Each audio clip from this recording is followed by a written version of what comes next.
Tabling of documents. I have the honor to lay upon the table the annual report on the Privacy Act of the Office of the Privacy Commissioner of Canada for the year 2012-2013. This document is deemed to have been permanently referred to the Standing Committee on Justice and Human Rights. Introduction of government bills. Mr. Duncan, Vancouver Island North, for Mr. Valcourt, seconded by Mr. Rickford.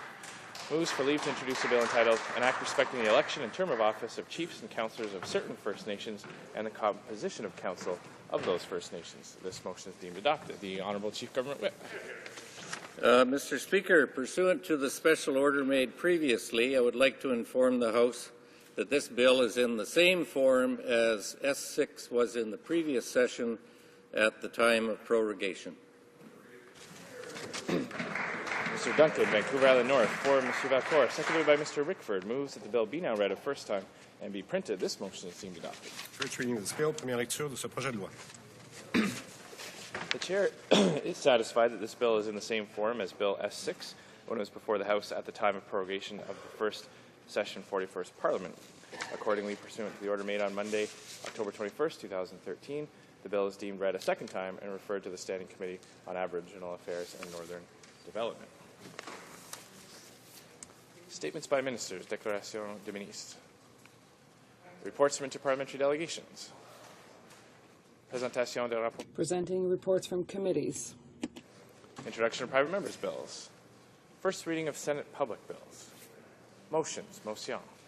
The Honourable Member for St. John's East. Thank you, Mr. Speaker. Mr. Speaker, I would like to seek the unanimous consent of the House for the following motion.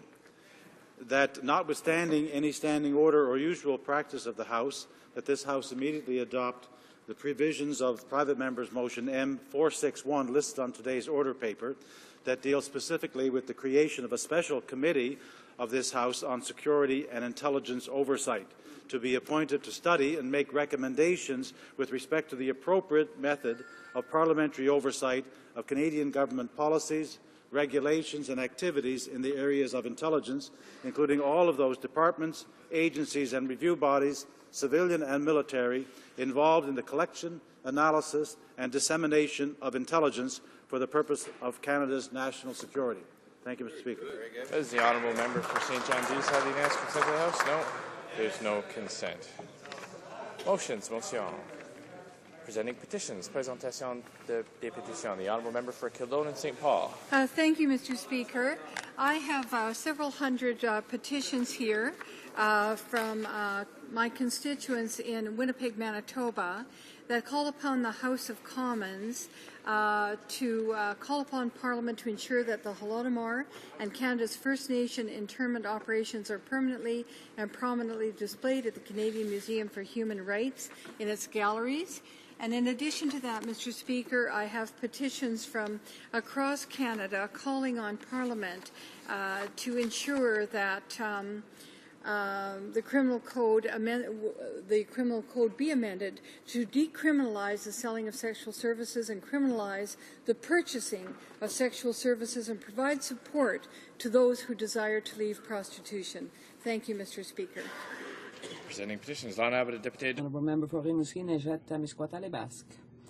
Mr. Speaker, I would like to table a petition of 4,000 and some names intended to put an end to the cutbacks made by Via Rail to its services, particularly in eastern Quebec, but also in the rest of the country, and also to ask the federal government to, in fact, eliminate or do away with the cutbacks in the 2012-13 budget.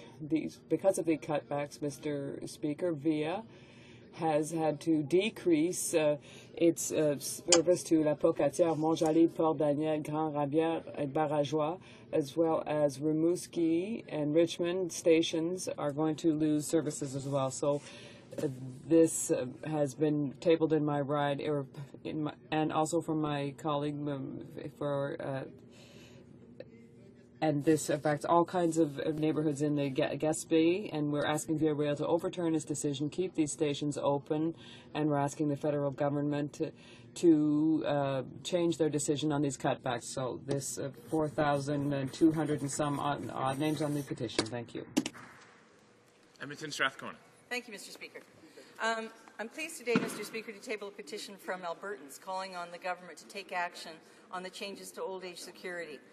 They oppose the changes to extend application to the age 67, and that will take money out of the pockets of future generations when they retire. They call upon the Government of Canada to maintain the retirement age for old age security at 65 years and to make the required investments in the guaranteed income supplement to lift every Canadian senior out of poverty. Thank you. The Honourable Member for Burnaby Douglas. Thank you, Mr. Speaker. I rise today with two petitions. The first one contains a local petition to bring proportional representation to Canada. The signers object to our winner-take-all voting system. We would like to have a fair system where all votes count.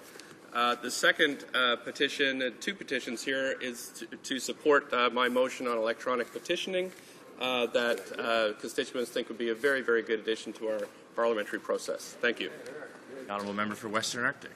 Thank you, Mr. Speaker, and I rise today to present a petition from some 200 residents of the Northwest Territories asking that the attention of the House of Commons to the following, that there's a number of rivers within the Northwest Territories and the Yukon which have been excluded from the budget from the Navigable Waters Protection Act, and they would like to see these rivers included in that act, and this can be done, of course, through simple order in council and they include rivers such as the Liard River, the Thelon River, the Soper River, the South Nahanni River. These are rivers of significance to Northerners and to the rest of the country. The Honourable Member for New Westminster Coquitlam. Merci, Monsieur President. Thank you, Mr. Speaker. I have three petitions to enter today. The petitioners on the first calling on the Government of Canada to rescind the decision to shut the Kitsilano Coast Guard Station, and they ask that the government reinstate full funding to maintain this Coast Guard Station. Plays a pivotal role in one of the busiest ports in Canada. Second petition, the petitioners are calling on the Government of Canada to immediately legislate a ban on the importation of shark fin to Canada. And finally, Mr. Speaker, the petitioners of this particular petition call on the Government of Canada to designate March 18th as National Sustainable Seafood Day. Thank you, Mr. Speaker. Presenting petitions, présentation des pétitions. Questions on the order paper. The Honourable Parliamentary Secretary to the Government House Leader. Thank you, Mr. Speaker. Mr. Speaker, I ask that all questions be allowed to stand. Is that agreed? Agreed in order. Orders of the day. Order du jour. Government orders, government bills, comments, reprise du débat, deuxième lecture du projet de loi. Resuming debate on Bill C4, the Economic Action Plan 2013, on Ms. Nasser's amendment. Member for Western Arctic. Well, thank you, Mr. Speaker, and I rise today to debate this particular bill, another omnibus bill coming from the Conservative Party, which contains a number of very significant issues. One of those issues deals with an act that really is only directed towards the constituency that I represent, the Northwest Territories.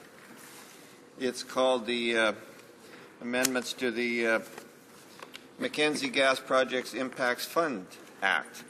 And what this bill does is change the conditions of a particular fund that was set up actually through the work of the previous Liberal government and then through the work of the Conservative government in 2006 to deal with potential impacts from the Mackenzie Gas Project, a project that was put forward by Imperial Oil and throughout the last decade, went through environmental assessment, achieved the support of most First Nations groups along the Mackenzie Valley for this pipeline, 1,200 kilometers long, with a collector field in the Mackenzie Delta, the Inuvialuit of that region also supported the project. So we did go through a process by which this project achieved support. Part of that support came because of the decision by the federal government, both Liberals and Conservatives at the time, to provide a socioeconomic impact fund to the communities.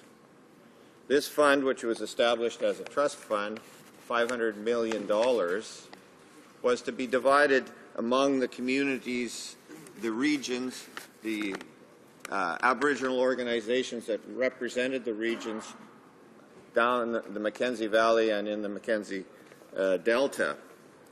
The Dehcho region was to receive $150 million, the Gwich'in region $82 million, the Toledo-Delaunay region $61 million, the Inuvialuit $150 million, and the Cashew-Gutini-Colville region $57 million. These sums were to be distributed over 10 years once the project had been approved and we had seen work going forward with the project once the companies had initiated efforts to start the project. This money was clearly identified for socio-economic impacts over 10 years, so that the sums of money were to be designed and developed by the communities as projects. So these communities up and down the Mackenzie Valley, in the Mackenzie Delta, went through an extensive process to identify what they saw were their concerns in developing this pipeline, how it would affect their communities, how their communities could alleviate some of these impacts of such a major project, $16 billion project over being conducted in an area where most of the communities were traditional communities in very much pristine wilderness. So what we had is a situation where these communities had gone into a 2-year planning process, came up with detailed plans of how these dollars were to be spent. The government at the time set up through an act of parliament, set up a corporation, an independent corporation, which would manage these funds and which would ensure that, as it says in the corporation would only provide contributions to regional organs in respect of a project if the project mitigated the existing or anticipated socioeconomic impacts on the communities in the Northwest Territories arising from the Mackenzie Gas Project. So quite clearly, this was designed solely for that purpose. There was an independent body set up by the Conservative government through an act of parliament to manage this money, to ensure that it was managed in a correct and careful fashion, following the procedures that had been set up, following the planning that had taken place by these communities over a period of 2 years from 2006 to 2008. All this work was accomplished. It was put in place. So that's a basic history of what's happened with it. Now the Conservatives are talking about changing this project and this act to one in which a minister, not designated in the act, will have the sole responsibility for issuing the funds under this rather large amount of money. So we have a situation in which the minister is not known. The minister, and one of the significant differences in the bill is that in the previous bill, the corporation may only deal with this particular aspect when it's dealing with funding. Now, the new minister may designate funds. There's a subtle change in in the way that the legislation is put out that I have some concerns about, because, of course, I represent the people that went through the 2-year planning process to come up with the ideas that would be initiated with. And the ideas, Mr. Speaker, were ideas that spoke to culture, language, dealing with young people, the really significant and important social impacts that the communities recognized from taking on a major industrial project that would forever change the landscape in their regions, would forever change the economics, and would put enormous social pressure on these communities. So what we have now, we're moving to a system that is going to have a Conservative minister handing out checks for particular projects that they deem appropriate. This is a concern that I have. I think it's when we had the corporation in place, the corporation would have followed the directions that the communities had struck, would have been an impartial body. We would have taken it away from the political potential interference that goes on with funds that are not clearly and carefully delegated in the right area. So didn't the government learn anything from the Muskoka minister's gazebo scandal? Didn't they learn anything about the importance of dealing with funds that in a non-partial, careful fashion, so that the precise purpose of what these funds are developed for are implemented in that case? We went through the process in the Northwest Territories. We established what these funds were to be used for, in agreement with the government of the Northwest Territories, with the federal government. These plans are in place. Where is the protection now for the work that people have done? No, it's changing. Why is the government changing this?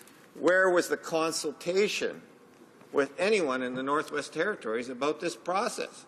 Where did the government actually talk to people and say, oh, we want to actually take it out of the hands of an impartial corporation that's very carefully configured to ensure that the dollars are spent the way that the communities want, into the hands of a minister who may or may not decide to support projects based on political considerations? Where was that consultation? How did that work? Where's the success of that? So what we have is a $500 million fund that has now been cut loose by the Government of Canada, by the Conservative Government of Canada, into the hands of a minister. It may or may not work in the way that it was designed to work. This is a thing that, a pattern, I guess, that we can follow with this government. Started off with good intentions, started off in a way that they felt accountability was important. They recognized that they didn't want to follow the Liberal pattern. Now they're back. What pattern are they following? They're back to the way the Liberals used to govern. They're back there now. This is just another indication of, Mr. Speaker. I really am sorry that this has happened, and I see that I only have 5 seconds left, and I'll take it up. Thank you, Mr. Speaker. Questions and comments? Question et commentaire? Honorable député de Chicoutimi-Lefevre. The Honourable Member for Chicoutimi-Lefevre.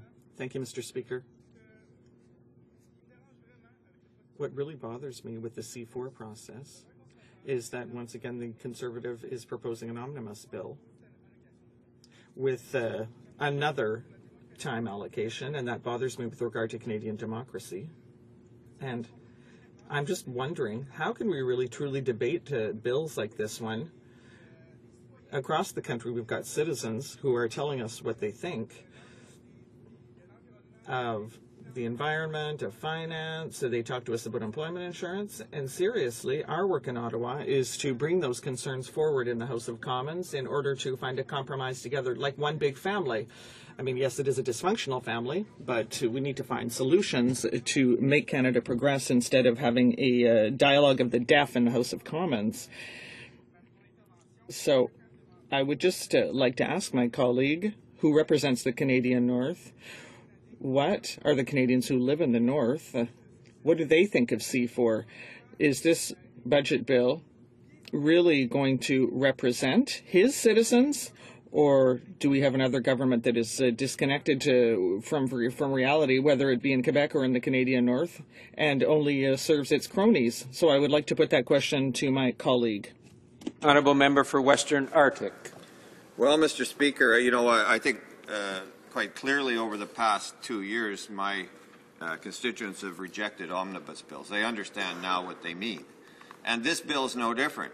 What we should have when we do something like this with this Mackenzie Gas Impact Fund Act is that following this debate in the House of Commons, the committee should be empowered to bring forward all the participants in the Mackenzie Gas Impact Fund, the people that spent 2 years designing what their communities were going to do with this money, bring them in front of a committee so this can be properly aired. The government didn't do their work by going to those communities prior to this and talking to them about what was going on with this act, how the change was going to take place, assuring them that this the minister's prerogative over projects was not going to end up with these communities having to deal politically on every single issue. We need to bring the communities in front of the committee now. We need to bring the representatives of the communities there so that they can understand better what the government's plans are. Perhaps we can ensure that the government understands that this is not that. If there are problems with it, there can be some assurances given that these funds will be dealt with in a proper fashion. Those are things that governments should do. And what we see from the other side is just a lack of interest in dealing with Canadians on an honest and forthright manner. Question et commentaire. Questions and comments. The honourable member for Winnipeg North. Mr. Speaker, it's somewhat difficult in terms of being able to stand up and provide comment on this when we know that many Canadians are in fact watching what's happening in the Prime Minister's office and all the allegations of scandal and untruths and so forth. But we try to focus back in terms of what it is the PMO's office is actually doing here inside the House. And there has been a change in attitude in terms of how to present budget implementation bills by this Prime Minister. It's been a Prime Minister that has seen fit to change a wide variety of legislation that should come into the House as independent pieces of legislation, but has chosen to use the back door in terms of bringing in a lot more than should be brought in. We're talking unprecedented amounts, both from provincial legislatures, national legislatures, or Ottawa. No Prime Minister has brought in so much material using the back door of budget legislation. I'm wondering if the member might want to provide comment in terms of how individual members are denied the opportunity to provide due diligence because of this Conservative reform Prime Minister's attitude in terms of bringing in this type of legislation. The honourable member for Western Arctic. You only have 30 seconds. Thank you, Mr. Speaker. Well, in 30 seconds, I'll just to my honourable colleague, perhaps he'd go to my website. We did two very detailed analyses of C45 and C38. They're available on my website. They deal with how this government is changing the nature of doing business here. And it talks to the long-term strategy that this government has to change the nature of Canada. Resuming debate, reprise de débat, the Honourable Parliamentary Secretary to the Minister of Natural Resources.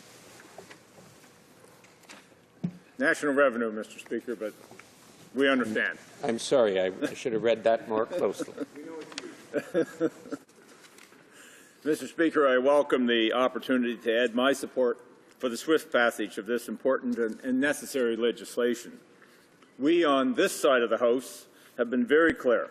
We're focused on jobs, growth, and long-term prosperity, and this legislation again shows how committed we are to this focus. As the Minister of Finance stated when he tabled Bill C4, in the face of continued global economic uncertainty, it is essential that we remain squarely focused on keeping Canada's economy strong. Rest assured, Mr. Speaker, the Canada Revenue Agency, CRA, is actively advancing this agenda. As the Parliamentary Secretary to the Minister of National Revenue, I know the agency is playing a leading role in implementing important initiatives from Economic Action Plan 2013. These initiatives are helping to create jobs and stimulate economic growth. Mr. Speaker, you need look no further than our determination to fix an issue that matters to all Canadian taxpayers, ensuring that everybody pays their fair share of taxes that they owe. We're doing so by closing tax loopholes in order to keep taxes as low for individuals and families as possible. Since 2006, our government has cut taxes 150 times. As a result, the average family of four now enjoys over $3,200 in extra tax savings, and the federal tax burden for all Canadians is the lowest it's been in 50 years. Mr. Speaker, I listened to the opposition criticism of this bill. The one thing, they can say just about anything they want in this House. They're protected by parliamentary privilege, but they can't say that we don't have the lowest taxes in the past 50 years. It's a fact, and it's time that the opposition applaud that fact, Mr. Speaker. However, like any responsible government, there's always room to do more. That's why, Mr. Speaker, Economic Action Plan 2013 announced measures to close tax loopholes and improve the fairness and integrity of the tax system. We owe it to hard-working Canadians who fulfill their tax commitments and understand that their contributions help to fund important government programs and services for their families. It is also critical to honest businesses, which find it hard to compete with businesses that cheat on their taxes. When people cheat on their taxes, Mr. Speaker, everyone loses. Mr. Speaker, among the important changes, we intend to address aggressive tax planning, clarify tax rules, and fight international tax evasion and aggressive tax avoidance. These efforts will close tax loopholes that were used by a few businesses and individuals to avoid paying their fair share of taxes. Broadening and protecting the tax base supports our government's effort to return to balanced budgets and responds to provincial government's concerns about protecting provincial revenues on our shared tax base. Equally important is the fact that our budget gives Canadians confidence that the tax system is fair, providing incentives to work, save, and invest in Canada. Another area with a direct impact on Canadians' taxpayers is our work to root out electronic suppression of sales software. In plain language, it is often referred to as zapper software. What it boils down to is making it more and more difficult for people to cheat on their taxes and operate in the underground economy. While the tax cheats, pocket the money, honest taxpayers end up having to shoulder a greater tax burden because of this illegal activity. Mr. Speaker, all taxpayers, particularly businesses, are required to maintain adequate books and records for tax purposes. This includes maintaining accurate electronic data files. Unfortunately, some businesses use this zapper software to hide their sales figures so they can avoid paying the GST, HST, and income taxes they owe on this revenue. The software selectively deletes or modifies sales from electronic cash registers and other point-of-sale and accounting systems. This undermines the competitiveness of businesses and offers an unfair advantage to those who fail to comply with Canada's tax laws. Economic Action Plan 2013 sent a strong signal that we will no longer tolerate such activity. Bill C-4 includes new monetary penalties and criminal offences to discourage the possession, use, or development of electronic suppression of sales software. Anyone who attempts to avoid paying taxes by using electronic suppression of sales tax avoidance, which leaves an unfair burden on Canadian consumers and businesses that contribute their fair share, will now pay a steep price. Businesses caught using, owning, or buying electronic suppression of sales software will face a $5,000 penalty on their first infraction. This penalty rises to $50,000 for any subsequent infraction. And anyone who develops, manufactures, offers for sale, or sells such software will face a $10,000 penalty on the first infraction and $100,000 for any subsequent infraction. Mr. Speaker, there's no question that our overarching goal is to put more money back in the hands of Canadians through reduced taxes. Our country's tax base is essential to provide necessary benefits, programs, and services that all Canadians depend on. When everyone pays the taxes they owe, we can invest those tax dollars to help Canadian families and communities and our country's economy. For instance, Economic Action Plan 2013 includes tax credits for small businesses that enable them to create jobs for unemployed Canadians. This generates increased wealth in their communities. Bill C-4 introduces measures that support Canada's job creators. It extends and expands the hiring credit for small business for an additional year. More businesses than ever will be able to take advantage of this job creation tool.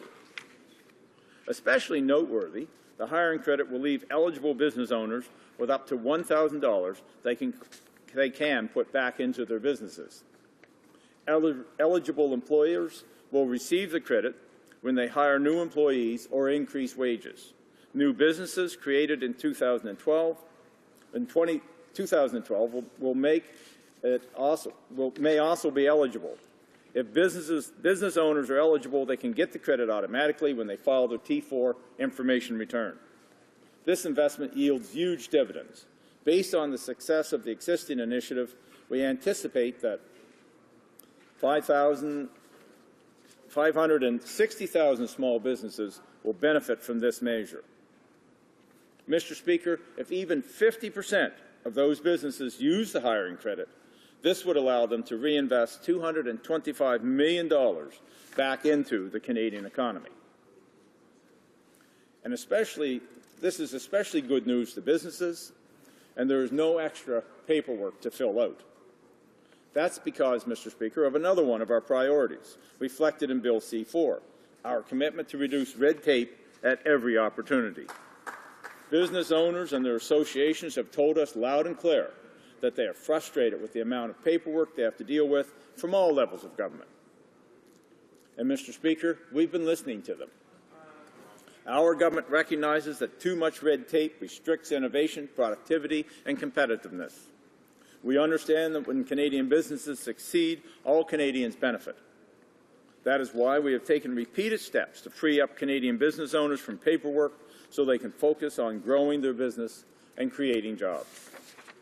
I'm proud to say that there are now fewer regulations and the cost of red tape has been reduced by $20 million annually. Mr. Speaker, we continue to make progress. And now, certain essential forms that simply cannot be avoided are easier to process.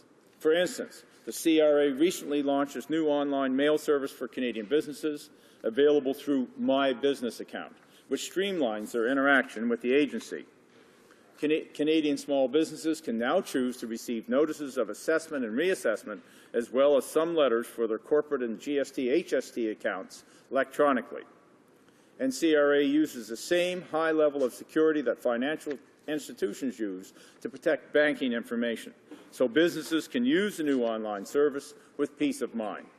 Mr. Speaker, our government's record speaks for itself. We're keeping taxes low, cutting red tape, going after tax cheats like never before. No wonder, Mr. Speaker, that Canada leads the G7 with more than 1 million net new jobs created since the depth of the global recession. With the adoption of Bill C-4, we'll be able to carry on this proud tradition of progress. Thank you, Mr. Speaker. Question et commentaire, questions and comments. Honorable Deputy. The honourable member for Marc-Aurèle-Fortin. Thank you, Mr. Speaker. It is clear that there is a major problem here. They think they want to present a budget, but all we can see is a demonstration that they have perfected the art of turning gold into lead. You should be creating jobs. you should be giving us something that makes our lives easier, but all we see is a budget that does not even have any objectives with regard to reducing the number of the unemployed, that has no objectives with regard to building affordable housing, that has no objectives with regard to reducing household debt. So clearly, Mr. Speaker, there is nothing. And vous parlez de fiscalité. Et comment ça se fait que vous combattez l'évasion fiscale sans jamais punir les gens qui a facilité? Merci.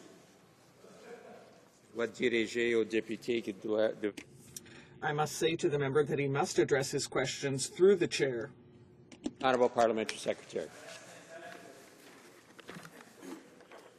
Mr. Speaker, that was a wide-ranging question with a number of issues. And it's fairly obvious that the honourable member wasn't listening intently to my speech, where I talked very openly, Mr. Speaker, about reducing red tape, reducing the cost for small business, getting more people hired in the Canadian economy, never mind the 1 million jobs that we've created, net new jobs, Mr. Speaker, that we've created since the Great Depression, but certainly getting people hired through the Canadian tax credit, Mr. Speaker. That tax credit will benefit 560,000 businesses. If only 50% of those businesses take advantage of the tax credit, that will put $225 average $1 million into the Canadian economy. $225 million into the Canadian economy is a lot of money. That stimulates a lot of jobs. That shows, Mr. Speaker, that the government's paying attention to what small businesses are saying. That shows that we're creating jobs which benefit ordinary Canadians. And the honourable member went on to talk about affordable housing. Maybe he needs to take a look at the record of this government in assisting affordable housing across this nation. Questions and comments. Question et commentaire. The honourable member for Kingston and the Islands. Well, thank you, Mr. Speaker. I'll just quickly say that the municipal budget in the city of Kingston is going to be decreasing because of the expiry of mortgage support from the federal government for affordable housing. But my question is about a particular point that my honourable colleague made, and that is about penalties for software companies that write software to help people avoid paying taxes. And my question about that is it's very hard to enforce these penalties when it's so easy for these companies to be offshore. An analog of this is legislation to combat spam, which is in fact passed before I was elected, and still not very much has come of it.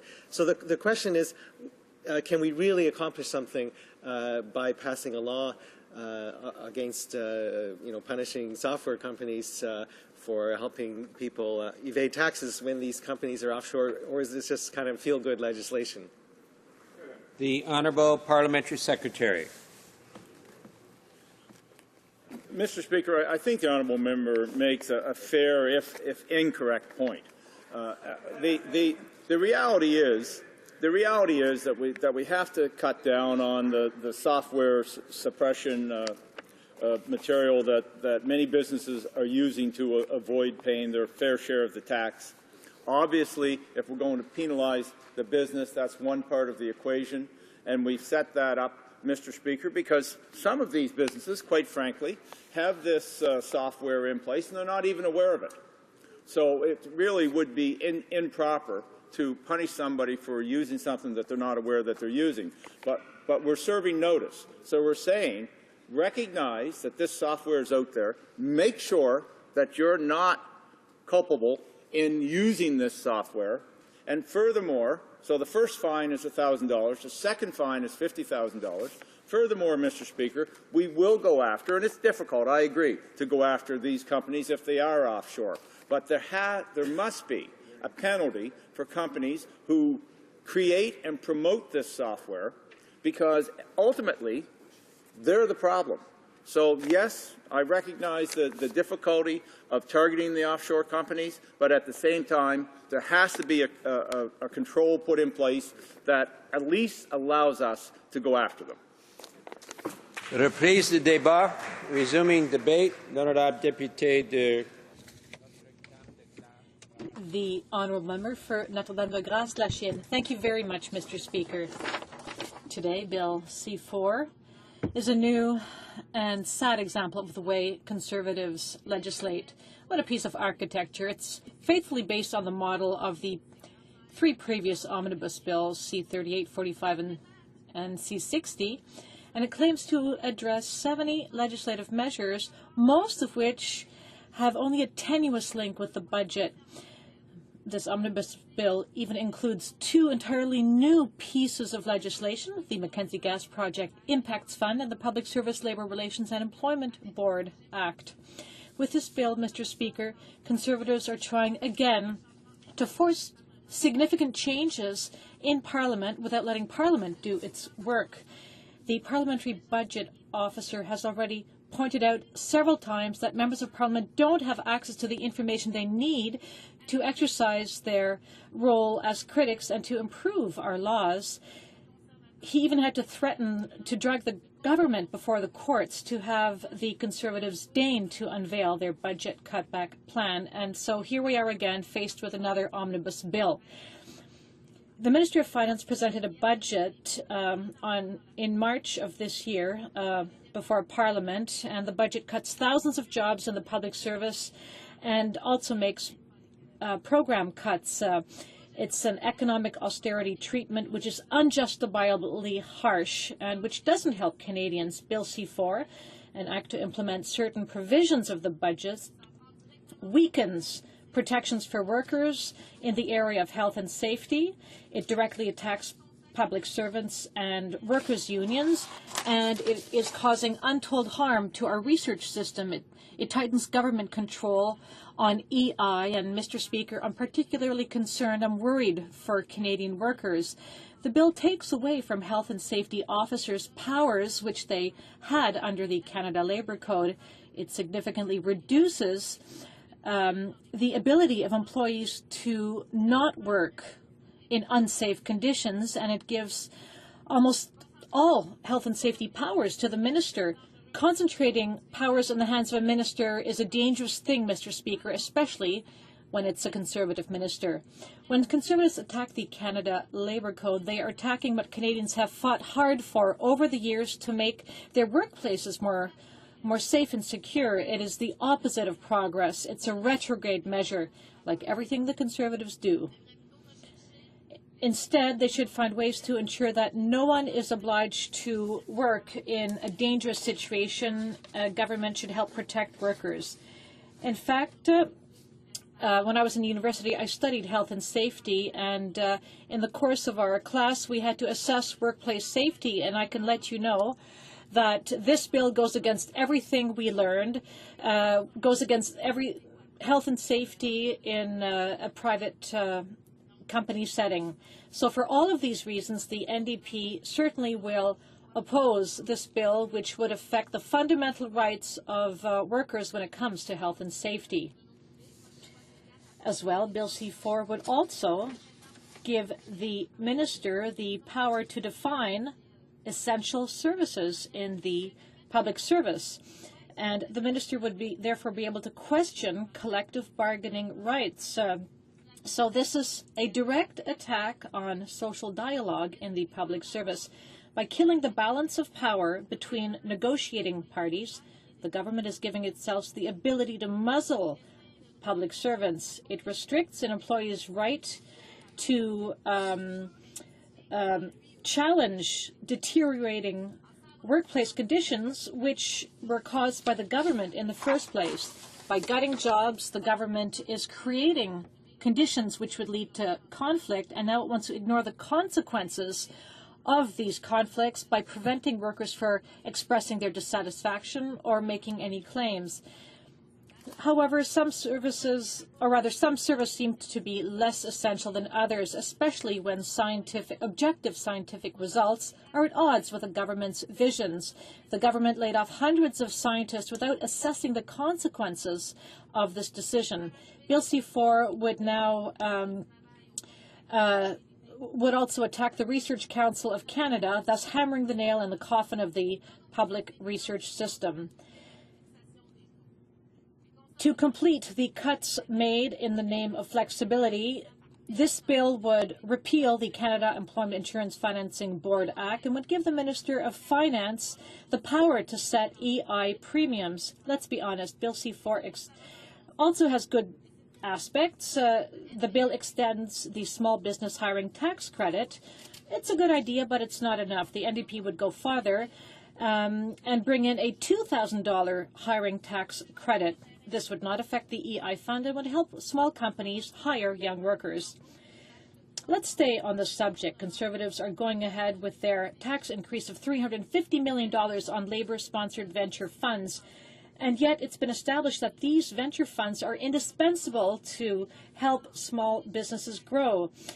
Just listen to our entrepreneurs. Mr. Alain-Jacques Simard, CEO of Teraxion, a Quebec company specialized in fiber optics, said that the Solidarity Fund has been a catalyst since it benefited from investments in January 2010. The company doubled its revenues. Conservatives would like to say that they were elected to lower taxes, but apparently not when it comes to unions. That's quite strange. To attack this type of financing system is not logical at all, unless it has to do with an ideology which is willing to do anything to weaken the economic influence of unions and Canadian workers. Let's stay on the topic of small businesses. Bill C4 is increasing and indexing the lifetime capital gains exemption. The NDP supports this measure because it helps small business owners, and it's important for small businesses to have an important pool of employees to draw upon. However, more could be done, and the government is not doing anything to create better economic conditions. That's why the NDP supports tax incentives to help small companies hire Canadians. We could have a more effective debate on the subject if Conservatives would allow it, but unfortunately this is not possible within the framework of this omnibus bill. By attacking workers, by attacking public servants, EI, unions, the Conservatives are showing their true face. They are not working in the interest of Canadian families. Households are more in debt than ever. Household debt represents 166% of family income, and Bill C4 does nothing to address that issue.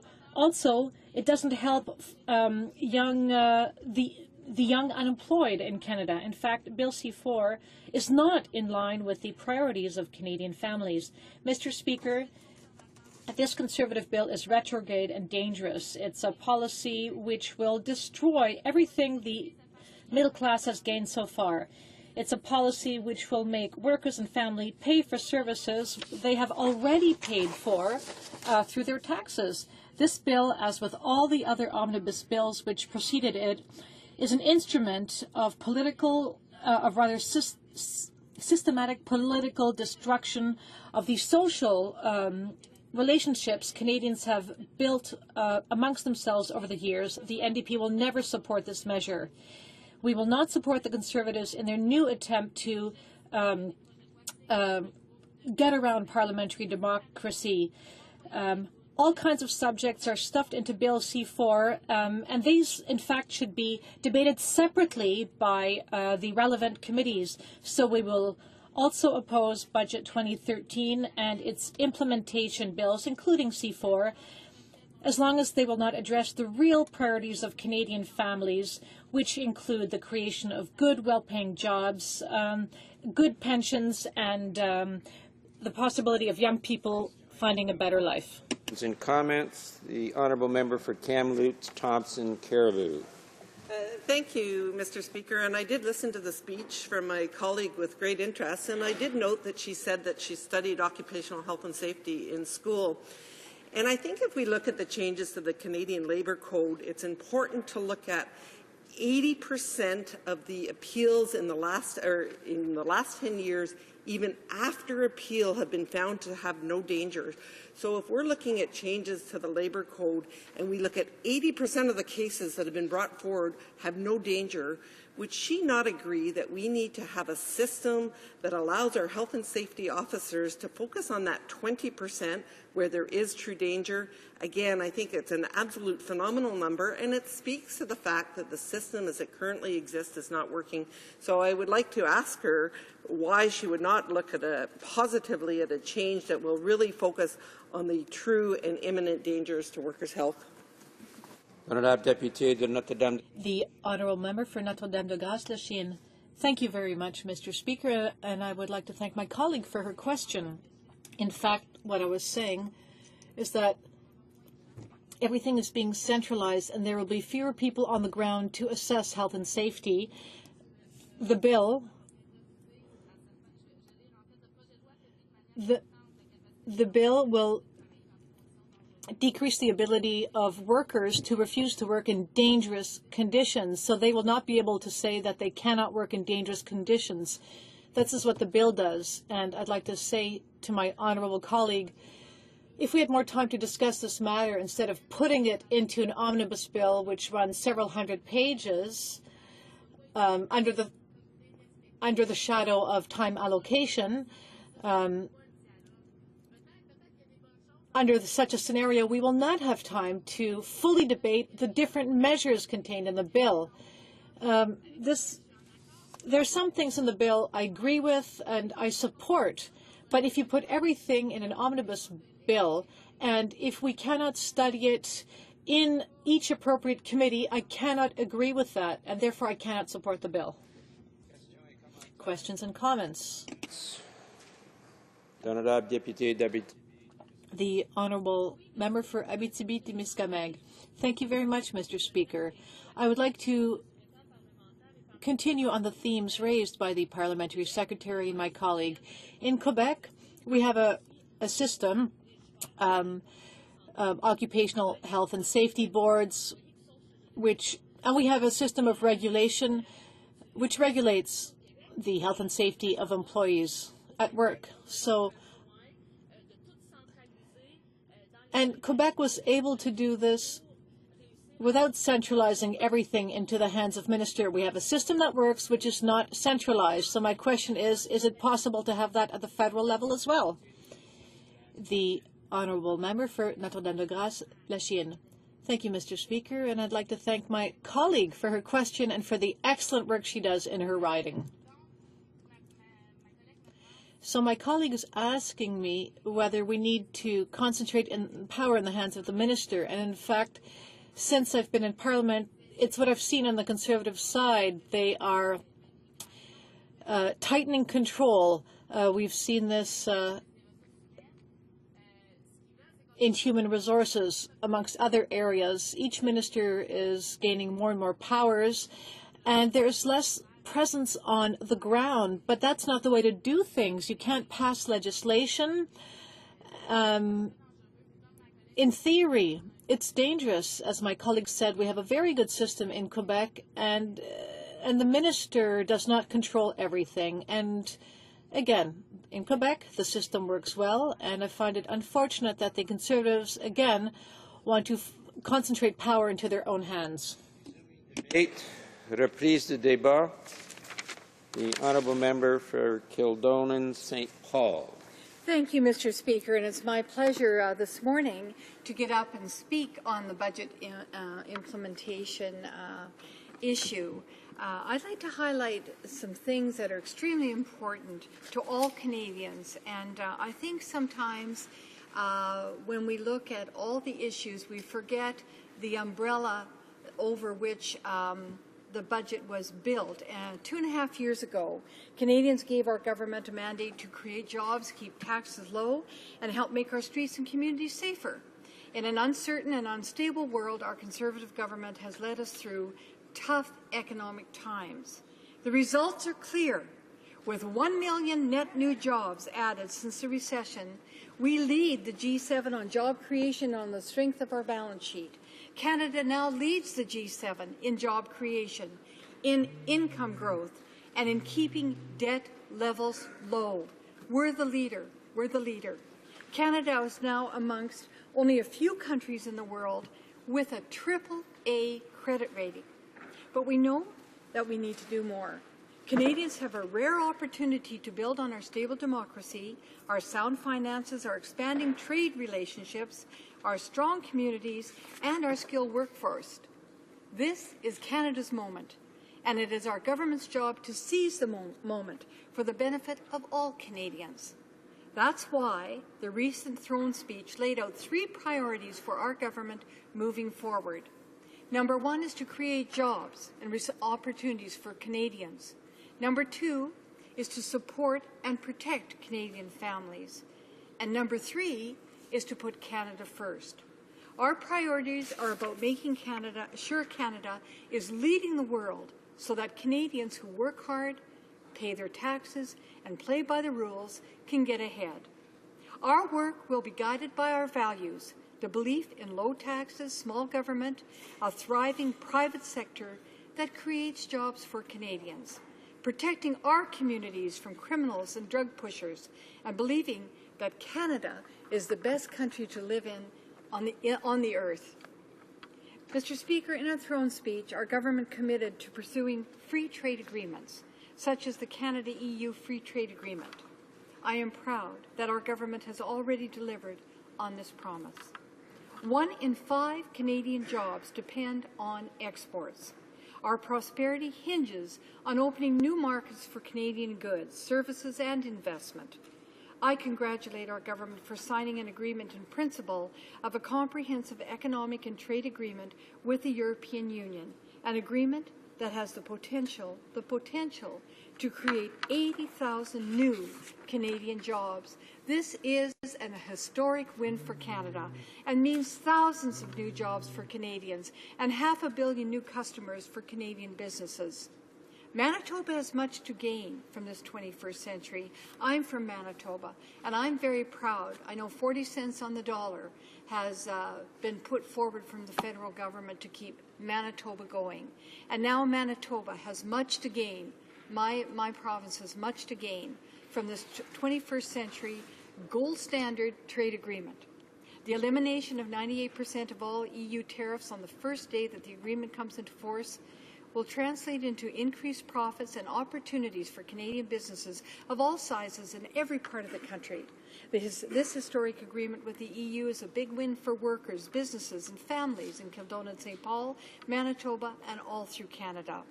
Throughout the province, hardworking people of Manitoba will benefit, especially in key sectors of the local economy, such as advanced manufacturing, construction services, and agriculture. In addition to tariff elimination, CETA provides improved access to EU markets for Canadian goods and services, greater certainty, transparency and protection for investments, and new opportunities in EU procurement markets. An earlier joint study concluded that CETA could bring a 20% boost in bilateral trade and a $20 billion annual increase to Canada's economy. That is the equivalent of adding $1,000 to the average Canadian household's income, or 80,000 new jobs to the Canadian economy. This is amazing. CETA is by far Canada's most ambitious trade initiative, broader and deeper in scope than the historic North American Free Trade Agreement known as NAFTA. The Economic Action Plan 2013 is something else that strengthens this record with action in all areas that drive economic prosperity. Today, Mr. Speaker, I'd like to highlight some of the excellent measures that will benefit the hardworking families and individuals in Kildonan and St. Paul and in the province of Manitoba. The Act implements key measures from the Economic Action Plan 2013, as well as certain previously announced tax measures to help create jobs, stimulate growth, and secure Canada's long-term prosperity. Measures in the Economic Action Plan 2013 Act No. 2 is aimed at spurring job creation and economic growth, and these kind of things include providing record transfer support for social and health services in Manitoba, a significant number of dollars to ensure necessary programs are well funded, such as schools and hospitals. In fact, in 2013 to 2014, the federal transfer support to Manitoba will be $643 million higher than under the former Liberal government. We all remember the former Liberal government slashed transfers for health care and education. I remember it well. Our Conservative government rejects that shameful practice and is protecting and growing transfers to help support the services that Manitoba families depend on. For Manitoba, total major transfers will total $3.4 billion in 2013, and these include almost $1.8 billion through equalization, an increase of $191 million, or almost 12% since 2005-2006, under the former Liberal government. $1.1 billion through the Canada Health Transfer, an increase of $336 million, or almost 43% since 2005-2006, under the former Liberal government. $443 million through the Canada Social Transfer, an increase of $109 million, or almost 33% since 2005-2006, under the former Liberal government, and almost $7 million in total transfer protection. I remember this well, because I was an MLA at the time. This is good news for Manitoba, and a key assurance that our government is committed to the long-term prosperity of our province of Manitoba. One area of the budget I would like to highlight is the programs designed to help create jobs. These are very important programs. Our government will extend and expand the hiring credit for small business, which will benefit an estimated 560,000 employers. Canada's small business are engines for job creation that boost economic growth, representing 48% of the total labor force in the private sector and contributing approximately 30% to Canada's GDP. The federal government recognizes the important contribution made by small businesses all across the country and the challenges they face. This temporary credit will provide up to $1,000 against a small firm's increase in its 2013 employment insurance premiums over those paid in 2012 to employers with total EI premiums of $15,000 or less in 2012. This is very good news for Canadian businesses. Other job creator initiatives include increasing and indexing the lifetime capital gains exemption to make investing in small business more rewarding, expanding the accelerated capital cost allowance to further encourage investments in clean energy generation, freezing employment insurance premium rates for 3 years, leaving $660 million in the pockets of job creators and workers in 2014 alone. Mr. Speaker, another area of the Budget Implementation Act I'd like to highlight today is our government's efforts to control direct program spending with common sense proposals to make government more efficient and productive, and this includes setting public service pay and benefit levels that are reasonable, responsible, and within the public interest. You know, included in this, there's other things. There's so many: closing tax loopholes. There's also building the Canada Fund. You know, building the Canada Fund, Mr. Speaker, provides $14 billion over 10 years to support major economic infrastructure projects in Manitoba and all across Canada. You know, Mr. Speaker, in this time of this economic constraint, it is very, very important that people are working, that Canadians are able to live well and grow their families in prosperity and happiness and safety. And this is what Canada is, a remarkable country under the leadership of our Prime Minister, Stephen Harper, as well as our government. Thank you so much. Bye-bye. I would draw to attention of the member that it's not permitted to allow to use the name of a member of the House, sitting member of the House. Question et commentaire. Questions and comments? The Honourable Member for Chicoutimi-Le-Fjord. Thank you, Mr. Speaker. I'd like to talk about one aspect of C4 that bothers us. Earlier, during the debate, several Conservatives have boasted about the fact that taxes are going down for the well-being of Canadians. But what they don't mention is that sometimes the Conservative government increases taxes, and that's the case here. Within the bill, there's an increase of $350 million. And who's going to pay that? It's going to be the Labour-sponsored venture capital funds that we call the workers' funds. It exists primarily in Quebec, and we have the reputation of having very good workers' funds there. For many years, we have been promoting this particular model of venture capital investments to invest in the community. And those funds have invested in businesses for startups and to keep them running. And so what I'm wondering is that this really makes no sense with the Conservative government. I'd even call it hypocrisy. They boast about reducing taxes when it suits them, and when it affects other sectors. So I would like to ask my Conservative colleague, who I respect very much, are you going to really take this step backwards and take out this $350 million tax that will hurt business? And I want to thank my colleague who does such an excellent job on the Health Committee. And I respect very much his question, but I want to put the focus on the umbrella part that I talked about at the beginning.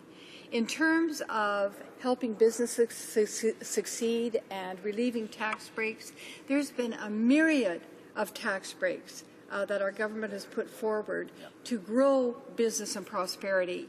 There's been the new manufacturing machinery and equipment tax break for business. It's been the expansion of the hiring credit for small business, which I talked about in my speech a little earlier. And as you know, small business in Quebec or any place else is the engine of the economic economy in any province.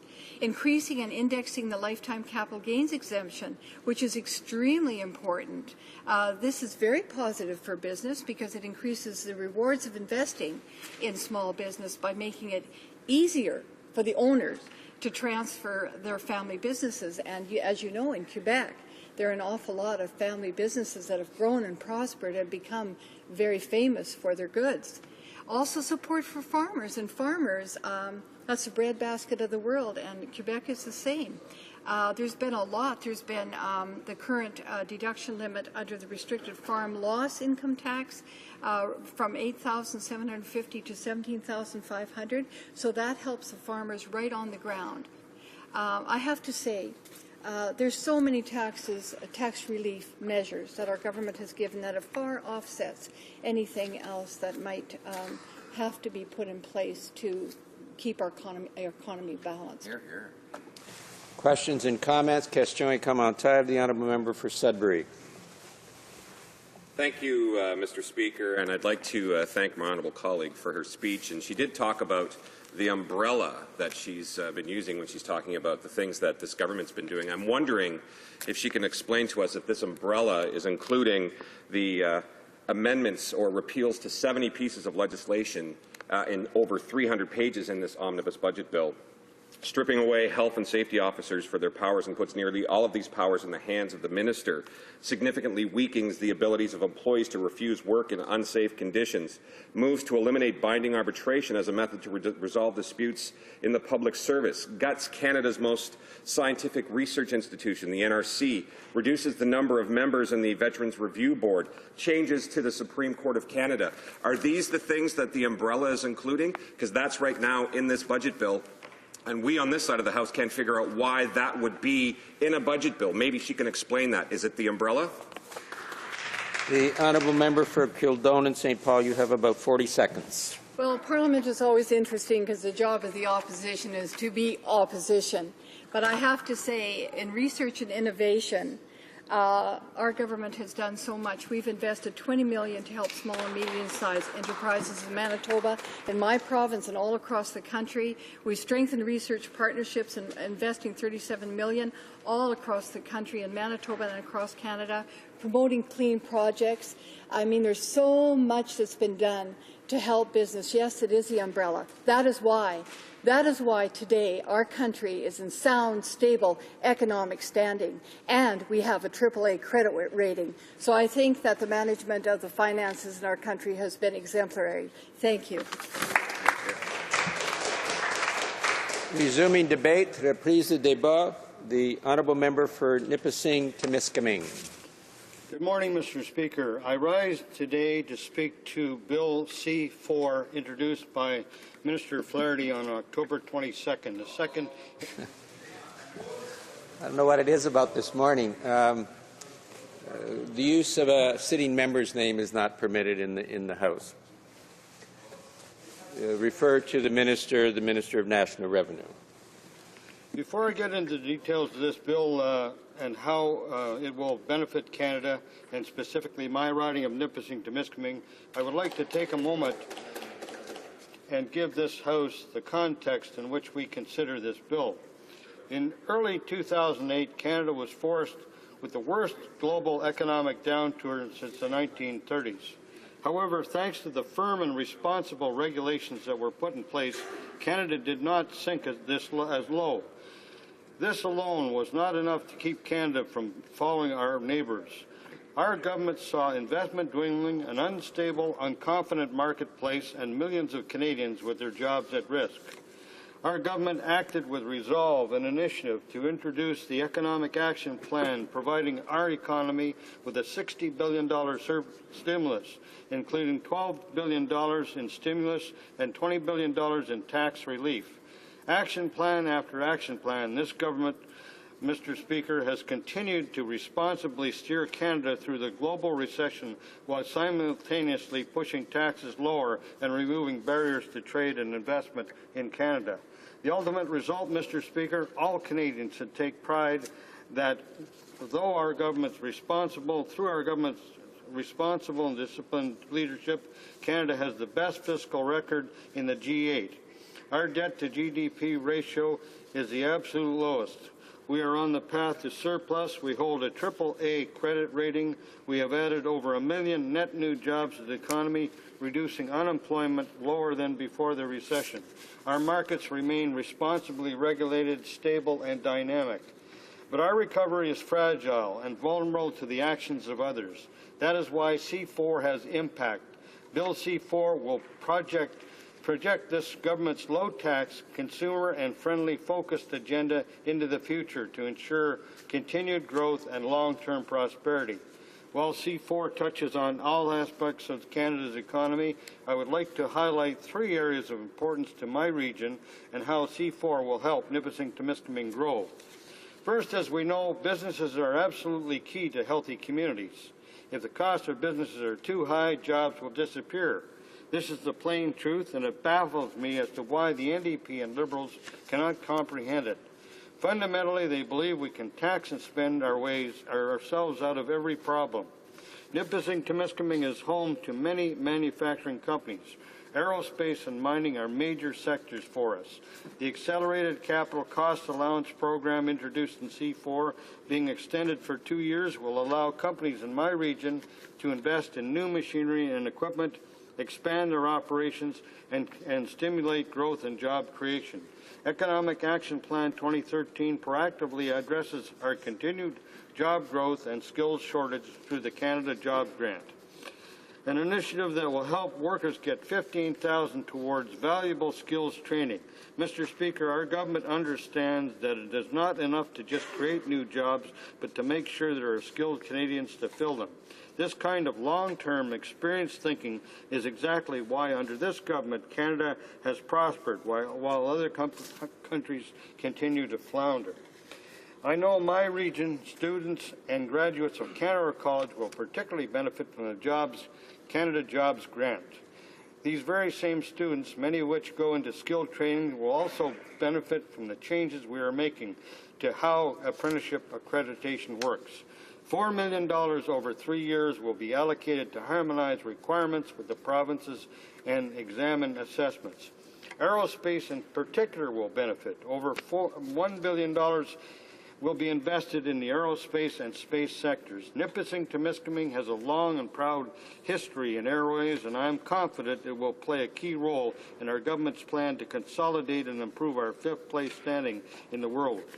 Aerospace companies and services in my community employ hundreds of people and provide them with secure, good-paying jobs. This will only grow under our government. Secondly, I would like to specifically talk about small businesses. Small businesses are the lifeblood of the towns and communities in Nipissing-Temiskaming. They in particular will benefit from C4. Besides being able to take advantage of the Canada Job Grant, they will benefit from the hiring credit, which will freeze EI premiums, saving small businesses $1,000.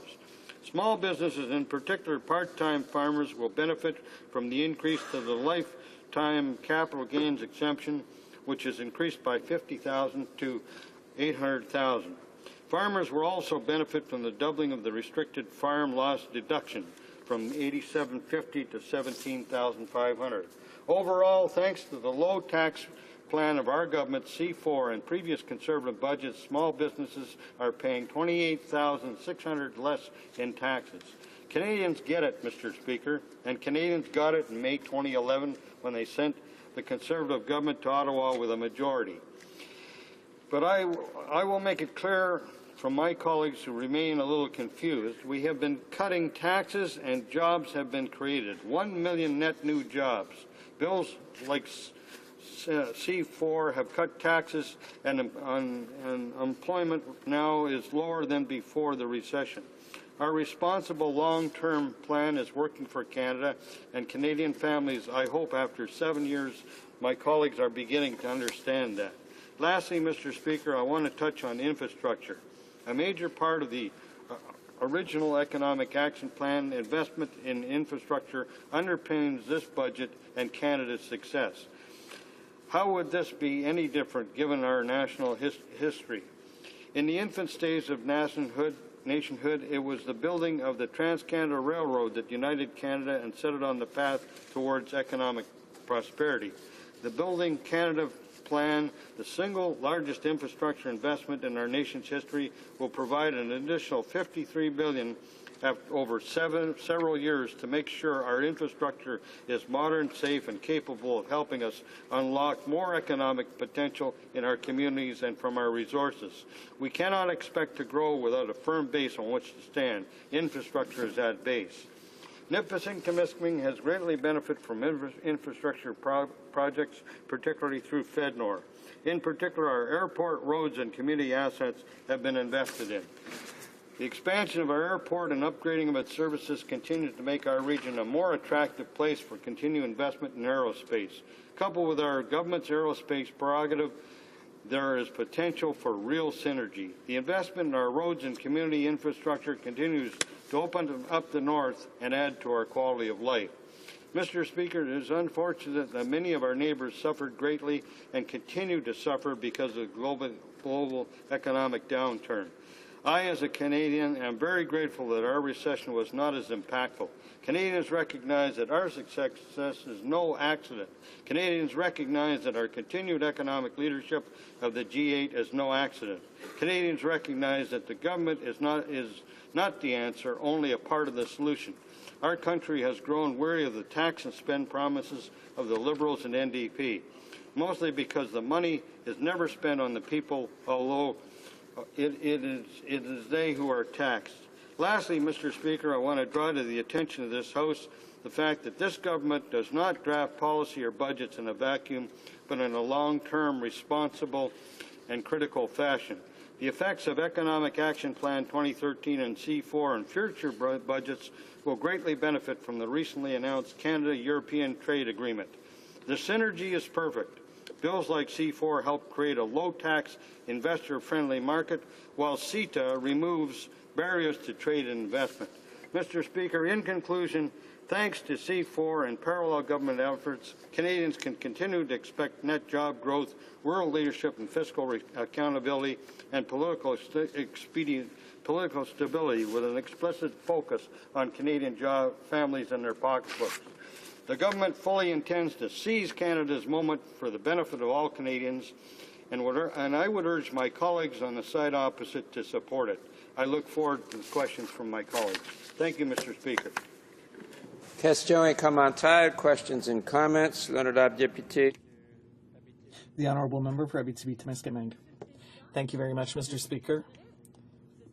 I would like to explain that I share a border with my colleague from Nipissing-Témiscamingue between Quebec and Ontario. So when I drive, I do pass through his riding, and I don't seem to have the same opinion of the budget as the Conservatives. When I talk to the people in his riding, what I hear is that they are concerned. There are more and more young people who are unemployed. Salaries aren't going up. All they have are part-time jobs. The price of housing is very high, and it is very difficult for a family to get started. And in this budget, there is nothing for young people. So I would like to know whether he takes the time to talk to young people in his riding and to realize that he should be listening to their concerns, or if he just talks to people in businesses. For Nipissing-Témiscamingue.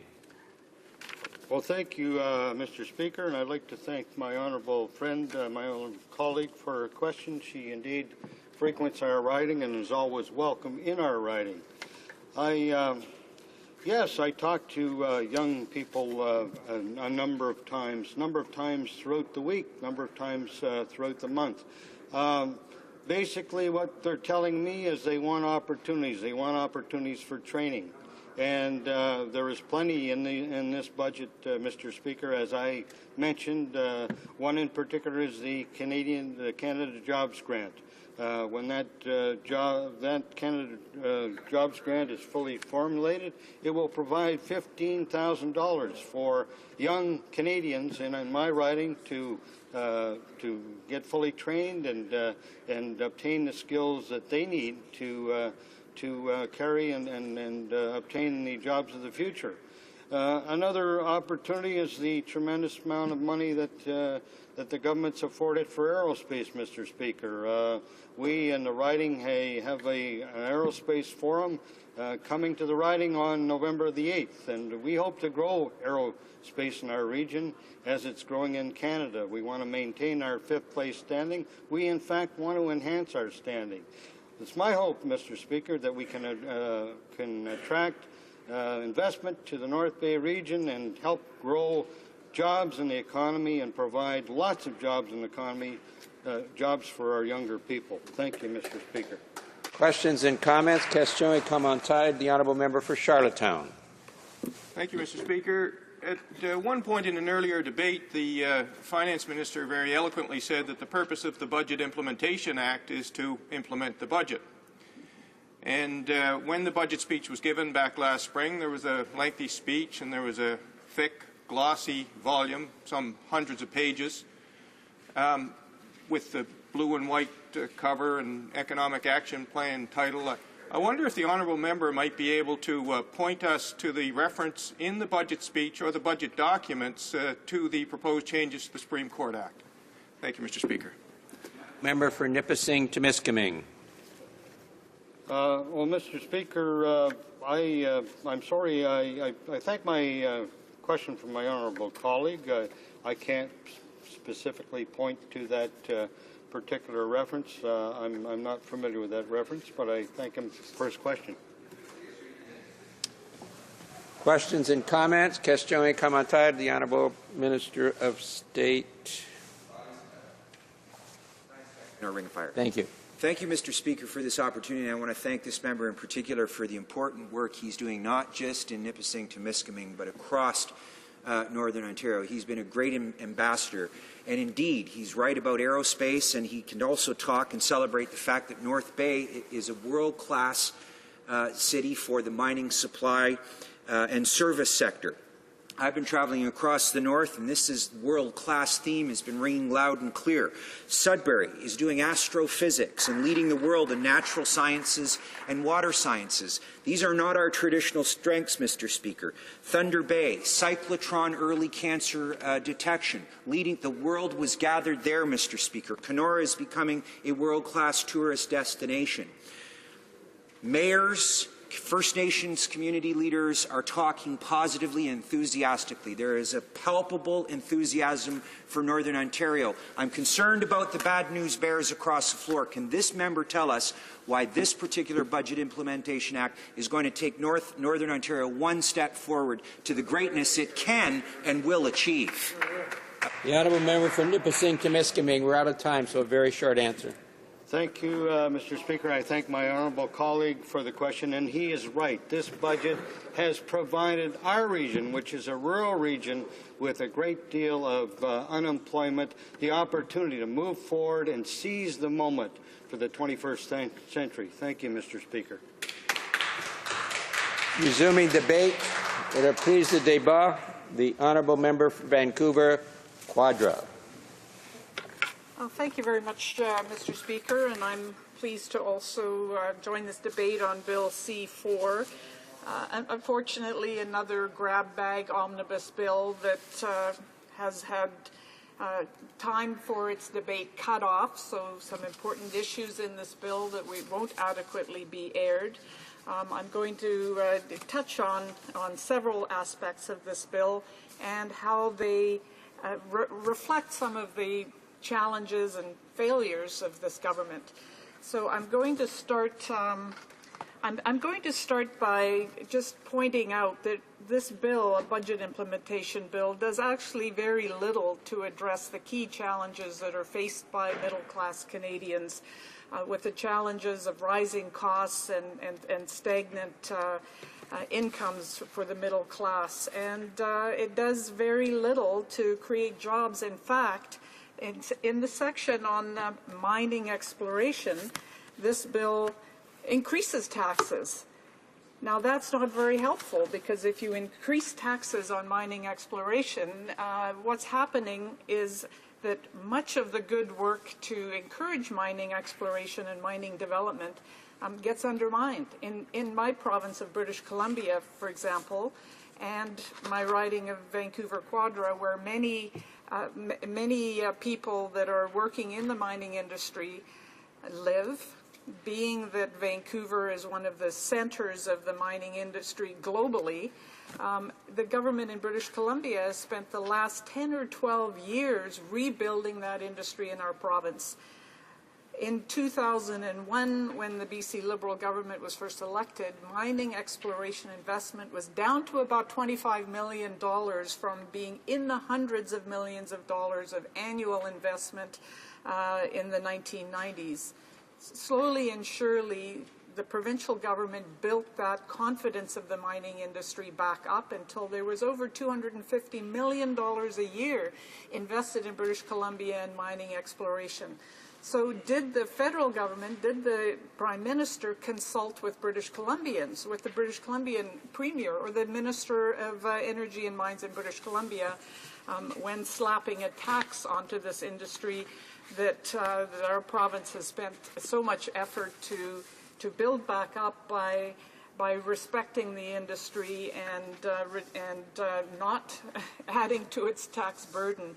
So this is a failure of management, Mr. Speaker, and this kind of failure shows that the government doesn't understand that that for jobs to be created and business opportunities, the business community needs to have certainty, and they need transparency as well. We've seen that kind of management failure in spades in this government in the area of military procurement. Now, we all would agree that the Canadian Navy, Air Force, and Army all need to replace billions of dollars worth of aging trucks, helicopters, ships, etc., so that they have safe and effective equipment for the armed forces personnel. But barely a week has passed without yet another story of this government, the Conservative government's incompetence with respect to military procurement. I want to remind this House that the acquisition of F-35 Joint Strike Fighters was restarted after the Auditor General and Parliamentary Budget Officer reports confirmed that the government knowingly misled Canadians on the program's cost, in fact, keeping two sets of books, so that in 2010, although the Prime Minister claimed the cost would be $9 billion for 65 fighters, by 2012 the full cost was pegged at more than $46 billion. So that's just one example, and there's many others. Helicopters to replace the aging Sea Kings. These Sea Kings are now, in some cases, 30 years older than the very pilots that are flying them. So this is a safety issue, but there's been only delays and uncertainty in that project. The acquisition of new Army trucks has been ongoing since 2004, and that's been restarted numerous times. Nothing expected there. A purchase of a new fleet of search and rescue aircraft has taken more than 9 years. The government is still not ready even to accept bids. The Arctic offshore patrol ships, an independent reviewer said the cost was extraordinarily high for the design phase alone, but the government has plowed ahead, ignoring that, and plans to replace the 50-year-old Lee Enfield 303 rifles used by our Canadian Rangers in the Arctic. That has been cancelled. That procurement project's been cancelled with no reason given. So a very flawed procurement process unfortunately, potentially impacting the safety of our Canadian Armed Forces, and that's a management failure on this government's part. I want to touch into another area in this bill, which is the employment insurance premiums. So we support this aspect of the bill, and we appreciate that after years of Liberal requests, the government has stopped increasing the tax on jobs, which is increasing the EI premiums as they have been increased over the years, costing billions of dollars to businesses. So we support that. But the very fact that the government has been adding taxes to businesses and small businesses is a level of fiscal incompetence, because it shows that they're not understanding the impact of these taxes on jobs. That kind of incompetence has been happening in the military budget as well. Under this government's Canada First Defence strategy, a cornerstone was promised stable increase in funding. However, almost immediately, successive budgets were quietly reduced by billions of dollars through allowing up to $8 billion in funds to lapse or stay unspent. So in fact, there has been essentially no new investment in national defense under the Conservative government, with two small exceptions. And since 2011, successive major budget cuts are now sending departments scrambling to protect the essential capacity and morale required for effective national defense. So this is another case of saying one thing and doing another. Canadians and Liberals are proud of the Canadian forces who serve Canada on our behalf without reservation. However, to do their jobs, they need to be able to depend on what they're being told. And in fact, this is a government that has decreased the Armed Forces personnel in the Navy by 11% from its strength in 2004. However, it increased by 30% the number of civilian naval employees over that period. Now, this is incompetence. It's managerial incompetence. The Army has fared no better under this government. Between 2011 and 2013, its budget has been slashed by 22%, all while headquarters received an extra $500 million in budget increases. So we hear one thing and we see another happening. And most unfortunately, we have in this bill, we have the Veterans Review and Appeal Board, a backlog board, which will see its number of members slashed, so that there will be a further backlog. And Mr. Speaker, that ties into the kind of undermining of the armed forces that we've seen under this government, where military members and their families are falling through the cracks of government bureaucracy. As these national defense budgets have been slashed, that supposedly were going to be increased, the very programs that support military personnel affected by mental illness and injury have been cut. So thousands of Canadian force members are affected by mental health issues, and yet the very supports they need through the Joint Personnel Support Unit and through mental health professionals to help them to get strong again, find alternatives within the armed forces where they can be successful. Those supports are not there. This government must do so much better for our men and women in uniform, just as it must do much, much better for Canadians. Questions and comments? Question et commentaire. The honourable member for. Can't find your list. I guess we're going the other side.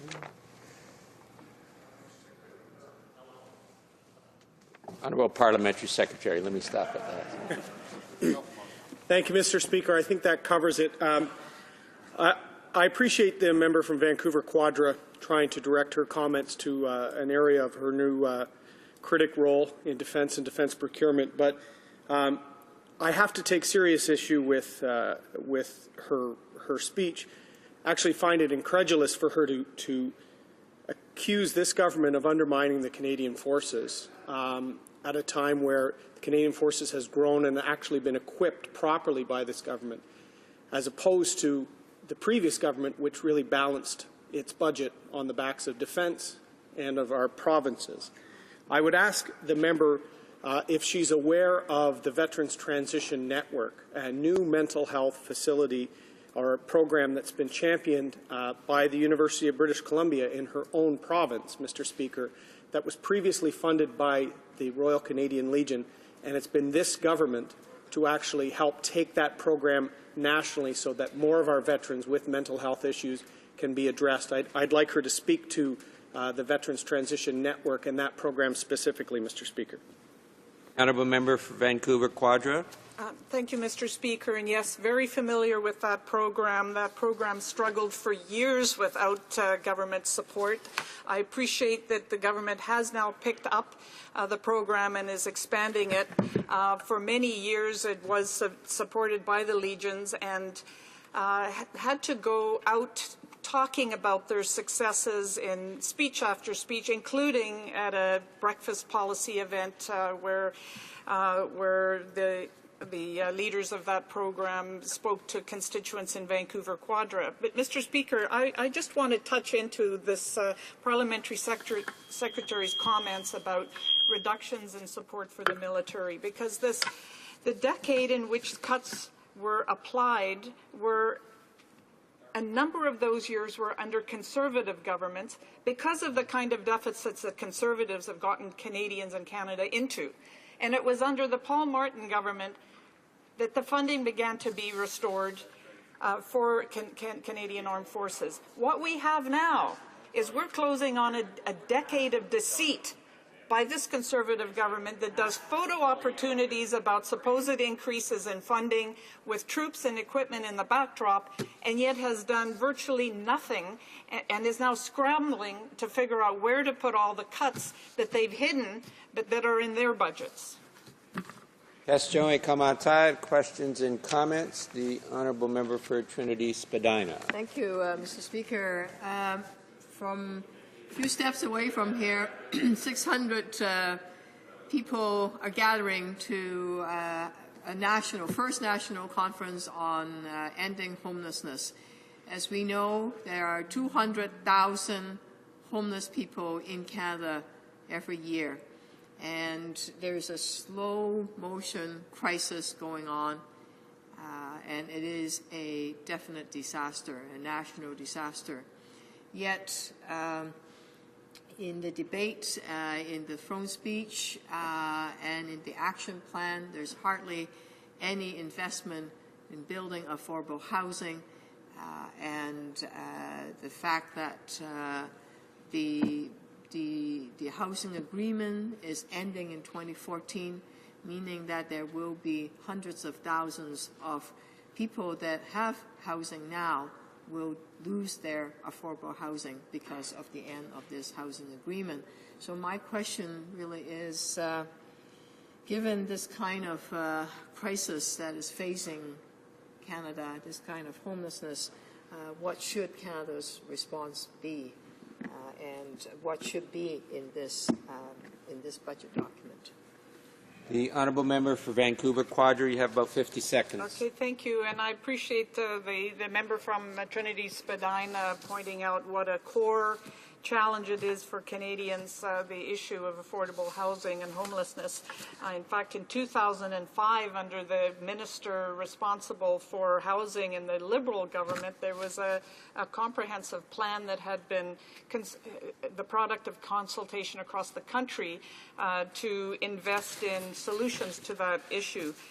Mr. Speaker, this Conservative government has consistently cut supports for affordable housing, and it is at the core of Canadians' well-being, not just for lower-income people, but also for the middle class, for young families in Vancouver who can't afford to buy a house or rent suitable housing, for the mentally ill, whose situations are worsened when they don't have safe, adequate housing, and for seniors, especially women. So thank you for pointing out that very important issue.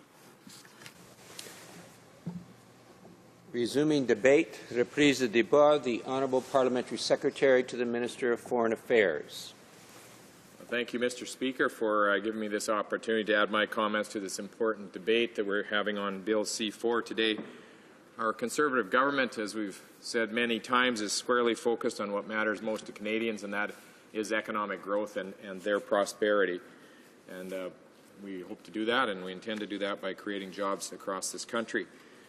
Mr. Speaker, by implementing Canada's Economic Action Plan, Canada has experienced one of the best economic performances amongst G7 countries, both during the tough recession that we've had the last few years and throughout the recovery that's taking place.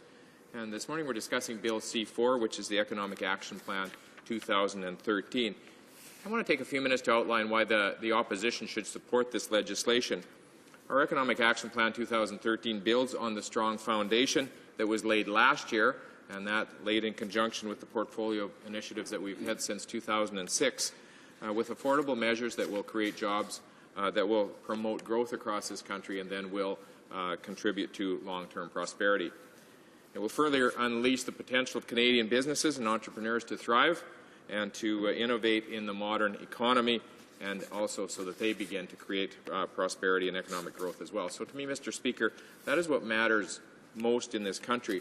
While the opposition continues to talk about issues that Canadians don't seem to be concerned about, our government will put forward legislation that matters from coast to coast to coast. Mr. Speaker, here are a few of the facts that I think are important. Canada has created over 1 million net new jobs, 90% of them full-time, nearly 80% of them in the private sector, and I think that's something we should be extremely proud of, that our private sector is thriving to the point that they have created nearly 800,000 jobs since the depth of the global recession in July of 2009. And over this period, Canada's had the strongest job creation record in the entire G7. And this is in tandem with the fact that our unemployment rate is at its lowest level in 4 years and is significantly lower than that of the United States. This is a phenomenon that we haven't seen in nearly 3 decades. For the 5th straight year, the World Economic Forum has ranked Canada's banking system the soundest in the world, and all the major credit rating agencies, Moody's, Fitch, Standard & Poor's, have once again affirmed our solid AAA credit rating. Mr. Speaker, the global economy remains fragile, with growth in major economies slower than I think we expected, and major trading partners not in the enviable position that we find ourselves in. And of course, we're not immune to a global slowdown. And C4 is one way that our government continues to ensure growth in these fragile times. Well, Mr. Speaker, let's take a closer look at how Canada's Economic Action Plan makes significant improvements that will benefit all Canadians. And actually, just before I go to that, I'd like to just note another sign of leadership has been the comprehensive economic and trade agreement with the economic union. So while we're working in terms of budget on Economic Action Plan 2013, this government is not sitting still. We've gone around the world inking trade deals, and the latest one is, of course, the agreement that we're going to be making with the European Union. This agreement alone, as you've heard, has the potential to add more than 80,000 new Canadian jobs. And, Mr. Speaker, we expect that those jobs will be in all sectors. I come from an agricultural area, and certainly the agricultural folks are very excited and happy about this. In all sectors, there's opportunities for them to thrive. There's opportunities for them to move into new markets. And we expect, as they've done so many times over the decades, the agricultural folks will step up, and they will take advantage of those opportunities and once again show the world-class leadership that they've shown in the past. And Mr. Speaker, this agreement, we want to hear a little bit about what other people have to say about it. John Manley, who's the President and CEO of the Canadian Council for Chief Executives, has said that the comprehensive economic and trade agreement will create jobs, spur investment, and promote economic growth, which is exactly what this government is trying to do. And unlike the opposition, we understand the importance of free trade and that the pursuit of it is beneficial for Canada and for Canadians. Our government's trade agenda has already made us one of the most open and globally engaged economies in the world. Since 2006, we've reached trade agreements with 9 countries. We're negotiating with many more. We've concluded foreign investment, promotion, and protection agreements with another 16 countries and are in active negotiations with others as well. We're not done yet. We've also joined the Trans-Pacific Partnership negotiations. We're actively pursuing new trade and investment opportunities in the dynamic and growing economies such as China, India, and Japan. and that reflects our belief that freer and more open trade is a key stimulus for global economic recovery, and I might add, Mr. Speaker, as well, for the development of human rights in some of the other countries as well. Unlike the opposition, we know that by growing international trade and creating additional export opportunities for Canadian businesses, we will improve the standard of living for all Canadians. Free and open trade has long been a powerful engine for Canada's economy. Canadian businesses need access to key export markets in order to take advantage of new opportunities. An Economic Action Plan 2013 builds on those measures through targeted actions that will help our manufacturers and businesses continue to succeed on the world stage. We also believe in promoting job creation, keeping more money in the pockets of hard-working Canadians. When disaster struck the world economy, our Economic Action Plan navigated Canada through the worst recession in a generation while maintaining the lowest debt-to-GDP level in the G7. During the downturn, our Economic Action Plan took steps necessary to safeguard our economy. It protected Canadian jobs. It made the largest and longest federal investment in job-creating infrastructure in Canadian history, and it controlled spending while maintaining growing transfers that support health care, education, and retirement, and those transfers to the provinces. And unlike the previous Liberal government, we just heard from one of their members previously here as well, but unlike the previous Liberal government, we have not cut major transfers to Canadian families or other levels of government, particularly the health and social transfers, in order to balance the budget. We're also not going to engage in risky spending schemes, force a $21 billion carbon tax on Canadians, or hike taxes on Canadian businesses, as the NDP has insisted is their economic strategy for this country. So, Mr. Speaker, instead our government has set clear targets to bring our deficit down and to return to a balanced budget by 2015. Our government has been very clear that we are not going to raise taxes on Canadians to balance that budget, and the new Parliamentary Budget Officer has confirmed our Economic Action Plan will see Canada return to surplus before the next election. The Finance Minister also recently reiterated our commitment to balancing the budget in 2015. So, Mr. Speaker, our plan is working. In the past 2 years, we've already cut the deficit by more than half. An Economic Action Plan 2013 will build on these efforts to reduce government spending by announcing an additional $1.7 billion in ongoing savings, including examining departmental spending to ensure that government operations are managed efficiently, making government operations more efficient by putting forward plans to control overall employee compensation expenses, and enhancing the integrity of the tax system by closing tax loopholes. I just want to talk a bit about public service pay and benefits. Our budget has stated that Government of Canada's intent is to set public service pay and benefit levels that are reasonable, that are responsible, and are in the public interest. The Public Service Labour Relations Act will be amended to ensure that public service is affordable, that it is modern and high-performing as taxpayers have expected. The proposed amendments will bring savings, will streamline practices, and bring them in line with other jurisdictions. And we're glad to be able to sit at the bargaining table on behalf of the taxpayers where the rules are fair and balanced. Overall, Mr. Speaker, measures taken by our government since Budget 2010 will result in total ongoing savings of roughly $14 billion. So, Mr. Speaker, I've got a couple minutes. I think I'd like to talk a little bit about how this will impact my province of Saskatchewan. There are a number of things in this budget that are good for us. We obviously, and as everyone knows, have a very strong economy in Western Canada right now, and particularly in Saskatchewan. It is the fastest growing province in the country right now. And we've been able to work with the province in moving forward with this economic vision for Canadians. It's interesting, Mr. Speaker, that we finally shed ourselves of the NDP heritage that we've had in Saskatchewan that held us back for so long. And when we did that, I find it interesting that even as the world was going into recession, Saskatchewan has finally really begun to bloom. And we've worked to keep taxes low from our perspective. We've worked to return to a balanced budget, and the government in Saskatchewan has done a good job of managing its resources as well. And so, Mr. Speaker, things like the Community Improvement Fund, where we've been able to contribute to infrastructure, the Building Canada Fund, where we've been able to work with the provinces, has actually worked very well. And I see my time is almost up, Mr. Speaker, so I want to say Canada is leading the world in job creation with more than 1 million new net jobs, as I pointed out.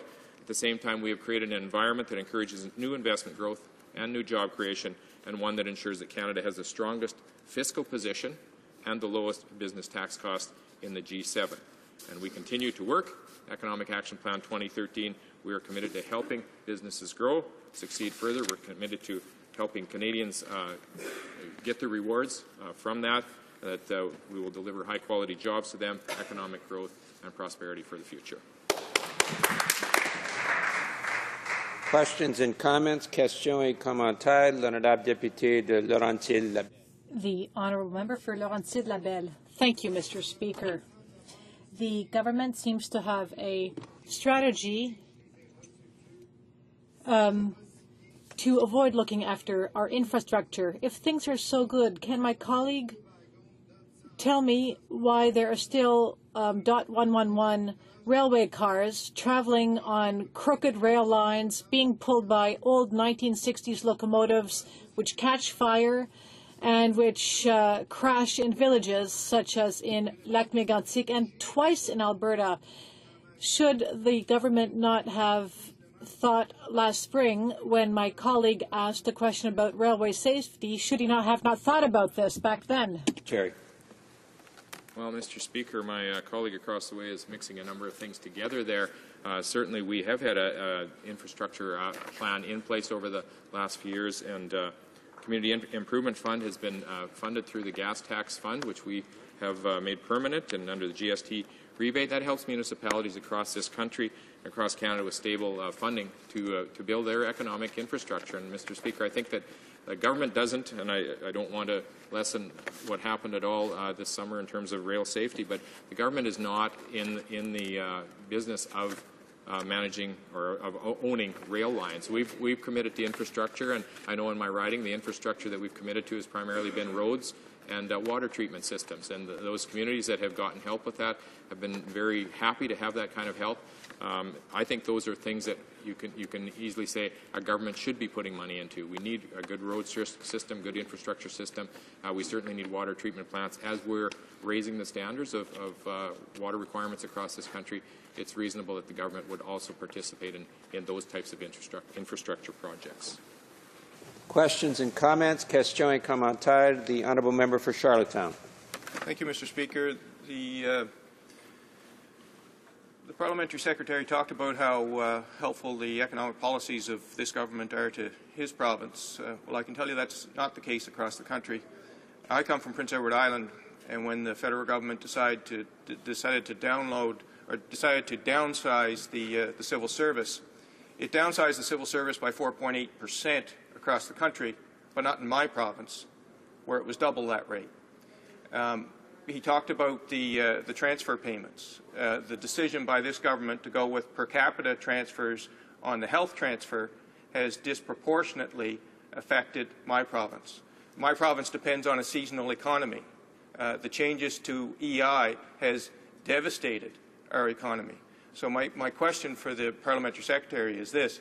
Does he not feel that the policies of the government should provide opportunity for all, and not just those that had the good sense to bury resources in the ground?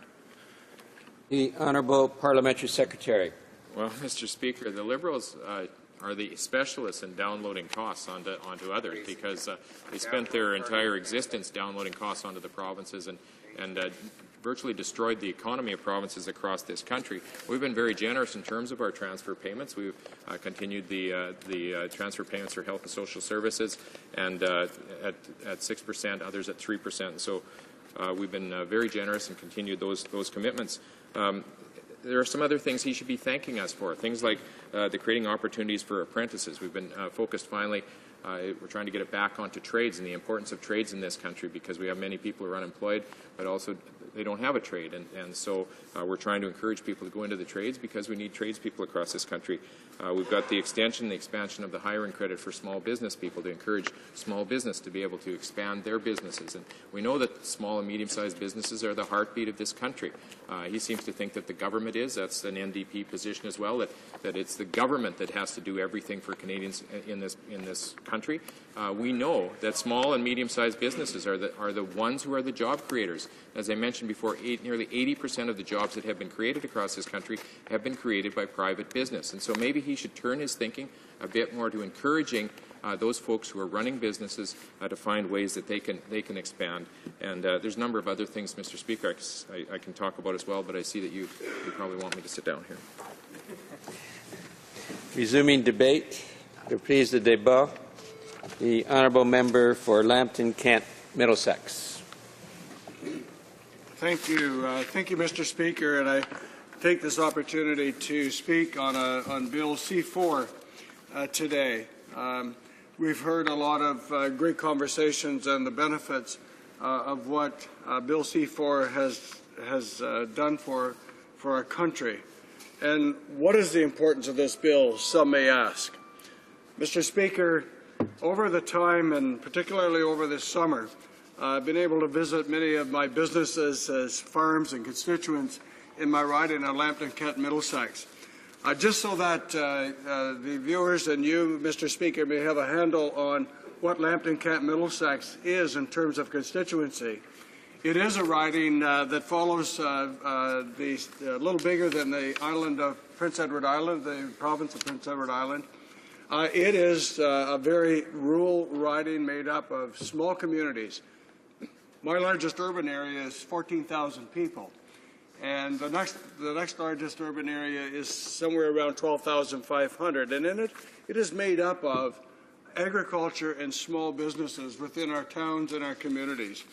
And so one of the things that was common as I traveled across the riding and met with businesses and individuals and people in agriculture is that the main purpose was to find out what they thought about our budget and what they thought about what we were doing for business. And one of the things that they told us is that they trust our government to maintain a stable economy. So, Mr. Speaker, that's actually the main purpose of Budget 2013. And consequently, with the implementation bills that follow, to support and to grow our Canadian economy. You can see how we're on track, for example, to balance a budget. It's been talked about a number of times. In the annual financial report of the Government of Canada 2012-13 shows the continued downward track of Canada's annual deficit. 2013, the deficit fell by $18.9 billion. The deficit was $26.3 billion in 2011-2012. The new number now, quite honestly, is more than one quarter, $7.14 billion, less than previously determined and down by nearly two-thirds from the $55.6 billion deficit recorded in 2009 and 2010. Mr. Speaker, these are big numbers, but I can tell you, big numbers or not, we remain committed to continuing this downward trend in our deficit. Mr. Speaker, you can also see the economic growth in the creation of jobs. We are leading in the G7 with more than 1 million. That's more than 1 million net new jobs have been being created, not by the government. The government prepares an environment in which businesses create those jobs. 90% of those are full-time, and over 80%, around 80% of those are in the private sector. So what does that actually mean? What does that actually mean to the businesses in my riding, and in fact, ridings across this great country of Canada? It means that we're creating sustainable growth, not just pumping money into a system that may get lost again if the global economy turns, but we're actually creating jobs for the long term. We're creating a stable economy. We want to stay focused. As the Minister of Finance has put it, we are not immune from the challenges beyond our borders. We cannot afford to become complacent, and we will not do so. Measures in the Economic Action Plan 2013, number 2, aimed at providing support for job creators included. And we've heard these talked about before. They include the extending and expanding the hiring credit for small businesses, which will benefit an estimated 560,000 employers. That's 560,000 employers. If only 50% of them tap into that hiring credit, It means a benefit to our small businesses of $225 million, should they use that. Increasing and indexing the lifetime capital gains exemption to make investing in small businesses more rewarding. This is so important. Move from $500,000 to $750,000, but it is now indexed, Mr. Speaker, and that means that it is now indexed to keep up with the traffic that is in the economy. Expanding and accelerating capital cost allowances to further encourage investments in small businesses, whether it's clean energy or other businesses. So, Mr. Speaker, a proposal in Budget 2013, which many of the businesses in my riding are looking forward to seeing implemented, are the changes to the Employment Insurance Act. Freezing employment insurance premium, thank you very much. Freezing employment insurance premium rates for 3 years will leave about $660 million in the pockets of job creators and workers in 2014 alone. Sometimes we sort of wonder what these numbers mean, but I remember the day when we were talking about moving the GST from 7% to 6 to 5, in which, quite honestly, we're the only government that said we were going to do it that have actually done it.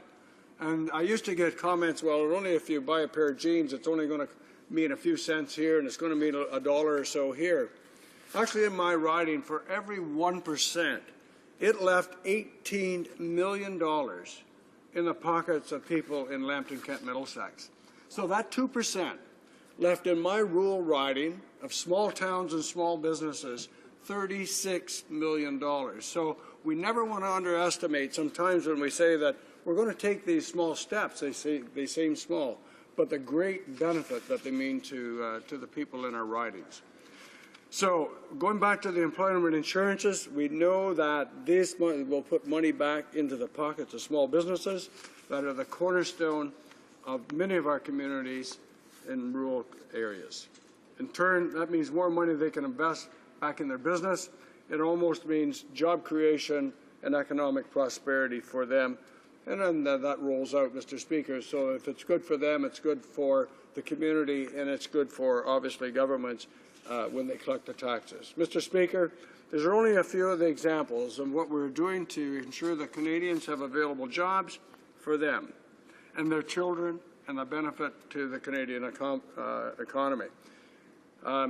You can also see, quite honestly, our support for economic prosperity in the reduction of taxes. First of all, it's sort of twofold, in closing the tax loops and combating tax evasion.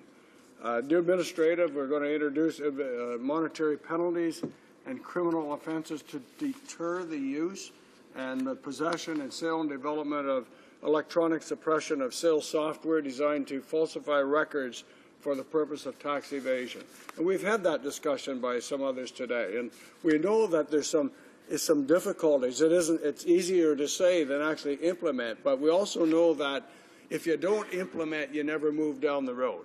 And so we have that is an important part in terms of being able to deal with that suppression part. Closing tax loopholes in terms of to make sure that everyone pays the fair tax that they're supposed to.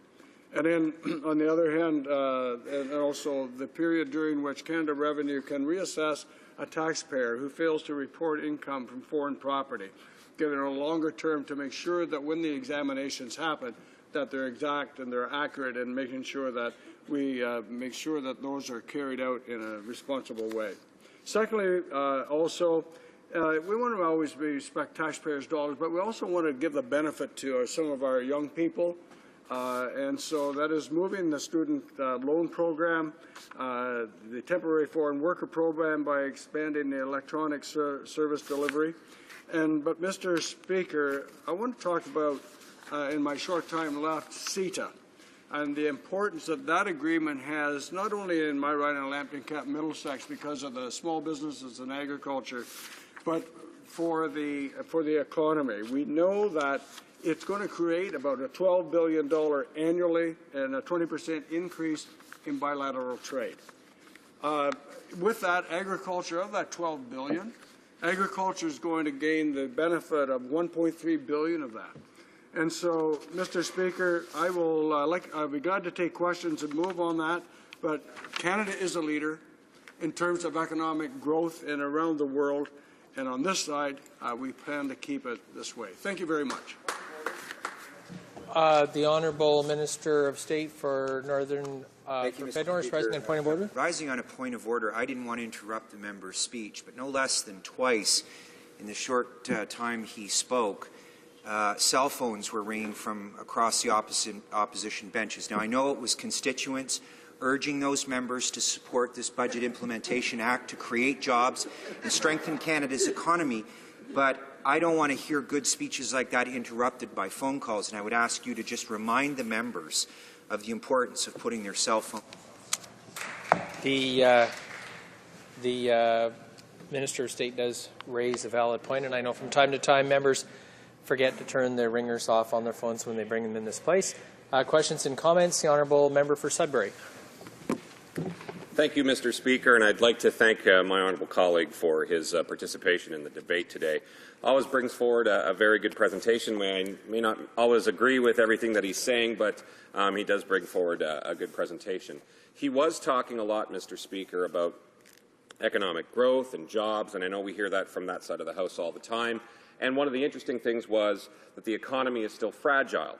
So with all of that being said, Mr. Speaker, that we're talking about the economy, we're talking about jobs, we're talking about a fragile economy, it makes you scratch your head and wonder why then?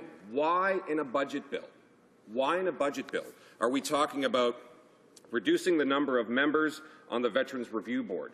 Why then in a budget bill are we talking about changes to the Supreme Court Act? Why are we seeing 70 pieces of legislation in over 300 pages changing in a budget bill?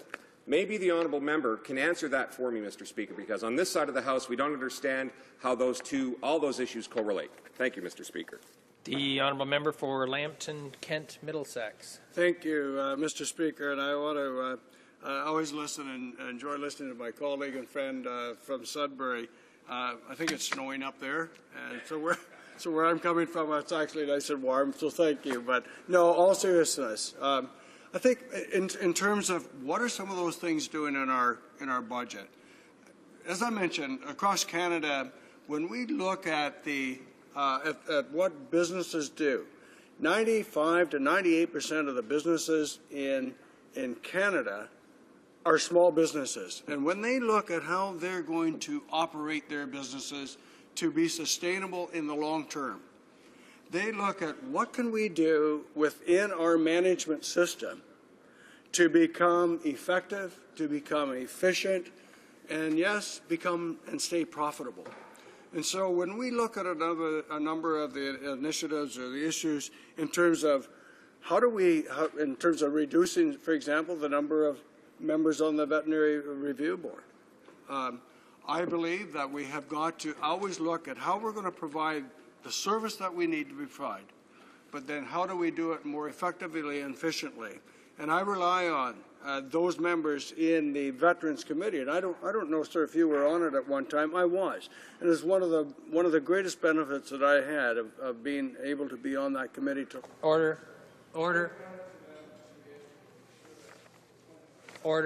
Just remind all honourable members when they're asking or answering a question, if they would pay attention to the chair, they'll get a signal when the time has expired. Question and commenter, l'honorable. Questions and comments, the honourable member for Chicoutimi-Le-Fjord. Mr. Speaker, my Conservative colleague should be ashamed of his answer. I can't believe that the member across the way is justifying the fact of having reduced the number of permanent members from the Veterans Affairs Board Tribunal, which deals with all kinds of issues, and they're having problems at Veterans Affairs Canada. Unfortunately, I have people come and see me in my office, and unfortunately, they just fall down when they hear about the cuts to that department. That tribunal is there to help them, and when the Conservative member across justifies this and saying that by cutting the salaries, Canadian businesses will be happy, It's disgracious. I really can't believe it. So if the Conservatives have such terrible management of Canadians, of the Canadian economy and our finances. They don't make veterans pay the price of this. I think you should be just so ashamed of your response. I don't even have a question. Lambton Kent, Middlesex. Thank you, and I thank my colleague for his question. And actually, in terms of service, we need to actually make sure that we look at what our government has done for Veterans Affairs and for our veterans across this country. They're the ones actually that we need to make sure that we stand behind. And that's why we've not only implemented the charter, but we've made a number of changes within that charter to make sure that our veterans are looked after. We've created a number of service centers in which they now have more access to make sure that those that are in need of getting treatment and those that are in need of getting information have the access to those facilities. We want to make sure that we have even for the fact that we are there for them in terms of their compensation. When people come back with injuries, we've got first-time extraordinary amounts that we want to help them with so that they're protected in their long-term life ahead of them. Thank you very much, Mr. Speaker. Resuming debate, the Honourable Member for Abitibi-Témiscamingue. Thank you very much, Mr. Speaker. I'm very pleased to rise in this debate today to talk about C4 and to explain how our opposition is interested both in the form as well as the substance of the bill. I want to specify that in terms of the form, we once again have an omnibus bill that is a whole mess of different initiatives that don't hang together. We're talking about a piece of legislation that talks about carbon reserves and other legislation that talks about the changes being made to occupational health and safety. And so really we're bouncing from one department to another, whereas concretely speaking, we're talking about a budget bill. And we might have expected that these be measures that concern the Minister of Finance. But with this government, it's really not necessarily the way in which we work.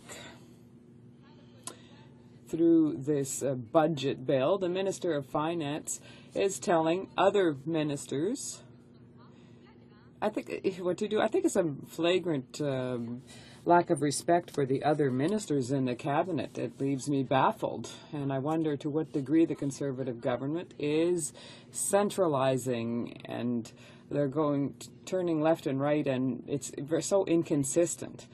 I know that if I was made a minister during the summer as somewhere, I'd like to be able to handle my department myself, but apparently there's no worry about that. The new ministers are just told what to do by the Minister of Finance. And this concerns issues that are under their area of jurisdiction. So I think Canadians might wonder how many times we're supposed to be fooled with a bill like this. The gifts that the Conservative government made after the prorogation is another Pandora's box. Is this really what should be in a budget bill, to have new laws that deal with labor relations, for example? I don't think so, and I wouldn't like to be the labor minister right now and being told what to do. Now, on the substance of it, I think that the Minister of Finance should really rather deal with financial priorities of Canadians. For example, in 1980, the income-debt ratio was 66%. Recently, according to 2011 statistics, it's gone beyond 150%. So that means that globally speaking, every household, for every dollar they earn, they owe $1.50. We owe more money than we earn, and that doesn't make any sense at all, Mr. Speaker. So I think this constitutes, this kind of household debt, a dimension that's more and more significant in the finances of many Canadian families. And nothing's being done about that. In terms of employment, the figures tell us a lot. In September, the level of employment went up in Quebec to 15,000. However, these are part-time jobs. the full-time jobs are going in the other direction. So they say that they're creating jobs, but yes, they're creating jobs with no security that are part-time rather than keeping long-term secure jobs. And I think, Mr. Speaker, that that should be a priority for this government. But all they're interested in is job creation, not taking into account security and that in part-time versus full-time work. And I think the people at home are well able to realize that a part-time job doesn't equal a full-time job. In any case, I can realize that, and I think that my little 5-year-old neighbor can understand that too. So this effect on the job market has indirectly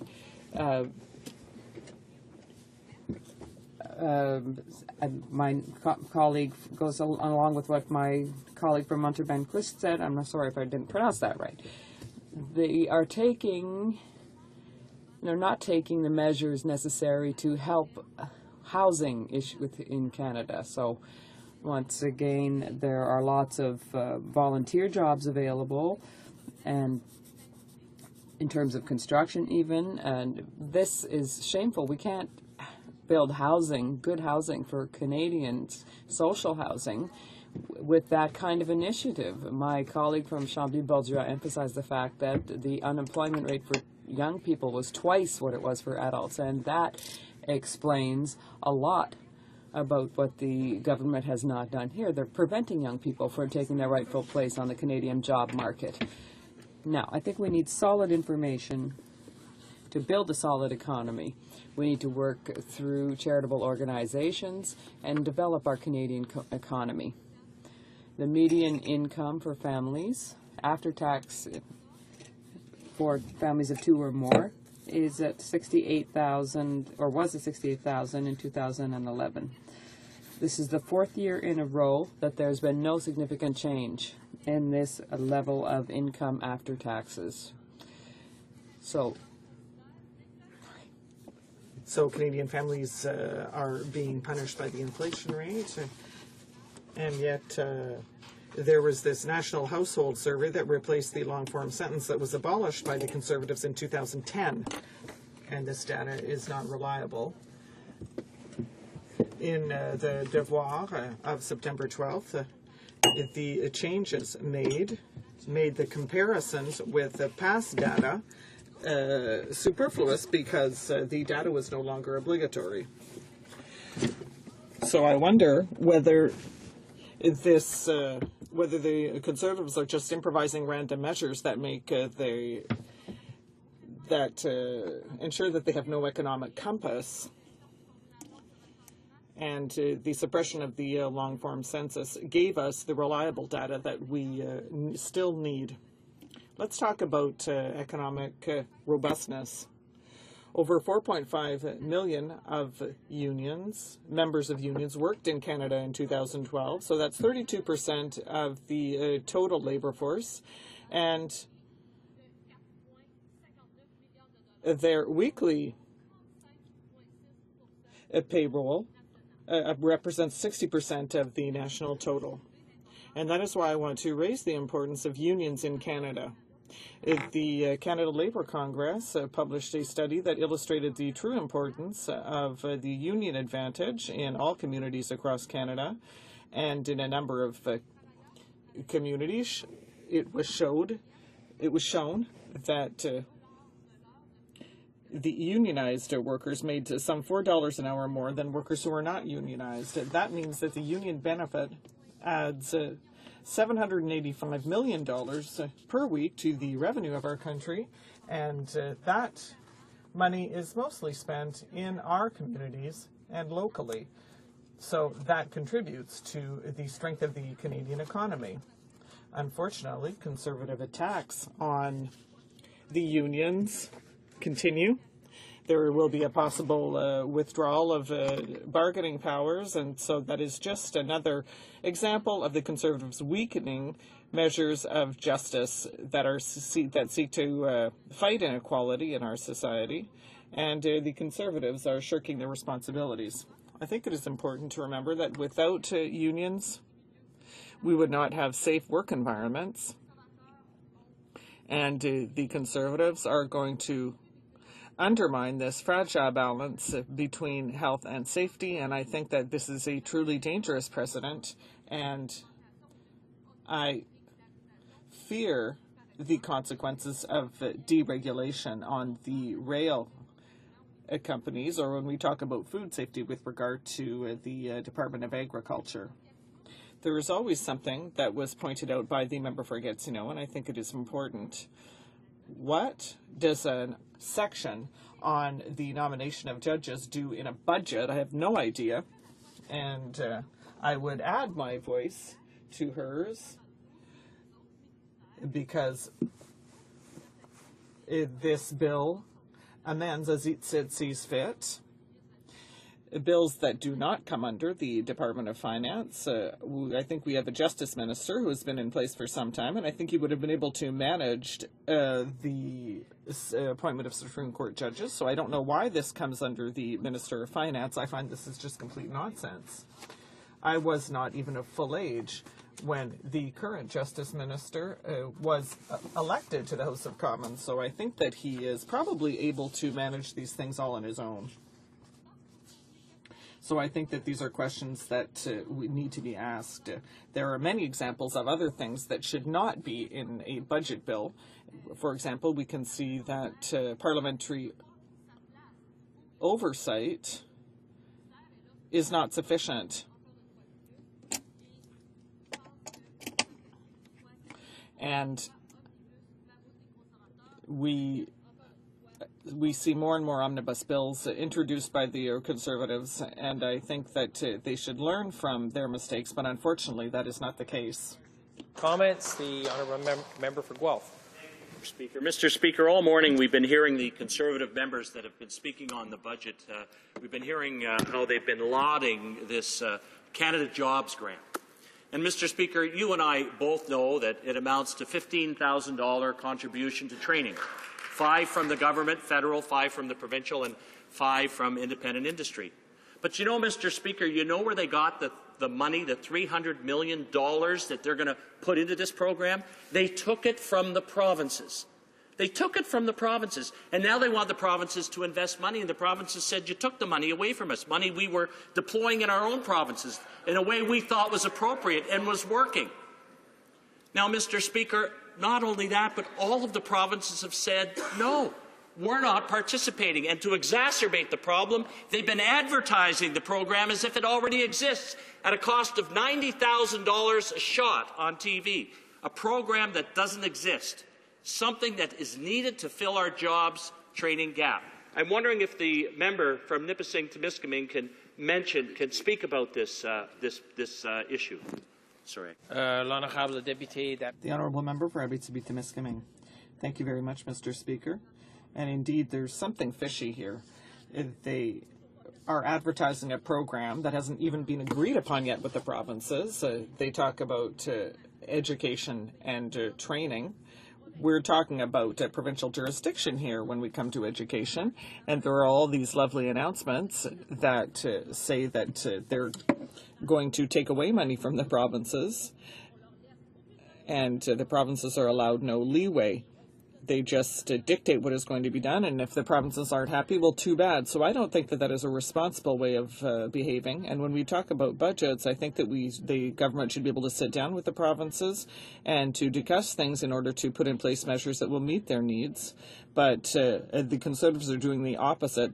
They don't care at all about the provinces, and especially in the case of Quebec. Questions and comments, the honourable member for Abitibi-Témiscamingue. Oh, I'm sorry, Acadie-Bathurst. Thank you, Mr. Speaker. When the training program was set up in 97, I remember in New Brunswick, it was the second portion of employment insurance that was transferred to training under provincial jurisdiction, and at the same time, it gave an opportunity to provide training for employment for small and medium-sized businesses. The problem with this program is that small and medium-sized businesses do not have that money. So does my colleague agree with me that the government is actually transferring money from the provinces to large companies that already have enough money, that already have the responsibility for training their staff. And that does not help economic development in the rural regions as we had in the former program. The Honourable Member. Mr. Speaker, I'd like to say that my colleague is absolutely right. It must be understood that in my riding, it is mostly small and medium-sized businesses that prevail.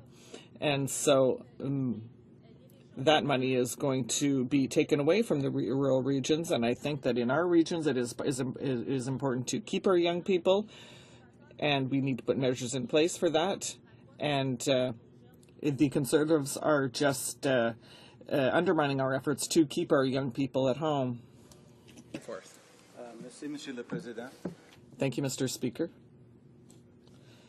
Unless I am much mistaken, my colleague sits on the Natural Resources Committee, so I'm wondering whether she finds it as surprising as I do that there is a section in this budget bill that deals with the federal or the Dominion coal blocks, and it stipulates that the government can get rid of these coal blocks. The Honourable Member for Abitibi-Témiscamingue. Thank you very much, Mr. Speaker. That's another measure that is complete nonsense. Is it normal that it should be the Minister of Finance and that it should happen in the Finance Committee that we should be discussing the Dominion coal reserves? I think that is crazy. It is in Section 7 of C4. We're talking about the Dominion coal blocks, and I think that that should be managed by the Natural Resources Committee and by the appropriate minister. So it shows that the Conservative government is putting absolutely anything it wants in this bill, and it does not allow us to have serious debates on topics that concern us. I think it is unfortunate that I cannot have a voice as the new critic for natural resources on Section 7 of the coal blocks, because it is going to go before the Finance Committee. I think that is a tangible example of the fact that this bill is going off in all directions. Secretary to the Minister of Labour. Thank you, Mr. Speaker, and I'm very pleased to stand today and speak to BIA2, and of course more specifically to the government amendments to Part 2 of the Canada Labour Code. And I want to be clear, the focus of our government and the purpose of these amendments is to improve the health and safety of Canadian workers. We've said it before, and I'll say it again. Canadians have been very clear, Mr. Speaker. What they want are jobs, growth, and long-term prosperity. And of course, we've listened to Canadians and delivered. There's been over 1 million net new jobs since the beginning of the recession and the lowest debt to GDP ratio amongst the G7 countries. And of course, we're all very proud of the very recent and historical trade agreement that was announced with the European Union, which is going to create an additional 80,000 jobs for Canadians. In short, Mr. Speaker, there's a lot that we can be proud of. But, Mr. Speaker, in order to improve on this record and maximize Canada's economic potential, it's vital that we continue to work together to create safe, fair, and productive workplaces. The proposed BIA amendments to the Canadian Labour Code are good examples of how we are streamlining operations to achieve better outcomes for workers, businesses, and, of course, all Canadians. And the result is going to be safer workplaces, which I think is something that we all should be supporting. A number of media sources and opposition members have misreported on these amendments. For the record, I want to ensure all Canadians no rights are being restricted or limited as a result of these proposed amendments. The right for a worker to refuse dangerous work remains absolute. Workers and employers will continue to have access to recourse mechanisms if they disagree with the decision. Employers remain accountable for providing workplaces that are safe and healthy, where the danger is imminent, serious, or a future risk. There is no reduction or elimination of health and safety officers. Mr. Speaker, I want to underline again that our government is dedicated to creating safe, healthy, fair, and productive working environments. A safe and healthy workplace is not only good for a business's competitiveness and productivity, it's good for workers, good for families, and good for Canada. The proposed amendments of the Canadian Labour Code are designed to improve the prevention of accidents and injuries to workers in the course of employment. It is based on the principle that employers and employees are best placed to prevent injuries, identify health and safety issues, and resolve them in an effective and timely manner. This, Mr. Speaker, is called the internal responsibility system. This means employers and employees are jointly responsible for the safe and health and safety of all workers. But since employers have the most control over working conditions, they of course have the greatest responsibility. Employees are also responsible for ensuring their own health and safety. They're responsible for following procedures when handling equipment, hazardous substances, and other materials, wearing protective clothing provided by the employer, complying with the employer's instructions concerning health and safety, and reporting any possible hazards to their employer. Employees have 3 fundamental rights: the right to know about hazards in the workplace, the right to participate in identifying work-related health and safety concerns, and the right to refuse dangerous work. And of course, all these rights remain enshrined in Canada Labour Code. Our government's role is to support employees and employers in meeting their obligation and to ensure compliance with health and safety regulations. And we are doing this by responding to complaints and incidents, conducting inspections, and providing tools, information, and assistance to employers to help them fulfill their responsibilities. Mr. Speaker, the numbers actually speak for themselves. Disabling injuries in federally regulated industries have declined 22% from 2007 to 2011. In 2000, there was 2.51 disabling injuries per 100 workers compared to 1.73 in 2011. But, Mr. Speaker, there is always room to improve. In Canada, occupational injuries and illness cost the economy about $19 billion a year, and an average of 1,000 Canadian workers lose their lives every year. And health and safety is a priority for our government. And that is why, again, we're introducing amendments that allow us to focus on critical issues affecting health and safety of workers in their workplace, respond to imminent or serious situations of danger in a more timely manner, and reinforce the internal responsibility system. There's been a lot of discussion about one important amendment, the definition of danger. And we are clarifying the definition because more than 80% of refusals to work in the last 10 years had been determined to be situations of no danger, and that's even after appeal. So I think that's really important. I want to repeat it because it's so important. 80% of refusals to work in the last 10 years have been determined to be situations of no danger after appeals. So these proposed amendments emphasize that requests should be dealt with in the workplace, bringing together employers and employees who are best positioned to work cooperatively to identify health and safety hazards. And it will ensure that health and safety officers use their time more effectively to enforce the regulations and focus more on preventing workplace accidents through increased awareness, education, and proactive interventions. These proposed changes will not lead to fewer health and safety officers, but will ensure that their time is used more effectively to improve the enforcement of the regulations. And, Mr. Speaker, I want to go back in my history, and I, as many people might know, I worked in a rural emergency for a number of years, and there's images that will remain seared in my mind forever. It was a fall day like this, and early morning, a gentleman went off to work. His wife got up their 3 children, she fed them breakfast. The children went off to school, and she was baking bread when we had to go over and tell her that her husband had been killed in a tragic workplace accident. I remember that day, and I remember that day that Debbie's life changed forever. And to be honest, Mr. Speaker, this was a preventable accident. I'd like to contrast that situation where we could have been perhaps more interventionary. It was a provincial example, but I think it speaks well to the issue at hand, where there was an issue well reported in the media about a year ago about name tags. And, certainly it was a legitimate issue for employer and employee maybe to have a discussion about, but where do you want your resources as a taxpayer and as a Canadian focused on? Do you want to make sure Debbie and her children have their husband forever, or do you want us to be intervening in what should be a simple discussion a reasonable discussion, a reasoned discussion between the employer and employee. And I think this, again, illustrates very effectively how we need to spend our time and our resources. So I want to reassure my colleagues in this House and all Canadians that our health and safety officers will be there to help if employers and employees cannot come to an agreement on a workplace hazard or how to resolve it. They will be there 24/7 to respond to urgent situations that require intervention.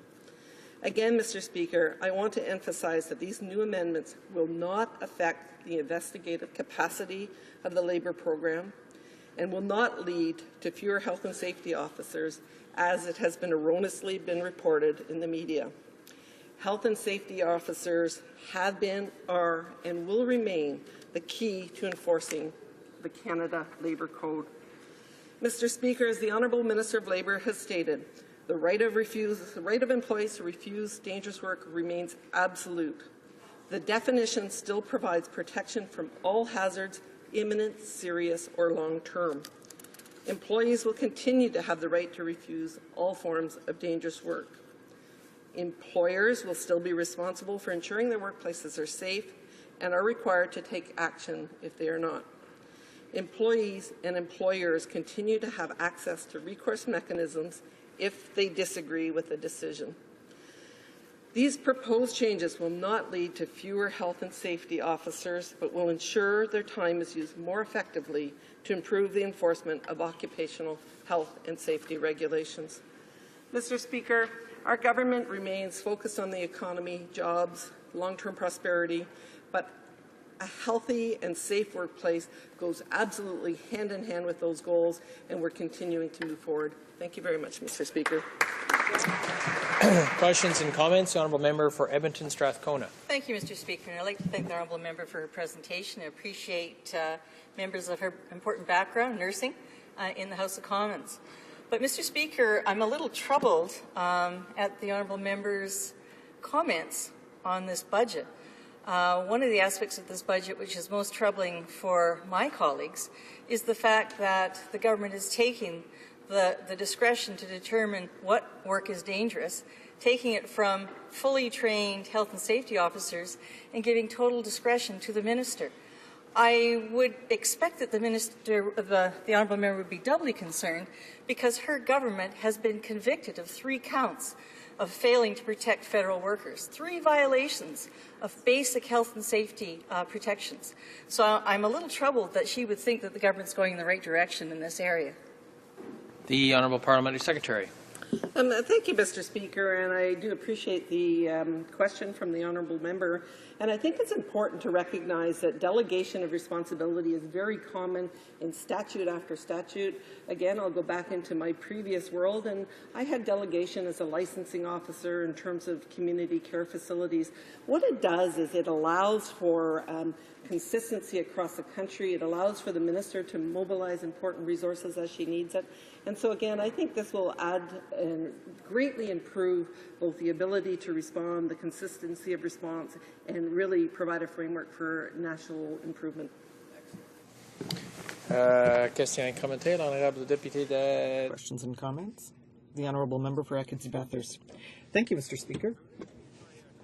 Your side of the House and saying that her government wants to protect the workers. At the same time, the same government is fighting very hard through the backbench members of Parliament, putting bills in the House and to the Senate to almost get rid of the union. And I am a person that worked underground, and within 18 months, 6 of my colleagues got killed underground.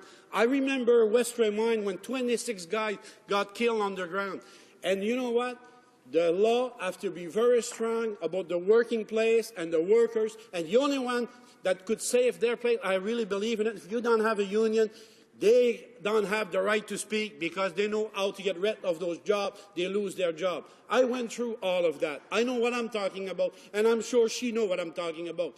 Then I'm wondering, why would the government don't send it to the right committee, to Labour, and bring the right people in to speak on that bill, and not send it to the Finance Committee? Got nothing to do with it. Nothing to do with it. The Honourable Parliamentary Secretary.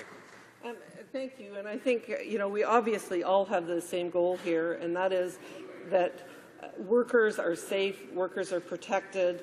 And truly, I don't know how the member can stand up and say that when he looks at the statistics of 80% of those that went forward on appeal were found to be not dangerous situations. So does he not agree that we need to really focus our resources on those miners that are in dangerous situations, on those forestry workers, on those pipeline providers?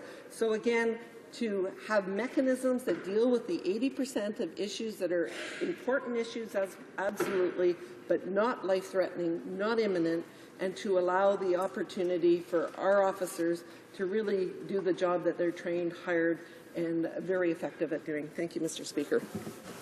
Questions and comments? The Honourable Member for Toronto Danforth. Thank you, Mr. Speaker. I'd like to ask the Honourable Member whether or not she's as disappointed as I am that the current budget doesn't seem to touch on the whole question of adequate benefits and pensions for seniors.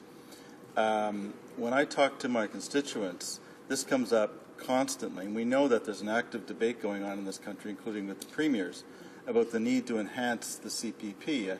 One of my constituents, whose name is Nancy, actually talked to me about creating a national portable pension plan through the CPP and the need to increase the amount of the CPP and OAS. I've had another constituent say exactly the same thing. I'm wondering if she is as disappointed as I am that the only mention it seems in the budget bill with respect to this kind of question is adding 3 foreigners to the Canada Pension Plan Insurance Board. Thank you. The Honourable Parliament Secretary. Thank you, Mr. Speaker. And absolutely, citizens are critical to this country, and they've contributed so much over the years. And that's why I have constituents in my riding who come up to me and say, you know, that splitting my pension plan has made all the difference in the world to me. Thank you so much. So there's been many measures that we've done in terms of the biggest raise to the guaranteed income supplement in years and years and years, the decrease in the GST from 7 to 6 to 5, the working income tax benefit. There's measures that we've done that have made the lives of seniors very much easier for them in terms of how they can afford their senior years. Thank you. Reprise de débat, l'honorable. Resuming debate. The Honourable Member for Marc-Aurèle-Fortin. Thank you very much, Mr. Speaker. We'll talk about Bill C4, which really is nothing else but a new attack on the Canadian economy. It doesn't give anything, it takes a lot away. It's to the benefit of the same people, and it's to the disadvantage of Canadians. This bill is going to allow the President of Treasury Board, the minister responsible for the construction of gazebos, and proud of it, to designate any public service position as an essential position. So we can ask ourselves the question, the construction of gazebos, will this become an essential service for the federal government? I think it's a fair question. And the minister would answer yes. In a 300-page document, this omnibus bill decided again to impose closure. For the 50th time, this bill contains provisions on the appointment of Supreme Court judges. But this bill does not talk about abolishing the Senate, and I don't know why. It seems the government wants to remove some senators from the Senate, but not abolish the Senate itself. So I ask the question, and by asking it, I will answer it. No MP across the way can explain this bill. They might be able to summarize it, but really this bill is just a grab bag of disparate things. It's not a piece of legislation. It's a partisan conservative measure which hides the fact that conservatives cannot properly manage the economy, which is why they would rather talk about building gazebos and the appointment of judges. But the bill does not talk about real issues, but these real issues exist.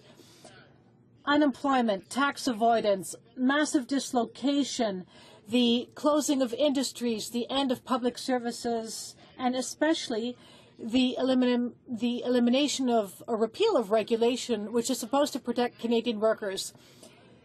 Instead of 2 engineers operating a train, there's only 1. Really, this is not the idea of the century. Why don't you go visit a small village in Quebec, see what's left of it, and people on the ground will explain the consequences of that measure better than I ever could. To continue, as it now stands, Mr. Speaker, there are 1.4 million Canadians unemployed today. At the highest point of the recession in 2008-2009, there were 1.5 million. In 5 years, the situation, which the government claims is wonderful, in fact, today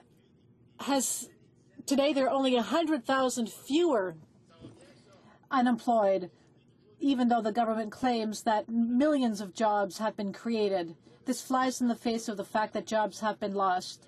When you replace a $25 an hour job by a $15 an hour job, this is not good for the economy, and certainly it's not good for Canadian men and women who have to deal with lower incomes. Family debt, household debt stands at 163% of their annual income. Within the OECD, we have the highest level of household debt. Is that good for the economy? It seems that they are proud of that. Conservatives are proud of that, but you don't hear them talking about it very often. I said that $25 an hour jobs are being replaced by $15 an hour jobs. Well, this comes as a result of cuts made over the last 35 years. Only a quarter of Canadians have seen their incomes rise. The vast majority of Canadians, excluding the 1% friends of the Conservative government, have seen their incomes rise slightly. 80%, the vast majority of Canadians, have seen their incomes fall or stagnate. And this is what they call economic progress? Well, I simply call that Conservative economic policy. That is, corporate welfare bums have all the benefits, but we have the right to deficits, to paying bills, to lower salaries. The botched EI reforms, the Conservatives decided EI didn't work anymore. The minister got more power, and they played with the premiums as well. The EI, rather labor-sponsored venture funds, will have to pay many more higher taxes. We're talking about $350 million. And what they have not addressed is tax avoidance. Sure, they talk about it a lot, but they've done nothing concrete to fix the problem. Let me give you a simple example. They say that they will discuss the matter, but some people have told them, wake up. So there are people out there working to help other Canadians avoid paying their taxes. These are white-collar criminals, bankers, accounting firms, tax experts. These entities help to organize tax avoidance, and are they punished? What is their penalty? Well, there's no mention of it whatsoever. So the Conservatives talk a good game, but they don't take any concrete action. It seems they are always on the side of people who help fund their election campaigns, the friends of the Conservatives, who are in fact the enemies of Canadians. In short, this bill also contains a fairly strange provision.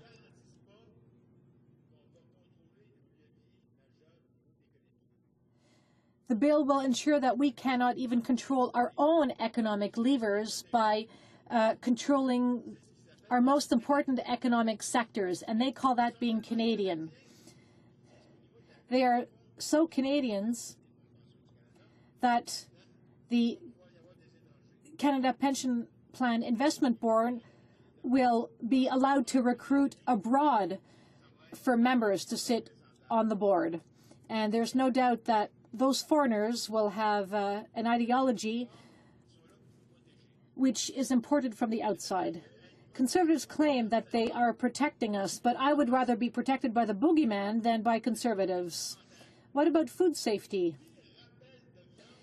The biggest beef recall in our history has happened since the Conservatives came to power. So our regulation in that area certainly do not protect Canadians. What about the closing of customs and border offices? Today, in some places, you have to call ahead to let customs know that you will be crossing the border, and you have to promise that you're not carrying any illegal goods. And that's what they call security? Cutbacks at the Transportation Safety Board. Well, congratulations. We should tell them that their deregulation is responsible for the death of 50 people, and that is just the beginning.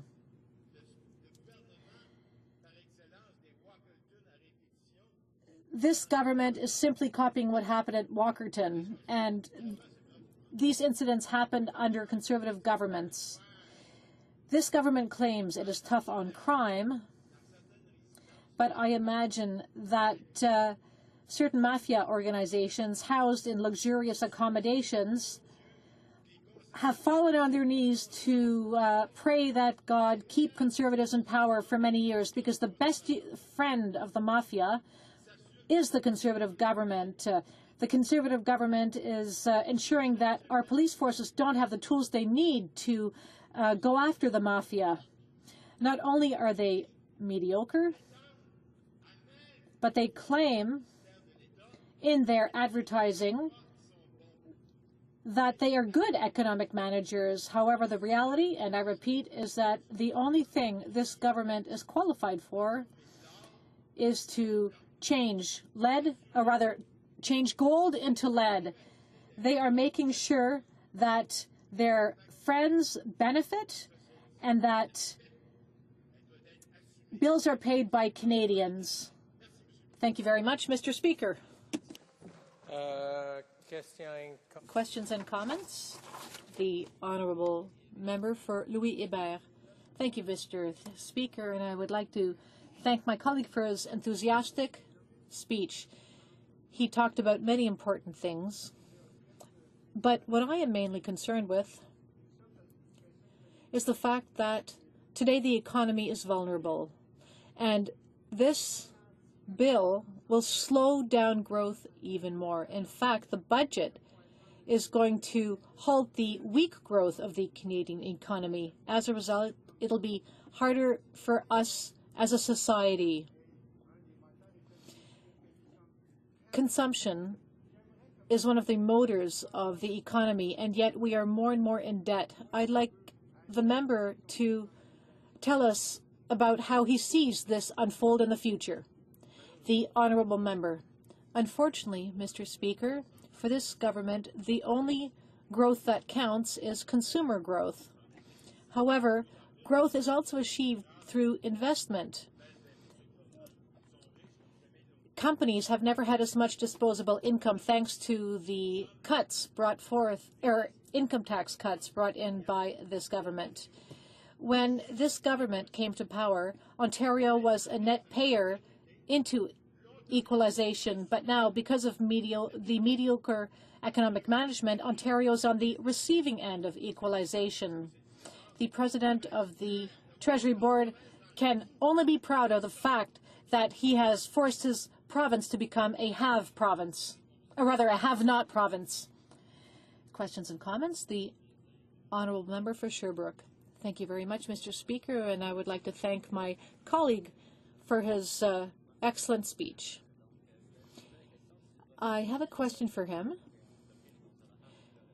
Since they were elected, the Conservatives have introduced many omnibus bills numbering many hundreds of pages. And it seems that the Conservatives have not learned from their past mistakes. For instance, they have taken certain measures which would be to the disadvantage of credit unions. And perhaps they would recognize that there are other mistakes contained in this bill. The Honourable Member.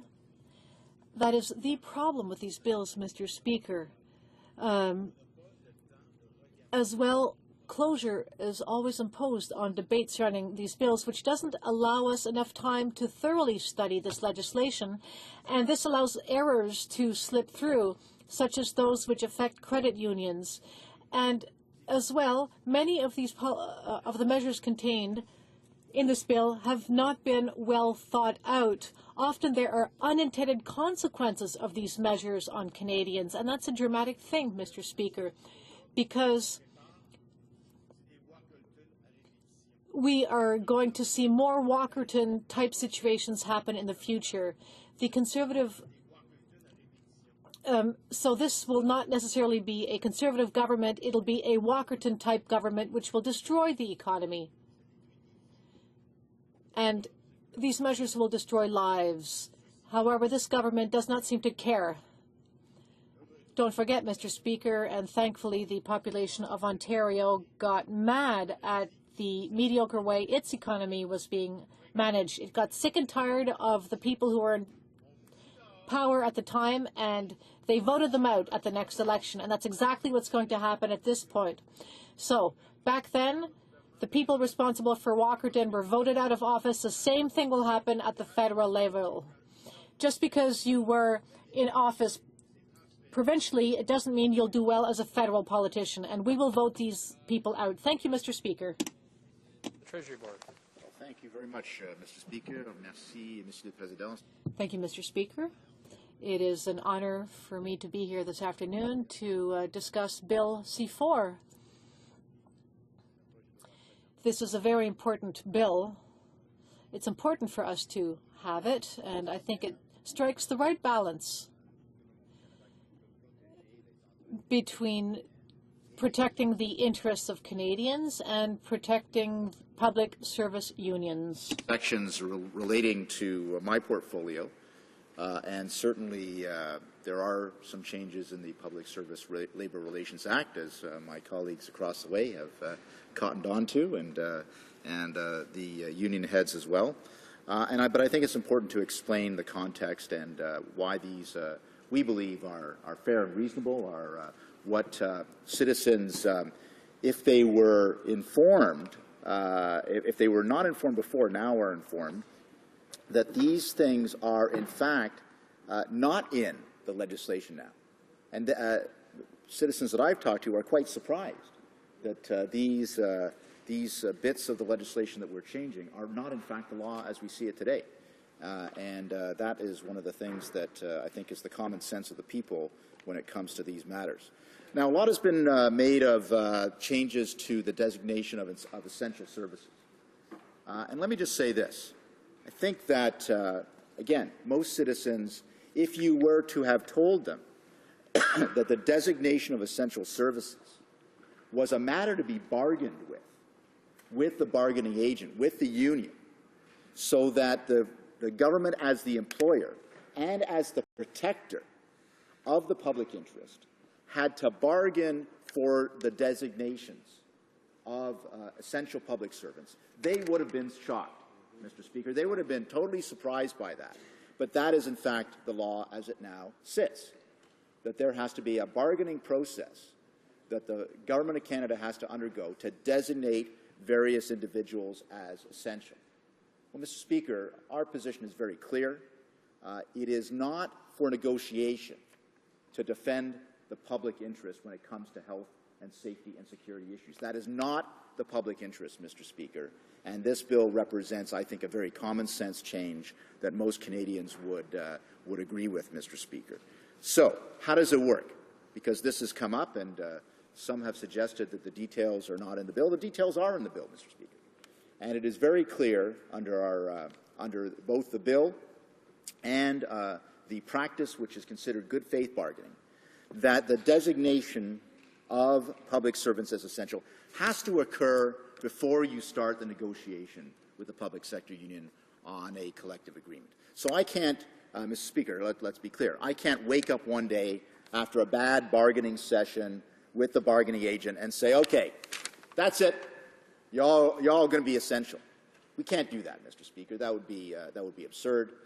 The designation has to occur before the bargaining takes place, And indeed, Mr. Speaker, certainly good practice is to sit down with the union heads and say, here's what we're proposing as essential employees. What do you think? Get their feedback and then proceed in the public interest with those designations, Mr. Speaker.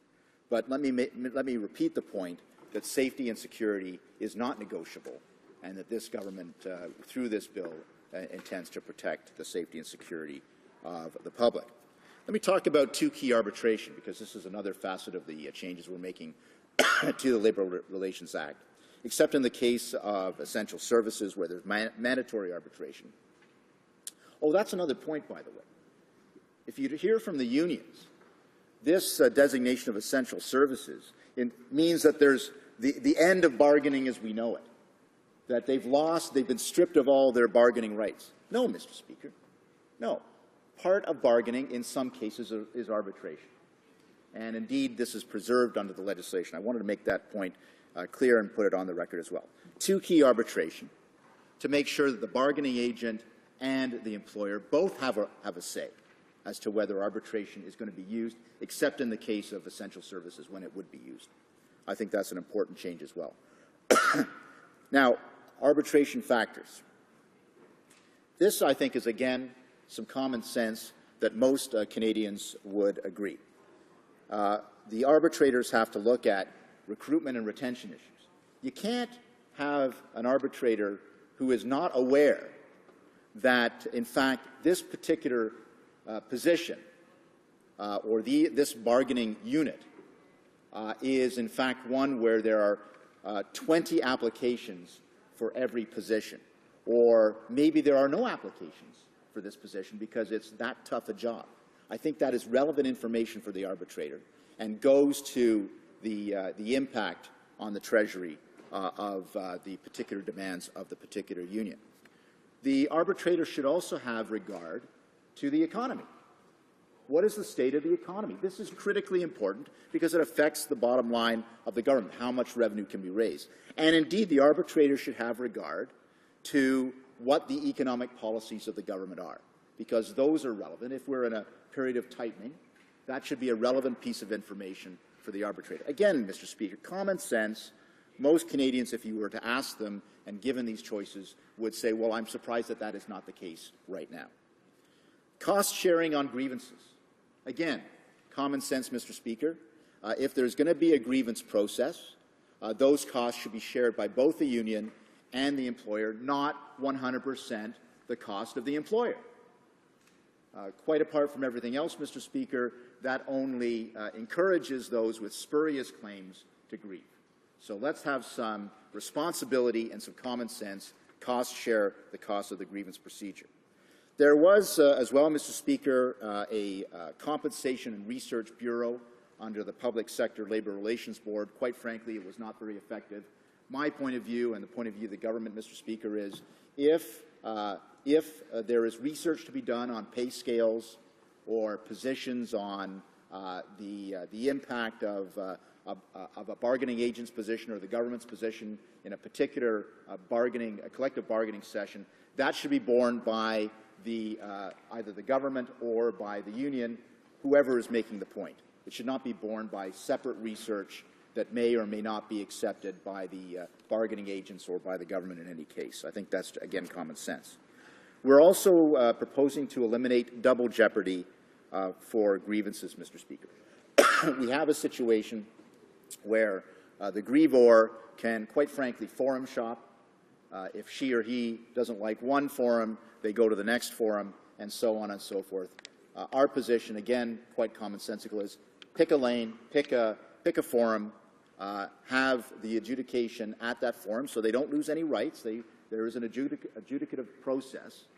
And then at the end of the day, that decision of the adjudicative process has to be accepted by the government and by the union at the same time. Again, I think that eliminates years and years of forum shopping, and if you don't like this decision, you go to the next place. Doesn't help the employee, quite frankly, and does not help the system generally, Mr. Speaker. Finally, Mr. Speaker, I wanted to draw members' attention to another provision which will allow the bargainer, in this case the Government of Canada, to start the process of negotiation with the bargaining agent 12 months before the expiration of the contract. Again, I think this is common sense, Mr. Speaker. We have a lot of cases right now where there's a lot of back pay that has to be added on, and quite frankly, the employees have a lot of uncertainty for a number of years because they're waiting for the process of the bargaining to begin. Let's start the bargaining earlier. Let's get the collective agreements done earlier, Mr. Speaker. That means less back pay, but it also means, on a go-forward basis, more certainty for the employee as to what her or his collective agreement is, Mr. Speaker. So as you can see, these are commonsensical changes to the Labour Relations Act. It follows on some of the other positions we've taken over the last few months, making sure, I know this is somewhat of a controversial concept, Mr. Speaker, but how about explaining to employees what their job is, how their success is going to be measured, and then following up with that employee to see whether she or he are meeting those goals. Again, common sense, not performed systematically across the whole public service. We're going to do it, Mr. Speaker. We're also going to look at absenteeism, make sure that we have the right policies when it comes to that. And I could go on, Mr. Speaker, but I know you're looking anxious, so I'll leave it at that. As you can see, C4 is a well-intentioned bill that will do the job for Canadians. Thank you. Questions and comments? The Honourable Member for Pontiac. I was listening with interest to the President of the Treasury Board's kind of glossing over of some of the measures that the government will be taking in the next few months, which are in fact an attack against the rights of collective bargaining in the public service, as well as the right to strike.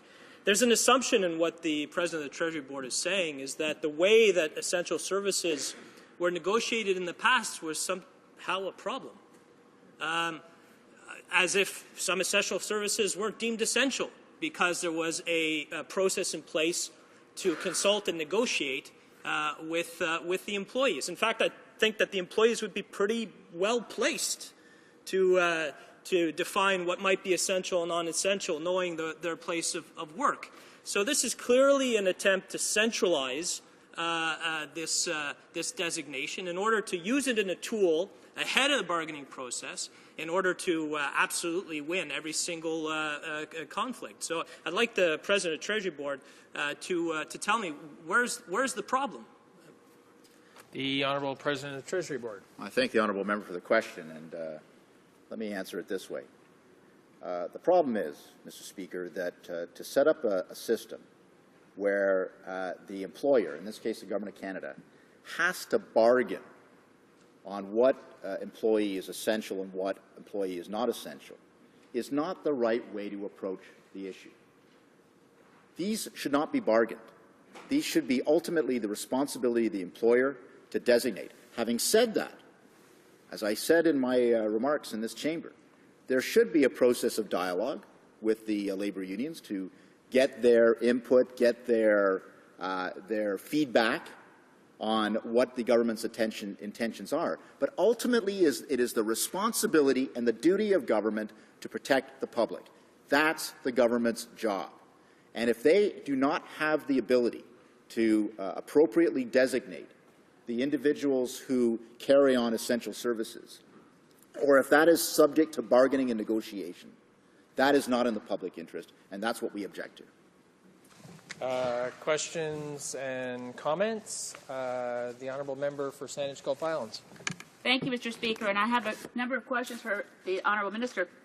This C4 in the guise of a budget omnibus bill takes aim at a lot of federal civil servants, and I'm particularly concerned about the Canada Labour Code changes that affect the right to refuse unsafe work. Didn't come up as much in the minister's statements, but I don't understand why, with only 150 refusals in any given year of federal workers, people under the Canada Labour Code, who find that they need to refuse dangerous work, why the definition of danger has been changed in this Act that specifically removes the language that deals with refusing work that could lead to a chronic illness or specifically threats to reproductive health. Thank you, Mr. Speaker. The Honourable President of the Treasury Board. Thank you, Mr. Speaker. As the Speaker well knows, of course, this was a topic that was just discussed by the member for Kamloops in her address on this issue about 40 minutes ago, I suppose. And she had an interesting fact that she put before this House, that in the present situation, 80% of the cases that the Honourable Member from Saanich Gulf Islands is talking about, 80% of those cases which were appealed because of dangerous circumstances, even including the appeals, were found not to be the case. And so clearly this provision is, if I can say it euphemistically, has been overused. I think it does deserve tightening. It's the Minister of Labour's responsibility on this, so she's an excellent person to ask about this, but I certainly support the Minister of Labour and her changes to the Canada Labour Code on that. Questions and comments? L'Honourable Député de Marc. The Honourable Member for Marc-Aurèle-Fortin. Thank you, Mr. Speaker. The President of Treasury Board comes into this House to talk about components of C4 that affect his department, and that's all well and good. But why did he not assume his function as the President of Treasury Board and present us with the bill that comes from his very department, and not just the elements of the omnibus bill presented by the Minister of Finance that came along with closure? So this really complicates things. I would have appreciated that he not come and explain a finance bill, but his own. And secondly, this is important, the designation of essential positions when there is a strike. When there's no strike, will they be sheltered from job cuts? Merci pour... Thank you for the question, Mr. Speaker. I can say why this is in Bill C4, and it's simple. In the 2013 budget, it was mentioned that it was important to have financial balance in our budget, and it was important to have relations with the public service that are more modern, and it was mentioned in the 2013 budget and also in the speech from the throne 2 weeks ago. It is absolutely connected to the fiscal probity and the fiscal future of the federal government on behalf of the taxpayers of Canada. And so it is no surprise that it should be part of this bill, Mr. Speaker. And I would only say, in answer to the Honourable Member's second question, it is important to designate well before, or at least before, the negotiations that take place, which services are essential. Again, I think that this is what Canadians expect of a government that is managing the public service and the fiscal finances of the country. Resuming debate, the Honourable Member for Surrey North. Thank you, Mr. Speaker. Mr. Speaker, over the summer, or before we recessed for the summer, the Auditor General pointed out that there was a $3.1 billion that was missing or unaccounted for in the Treasury Board. I listened to the speech by the Treasury Board President very carefully, and I was hoping that my constituents have been asking me over the summer as to whether the $3.1 billion has been found, or whether the Treasury Board President has an opportunity to locate that $3.1 billion. And I hope that he will inform this House in the next day or two or weeks whether that $3.1 billion has been located or not. Mr. Speaker, I rise today on behalf of my constituents from Surrey North to talk about Bill C4, the Budget Implementation Act. Mr. Speaker, Bill C4 is yet another omnibus bill proposed by the Conservatives. It comprises of 300-odd pages, and it addresses over 60, 70 different laws. Mr. Speaker, this is deja vu all over again. This is like Groundhog Days. You think the Conservatives, after proroguing after the summer break, that they would come up with a new mandate, new ideas to address the needs of Canadians, to address the needs of every families in my community, the individuals in my community. Yet, Mr. Speaker, I don't see anything in this bill that addresses the real needs of Canadians. The need for jobs, job security, well-paying jobs. That's not in this bill, Mr. Speaker. I can tell you, Mr. Speaker, the Conservatives, it looks like, never got out of the Ottawa bubble. Mr. Speaker, if they had gotten out of the Ottawa bubble, they would look at the long lineups at the food banks. Not only long, but growing lineups at the food banks, Mr. Speaker. They would look at creating jobs for our young people. As you can see, that our young people the unemployment rate is the highest among any age group. So there's nothing in this bill that addresses our needs of our young people, Mr. Speaker. Mr. Speaker, there's another crisis brewing in the Lower Mainland, Mr. Speaker. Port Metro Vancouver is a major port that helps to facilitate trade.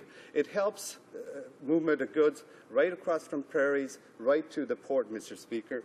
And, Mr. Speaker, what I've seen in the last week, the trucking industry is having major issues at the port, which takes them a long time to either pick up or drop off goods that they need to transport, Mr. Speaker. And that crisis is looming.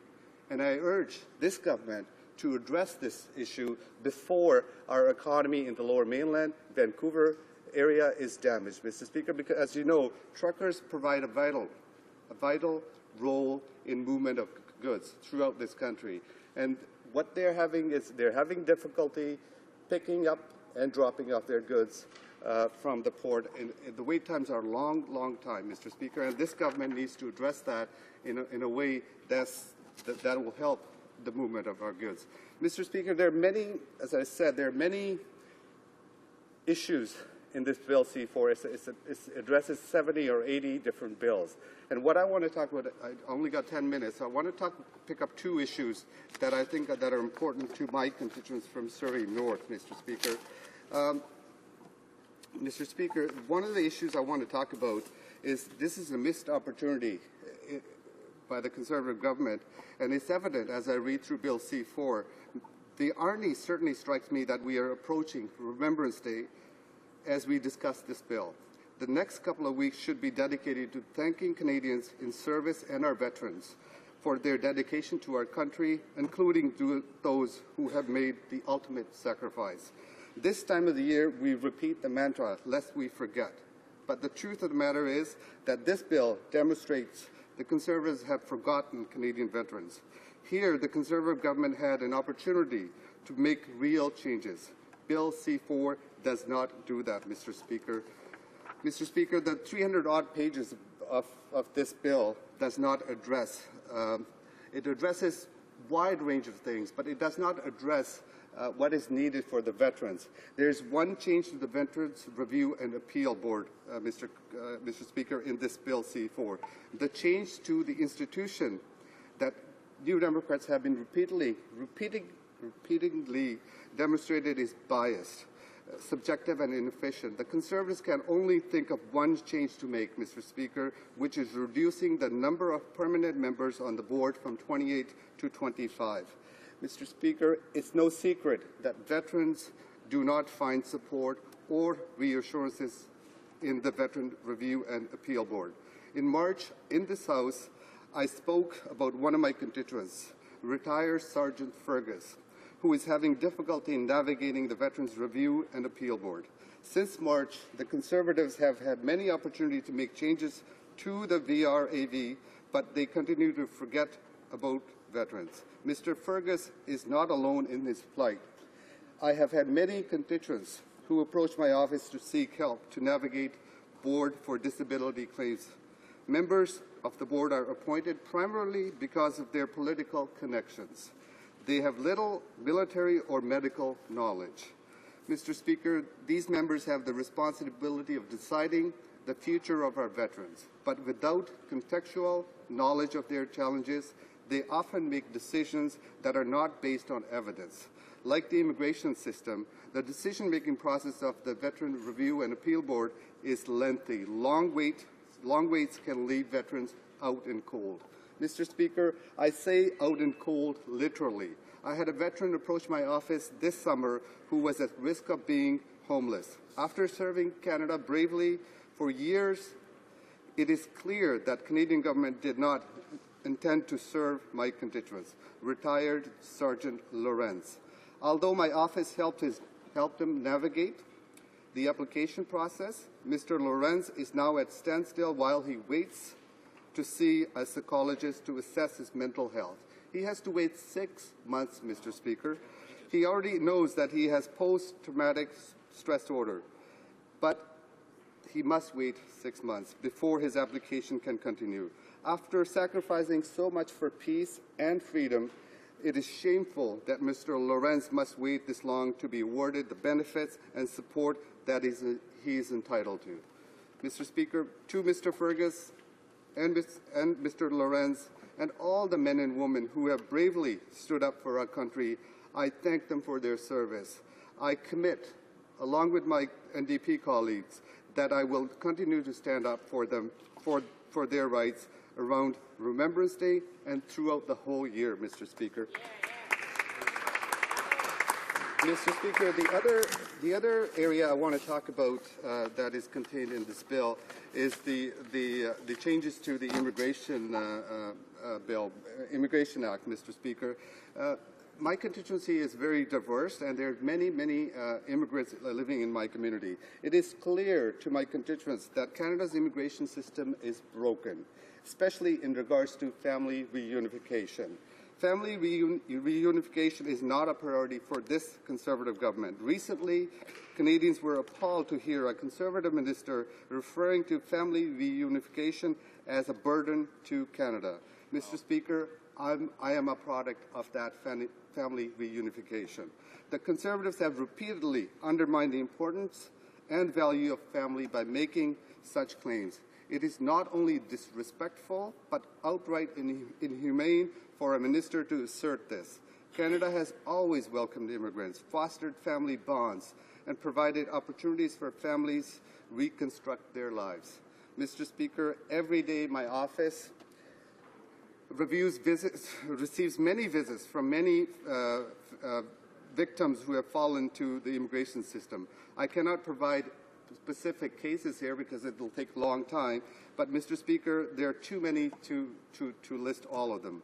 There are families who cannot be reunited with joyous occasions like weddings and birthdays, or daughters or sons who are not able to say goodbye to their dying parents in time because their temporary resident visas were refused for some obscure reason.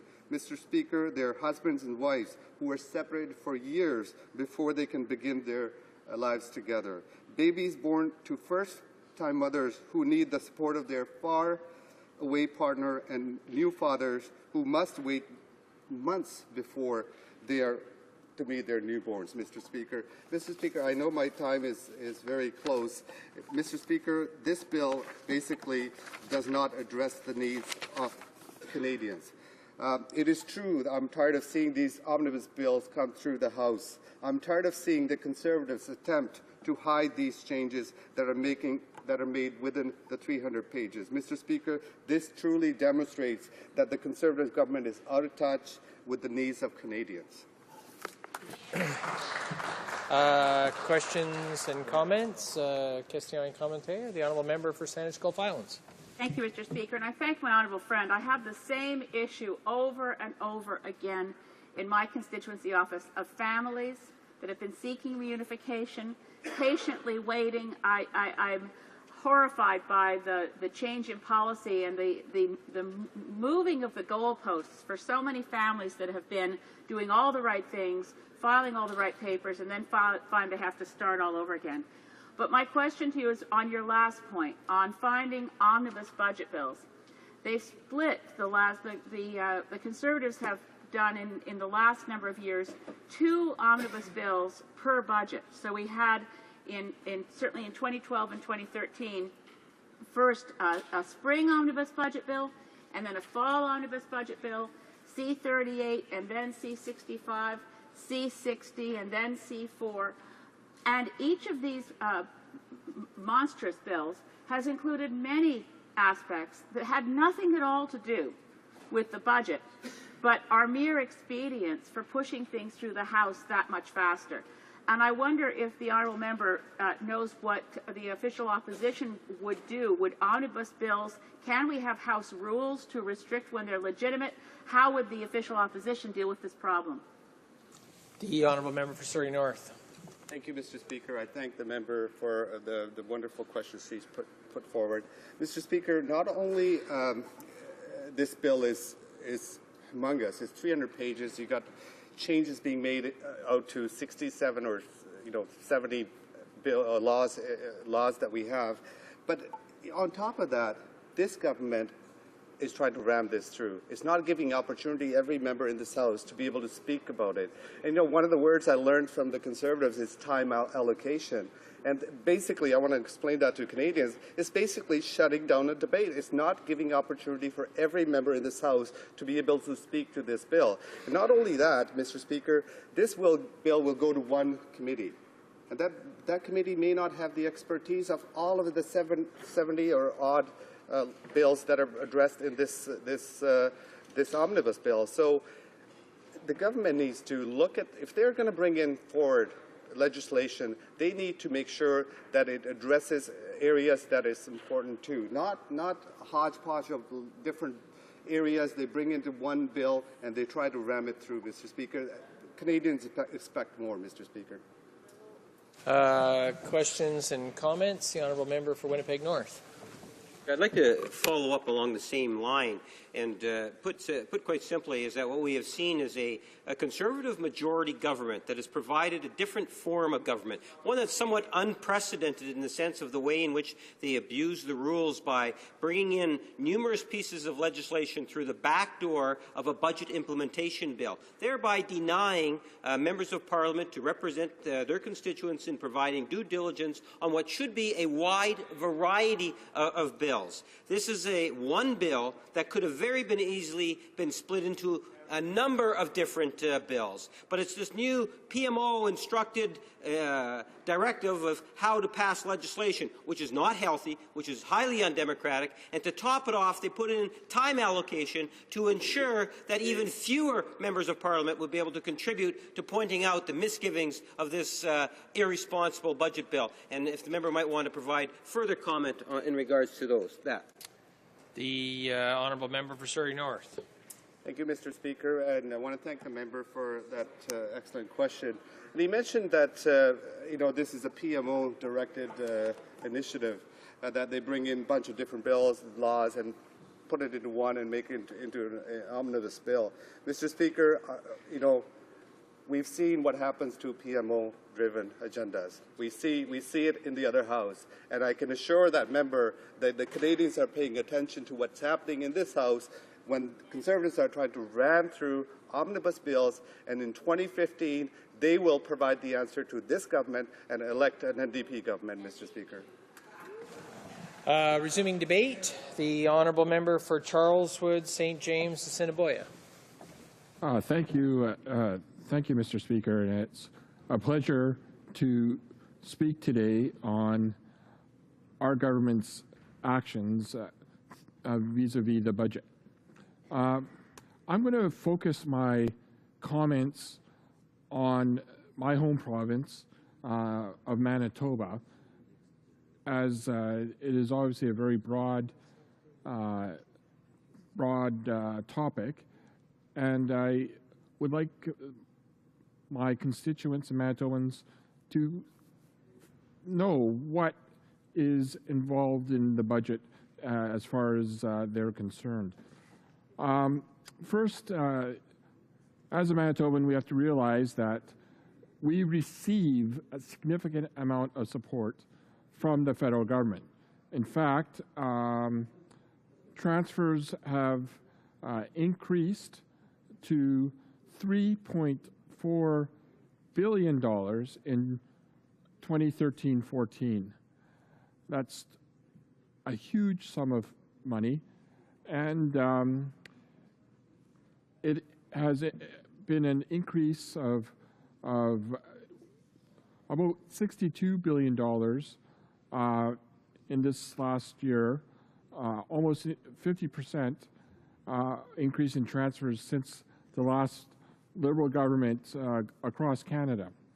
So we're talking about major investments. Now, of that, when it comes to Manitoba, $3.4 billion, $1.8 billion is through equalization, which is an increase of $191 million, or almost 12% since 2005-06. $1.1 billion through the Canada Health Transfer, an increase of $336 million, or 43% increase since the last Liberal government, and $443 million through the Canada Social Transfer. That's an increase of $109 million, or almost 33% since the last Liberal government.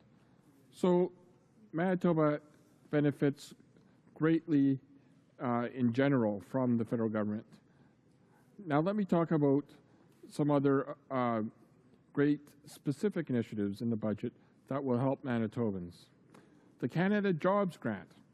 This will be a way of transforming skills training by providing up to $15,000 per person in Manitoba with the combined support of the federal and provincial governments and the employer.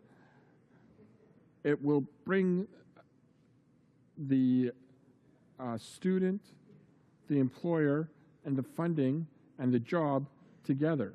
So up to 130,000 Canadians will benefit, and many will benefit in Manitoba. We are also creating opportunities for apprenticeships, supporting the use of apprentices in federal construction and maintenance contracts in Manitoba, such as investments in affordable housing and under the Building Canada plan, which I will speak about in a few minutes. We will encourage students to take or study in high-demand fields, including the skilled trades, science, technology, engineering, and mathematics. The fact is we will also invest $70 million to support an additional 5,000 paid internships for recent post-secondary graduates in Manitoba and across Canada. We will extend support for Pathways to Education Canada to assist students from low-income communities in Manitoba and across Canada from dropping out of high school. First Nation youth is a priority for our government and is a great resource in the province of Manitoba. And we will be providing $241 million to help First Nation youth in Manitoba and across Canada to access skills and training they need to participate in large economic projects like those in the resource sector near their communities.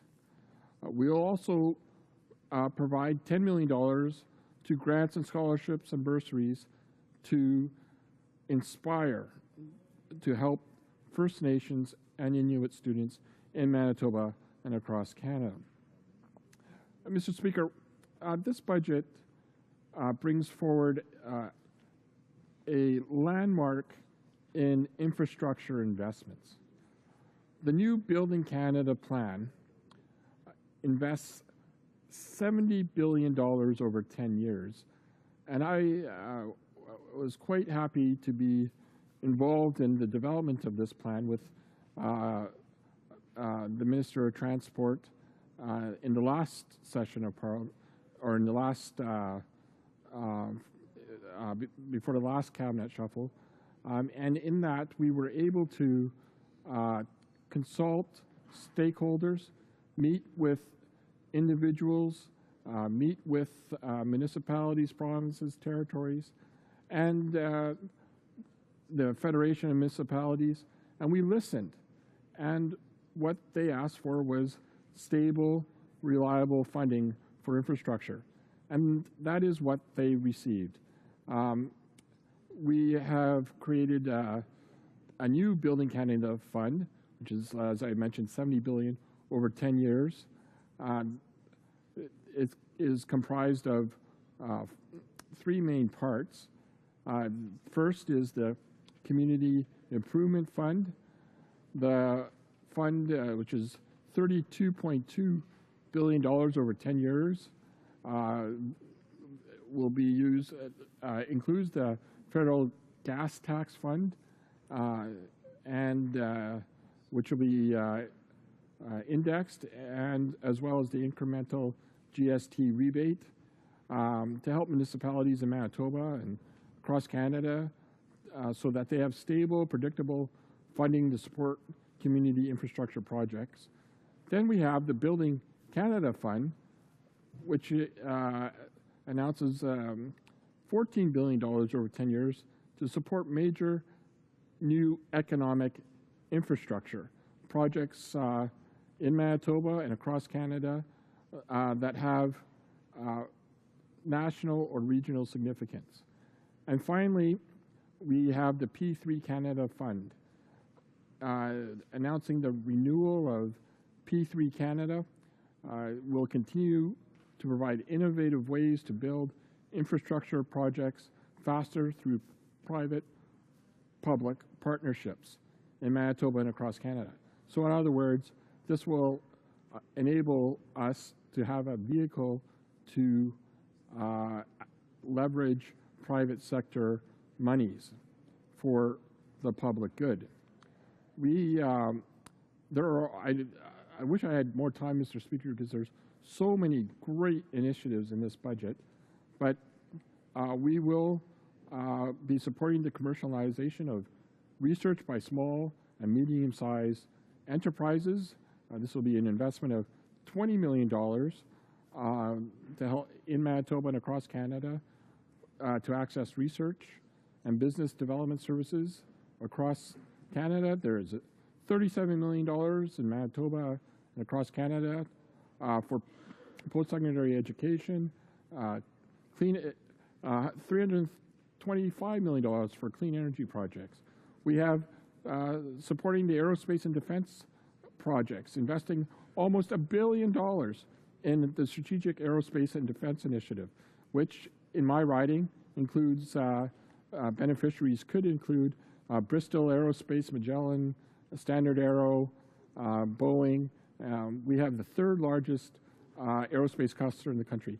Mr. Speaker, I wish I had more time because this is a darn good budget and I can't name all the great things, but it's good for Canada, it's good for Manitoba, and God keep our land glorious and free. Questions and comments? The Honourable Member for Edmonton Strathcona. Mr. Speaker, I'd like to thank the Honourable Member for his laudatory speech for the budget bill. Mr. Speaker, the member mentioned this government's love of the P3 projects, private-public partnerships. The City of Edmonton was a victim of this. They applied for funding to expand their LRT and were promised a certain amount of money, and then they were told to withdraw their application and apply only under the P3. They then only gave them a portion of those dollars, which is mean the LRT, which is badly needed in Edmonton, is delayed for probably a decade. So I'm wondering if the member agrees. Does he think that municipalities should be forced to choose the mechanism to build infrastructure, or should they have the choice of how we're going to proceed with infrastructure in our cities? The Honourable Member for Charleswood, St. James, Assiniboia. Mr. Speaker, in fact, what the new Building Canada plan offers is more money for infrastructure across the board. There will be an opportunity to use the gas tax fund in the way each municipality wishes. It's a direct transfer. The P3 Canada Fund will have a threshold, but the red tape associated with the P3 has also been looked at and fixed if there was some hiccups. The real big picture here, Mr. Speaker, is that there is a lot more money for infrastructure than there ever has been from the federal government in Canadian history. Questions and comments? The honourable member for Winnipeg North.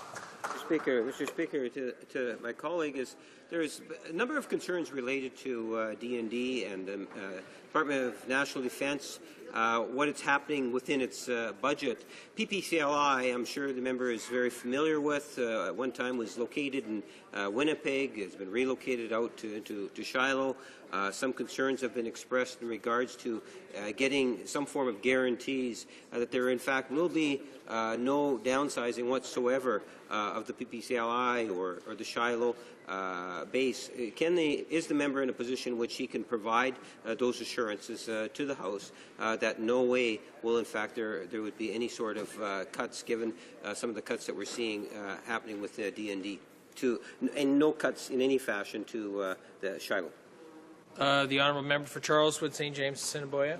Well, the Princess Patricia Canadian Light Infantry are a storied regiment. They are celebrating their 100th anniversary next year, and we're proud in Manitoba to have them with us.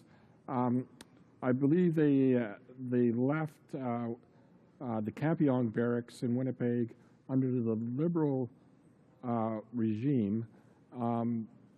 So maybe the member has a better understanding on how to reduce the armed forces. What we are doing as a Conservative government is improving the armed forces so that they do the job that we ask them to do.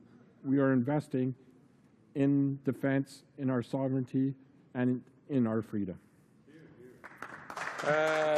Questions and comments? The honourable member for Scarborough Southwest. Thank you, Mr. Speaker, and thank you also to the member for his speech. I'd like to bring up some facts and figures here to begin with. Parliamentary Budget Officer estimates that the overall impact of Budget 2012, Fiscal Update 2012, and Budget 2013 will be a loss of 67,000 jobs by 2017 and a 0.57% reduction in GDP. Also, Statistics Canada states that there are 6.5 unemployed people for every job vacancy in the country, and they also reported that we've had 4 consecutive years without significant change in the after-tax income for Canadians. So really, Mr. Speaker, it demonstrates that Canadians are holding fast or having troubles getting ahead. But I also wanted to mention, since he spoke greatly about the Building Canada Fund, of course, the Minister of Finance came to Scarborough a few weeks ago to announce a big pile of money. But then when other mayors went and asked, how do we access the program, the answer was, well, the criteria is not there. We don't know yet. So how, in fact, can they decide what programs do qualify when they haven't even made the criteria yet? The honourable member for Charleswood, St. James, Assiniboia, short answer, please. Yeah, the Building Canada plan will be active in the spring of 2014. Like, that's always been the plan for the plan, and certainly that's what the stakeholders expect. And in regard to the statistics the member rattled off, look, we're the only G7 country growing at the rate that we are. We're the only G7 country that has a GDP debt ratio that it can be dealt with. We're the only G7 country, in fact, you know what, we're the only country in the world, and maybe with Australia, that is weathered the economic storm and has come out of the great post-war depression stronger than when we went in. Over 1 million jobs have been created, Mr. Speaker. Thousands and thousands. The new free trade agreement with Europe is going to bring in hundreds of thousands of jobs. Mr. Speaker, the prosperity is going to be wonderful. Resuming debate, the honourable member for York West. Thank you very much, Mr. Speaker. And boy, is there a lot of hot air this afternoon. I suspect it will continue as we go forward. Take my sweater off. It's clearly up to constituents or anybody that's watching to pay attention to which side of this House is in favor of this omnibus bill and where we all stand as far as what are the issues, when one can stand up and brag about how wonderful it is and the next one points out all of the mistakes and the errors that are there. So it must be quite comical for people who are watching at times. So I'm glad to have a chance to speak briefly to this omnibus legislation that's been brought into the House. I say briefly because, you know, its closure has been introduced again. This is the fourth bill that's been introduced since the House came back after prorogation, and we've had closure on each and every one of them. So the government's clearly in a rush. Not quite sure where, but I think we have to think about that as Canadians. But this continues to be the same pattern that the government has done previously. We have prorogation, and then we'll have a budget, and then we'll have prorogation, and we'll have another budget. So it's the pattern of management of House business that continues to be a huge challenge in here, as how House business is dealt with. As I said, it's omnibus budget, then prorogation, and back to omnibus bill, and another prorogation. And if at any point we try to go off from that particular calendar, well, somewhere or another there'll be another closure bill. And it's a very sad reality when we talk about democracy in other countries, and democracy in our own country, in our own House, is being shortchanged every day with the kind of closure motions that are put down there. But today we're not supposed to be here talking about the past, because that should speak for itself for a lot of people who are looking at there. But let's look ahead a bit. Let's look past the government's mismanagement of the debt, past the Conservatives meddling with Senate business that has consumed everything going on in the House for several weeks now, and clearly is going to continue on, and past the fact that the government continues to ignore the plights of the middle-class Canadians. So today I'll talk a little bit about this budget. This omnibus budget had its genesis somewhere deep within that 7,000 hollow words and empty platitudes of what was called a throne speech, a speech that some have called the longest and most incoherent piece of government rhetoric in living memory. It clearly was that. It was at least a half an hour too long. But indeed, the Prime Minister spun quite a fiscal yarn into that throne speech, a tale that his Minister of Finance continues into this omnibus budget. As an example, Prime Minister would have us believe that he saw the recession of 2008 looming on the horizon. Well, this is really odd, because in the campaign of 2008, the Prime Minister said the recession would never happen, guaranteed Canadians will never have a recession then, and attacked those warning Canadians to batten down the hatches as fear-mongering. Well, we've seen where that went. Well, indeed, Canada could have been better prepared had this Prime Minister actually listened to those of us in the Liberal Party who were sounding the alarm, but as usual, the Prime Minister listened only to himself or those in PMO. This budget is a continuation of this closed-minded and confused fiscal management theory that the Conservatives continue to put ahead. This budget is again projecting a significant deficit. But just so people don't forget, remember 7 years ago, this government, when it got into office, inherited a decade of balanced budgets, annual surpluses of $13 billion, declining debt, declining taxes, strong economic growth exceeding 3% annually, 3.5 million net new jobs, and the most robust fiscal situation in the world. Ideal, perfect position for them to come in. But despite all of this, this Conservative budget is another example of failures. Besides dealing with the fiscal matters, like the Supreme Court appointment process, which has been completely bungled, this budget does little more than remind Canadians that the Conservatives have overspent by 3 times the rate of inflation. Conservatives have eliminated the contingency reserves that Liberals had built into the federal budget process to protect Canadians against unexpected and adverse events. We have clearly very little protection built in anywhere today should there be a major problem for Canada. But most importantly, this government sent the surplus up in smoke and put Canada back into deep deficit long before, and that's the key word, long before the onset of the recession that the Prime Minister's economic wisdom said was never going to happen. Now, as ridiculous as that sounds, you just have to clearly read the books and read the blues, and you'll see how it is. So despite all of that looming evidence that almost every Canadian detected ahead of time, the Prime Minister continued with his denials.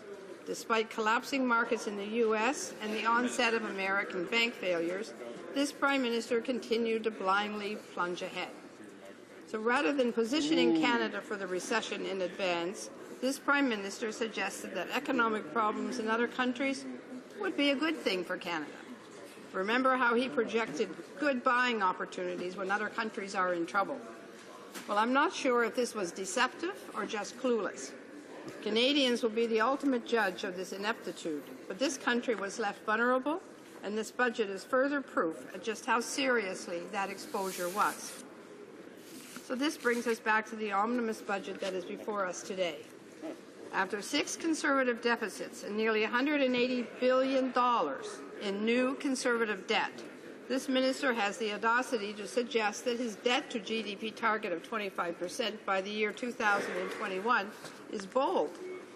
And worse still is the extreme hypocrisy of a government that took Canada from its largest surplus in history to the largest deficit in history, promising balanced budget legislation. In my estimation, deficit spending should be viewed as a tax on future generations, and politicians who create deficits should be exposed as the tax hikers that they truly are. Right. So remember, the government deficit is the difference between the amount of money that the government spends and the amount it has the nerve to collect. So it's odd to hear this particular promise from this particular Prime Minister's mouth, because in the past 17 years, he is the only Prime Minister to permit a deficit. He is the only Prime Minister to hike the national debt. So the real story here is that the omnibus bill is an admission of the Conservative government's failure and ineptitude as fiscal managers.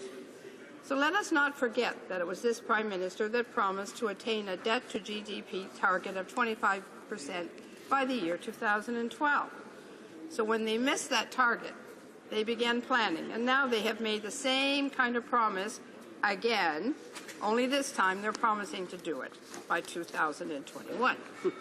So Conservatives can promise and then re-promise the same things over and over, but the promises are not credible. This budget makes promises and commitments, but the promises are not grounded in sound fiscal policies, and they are certainly not in the best interest of the middle class. The Conservatives think they can slash their way to prosperity, but the past 7 years has proven they only dig a deeper hole. So sadly, this hole now contains the Conservative cuts to old age pensions, to health care plans, to environmental projects, but prosperity still eludes the government. So there's an old saying that suggests the first thing you do when you find yourself in a hole is to stop digging. Well, Budget 2013 is nothing more than a shovel and will yield the same results as its predecessors, advanced under the failed Conservative fiscal ideology. In every year since 2010, economic growth in Canada has been slower than the year before. No Prime Minister has done worse since the days of R.V. Bennett.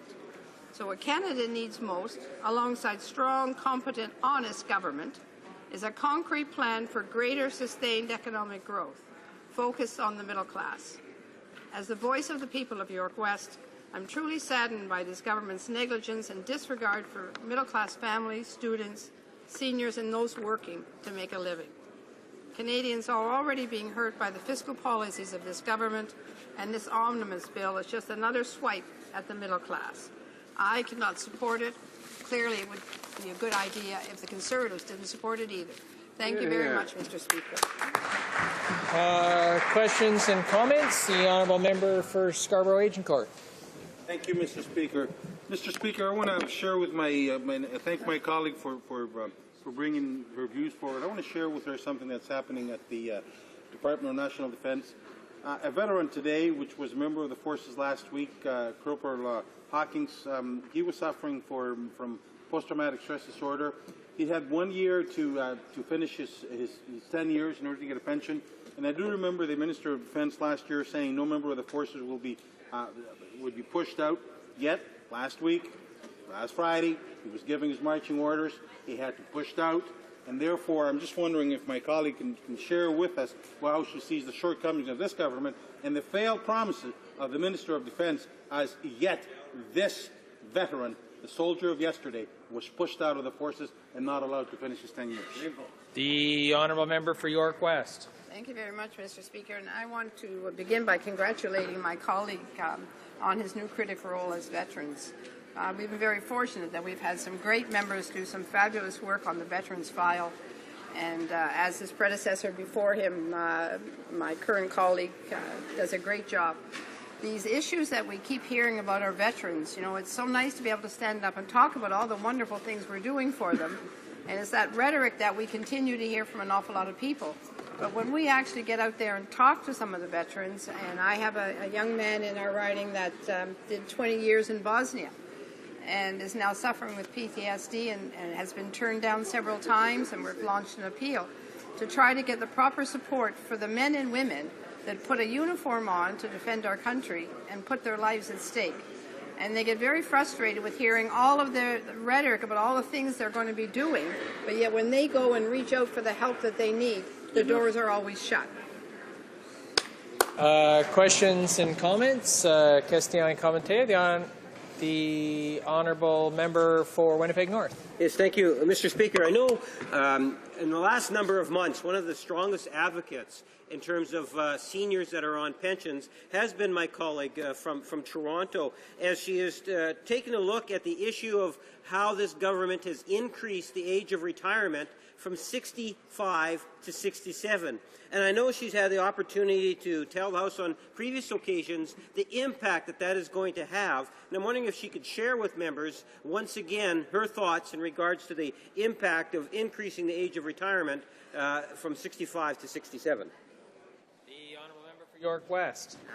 Thank you, Mr. Speaker. Well, let me begin by saying that we intend to do a good job on this side of the House, and I would expect that going to 67, the only way that that's going to change is if Canadians were to be deluded enough to re-elect a Conservative government. Under the Liberals and in our future, 65 is an ideal age. I have countless people in my riding and throughout this country, they don't even make it to 65 because the kind of work that they had to do in construction and difficult jobs and bad health, they don't make it to 65 to get their pension. They're at 55 already and unable to work because of various injuries and so on, and they're looking for assistance. So the idea that everybody wants to work to 67, 70, or 72 or whatever, God bless them all if they want to pay the additional taxes, because needless to say, governments can always use it. But an awful lot of people never get to be 65 because they can't wait, never mind 67. So on this side of the House, as far as the Liberals, if we have an opportunity, and when we have an opportunity to form government, that age will stay at 65. Hear, hear. The time for government orders has expired. Statements by members. Déclaration de député. The honourable member for Calgary Centre. Mr. Speaker, October is Women's History Month, and before it closes, I want to highlight some key ways our government is promoting equality for women. Women make up an important part of our economic fabric. In fact, 187,000 businesses in Canada are owned by women. And now our Opening Doors initiative is helping young women access higher-paying, non-traditional jobs, like engineers and jobs in science and technology, carpentry and plumbing. And now our government and the Minister of the Status of Women are looking to promote more women on boards. Data shows that when women help direct corporations, profits rise. Last June, we passed the Watershed Bill S2, which enables Aboriginal women and their children living on reserves to stay in their homes in the event of domestic violence or family breakup. And finally, our maternal health program internationally is gaining great accolades. The residents of Calgary Centre care about these issues, Mr. Speaker, and on their behalf, I want to thank our government. The Honourable Member for Acadie-Bathurst. Thank you, Mr. Speaker. Last week, I had an opportunity to meet with representatives from the Canadian Federation of Students with a view to discussing the impact of higher tuition fees and student debt on the future of our young people. I want to reaffirm my support to our young people in this country so that they can have access to post-secondary education, which is of high quality and affordable for all. And to achieve this, it's important to reduce student debt by investing directly in post-secondary education and also by increasing the number and amount of non-refundable scholarships. The future of our country and our economy depends on our young people.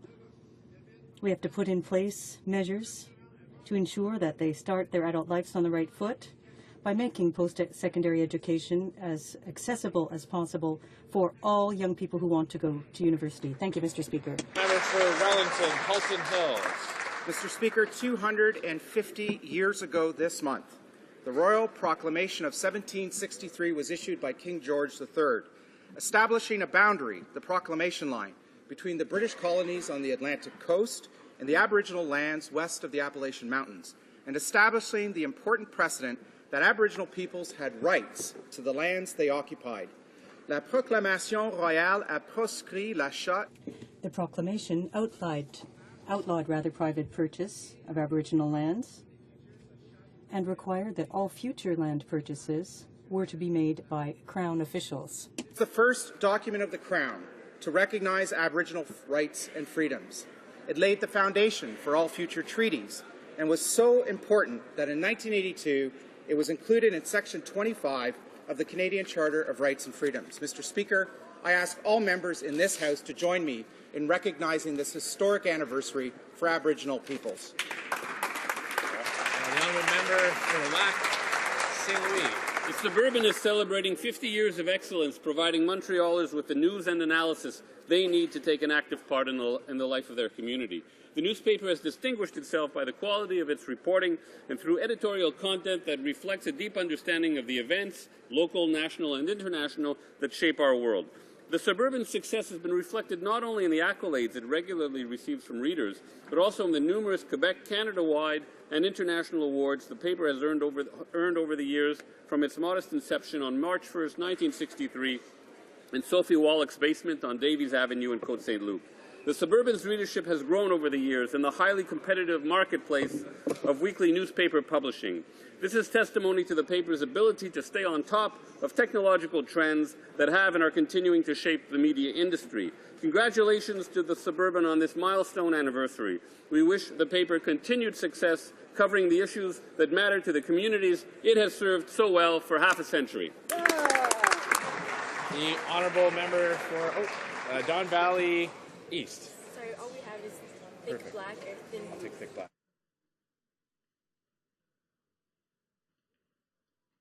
Don Valley East. He's here. He's not here. Okay. The honourable member for Barrie. Honourable member for Barrie. Only one short week ago, I hosted my 8th annual pancake breakfast in support of Juvenile Diabetes Research Foundation. This commendable organization, driven by the hard work of both children and adults, is the largest supporter of type 1 diabetes research. At this year's breakfast, we saw a record turnout of 250 local residents, and it raised over $2,000 for our local JDRF chapter. As there still remains no cure, efforts must continue until type 1's diabetes is fully conquered. As chair of the All-Party Caucus on Juvenile Diabetes, I remain committed to winning this battle. This past June, I hosted my 3rd annual Barrie Waterfront Half Marathon, which raised over $10,000 for diabetes research. And this upcoming weekend, I'll be running the New York City Marathon to raise vital funds to help assist those currently living with this disease in Simcoe County.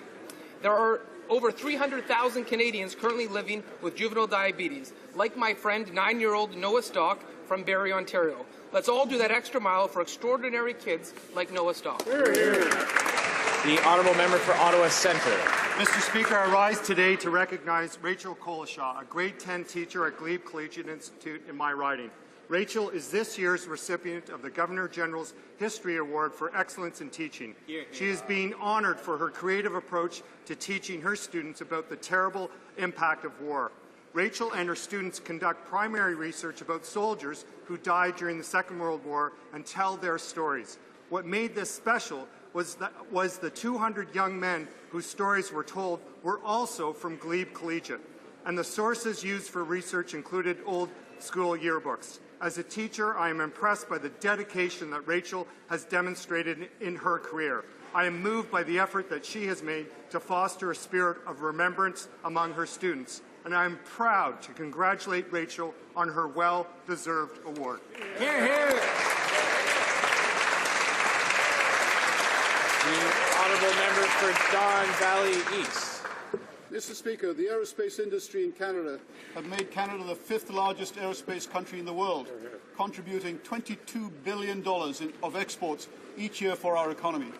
The Aerospace Industry of Canada, AIAC, which represents this industry nationally, recently held their 2013 Aerospace Summit in Ottawa. During this event, the James C. Floyd Award for Aerospace Achievement was presented to a Canadian company, Merivent. Merivent is an outstanding SME that has provided an example of the increasingly important role that small businesses can play in the continuing success of Canada's aerospace industry. Our government recent trade agreement with the EU will open up new opportunities for Canadian aerospace and space industries. I congratulate John Maris, the founder and president of Merivent, and his team for this award, and AIC for the great work they're doing in this important sector of Canadian industry. Thank you, Mr. Speaker. Hear, hear. The honourable member for Halliburton, Kawartha Lakes, Brock. Oh, sorry, the honourable member for Dauphin, Swan River, Marquette. Mr. Speaker, the Canada-EU trade agreement will have great benefits for small businesses, manufacturers, and the people of Dauphin, Swan River, Marquette. Companies in my riding, like Spruce Products, High Life Foods, Louisiana Pacific Building Products, and manufacturers like Ag Shield in Benito will now have access to a $17 trillion market of more than 500 million people. This ambitious agreement with the European Union is a big win for workers, businesses, and families throughout Manitoba. Hard-working Manitobans will benefit, especially in key sectors of the local economy, including our freshwater fishermen, forestry workers, electronics manufacturers, agricultural exporters, and the investment and service industries. These industries employ nearly half of all Manitobans. The trade agreement with the EU will provide a $12 billion annual increase to Canada's economy. This is why workers and businesses across all sectors of our economy strongly support our Canada-EU trade agreement. The honourable member for Algoma, Manitoulin, Kapuskasing. Mr. Speaker, community living associations are non-profit organizations that make a big difference across Canada by helping people with an intellectual disability be fully included in all aspects of their community's life. Recently, I was privileged to participate in Community Living Manitoulin's inspirational annual Harvest Ball Awards ceremony, where special recognition for individual achievement was given to Howard Panamick for charting a new direction in his life, and to John Howard, who was promoted to manager at the Everything Under the Sun thrift store. The Canadian Association for Community Living, along with its regional and local partners, work towards a Canada where all persons can live in dignity, with the opportunity to participate and share in all elements of life in their communities. Dans mon comté, in my riding, from Hearst to Kapuskasing to Manitoulin Island, Espanola, and Elliott Lake, community living has made its mark in order to eliminate exclusion and discrimination. To ensure equality for all Canadians, organizations such as community living associations highlight the best of Canada and deserve our praise and support. Thank you, Mr. Speaker.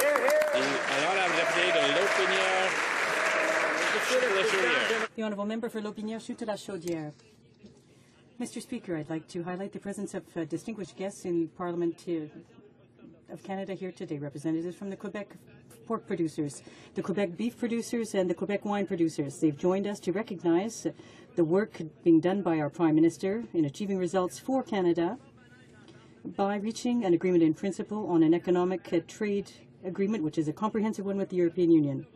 There will be a number of positive spin-offs for the Canadian economy. I can only say that I'm too happy to point out that the Agricultural Sector in our ridings will benefit a great deal from access to a market of over 500 million consumers. It's no secret our products will benefit from being better known and adopted into the culinary habits of our European cousins. I'm convinced that the hopes that led to the signing of this agreement will lead to excellent spin-offs and will offer us stimulating and very enriching business opportunities. Thank you, Mr. Speaker. The Honourable Member for Notre-Dame-de-Grasse-Lachine. The Honourable Member for Notre-Dame-de-Grasse-Lachine.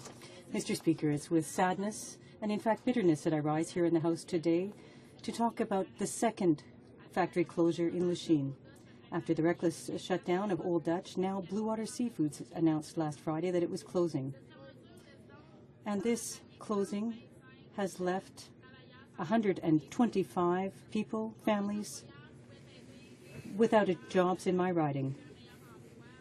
Now, I understand that the employer will attempt to help them find a job in the future, but when you've worked for 25 to 30 years somewhere, it's a heck of a shock to wake up one day and find out that you'll be back at the bottom of the ladder looking for a new job.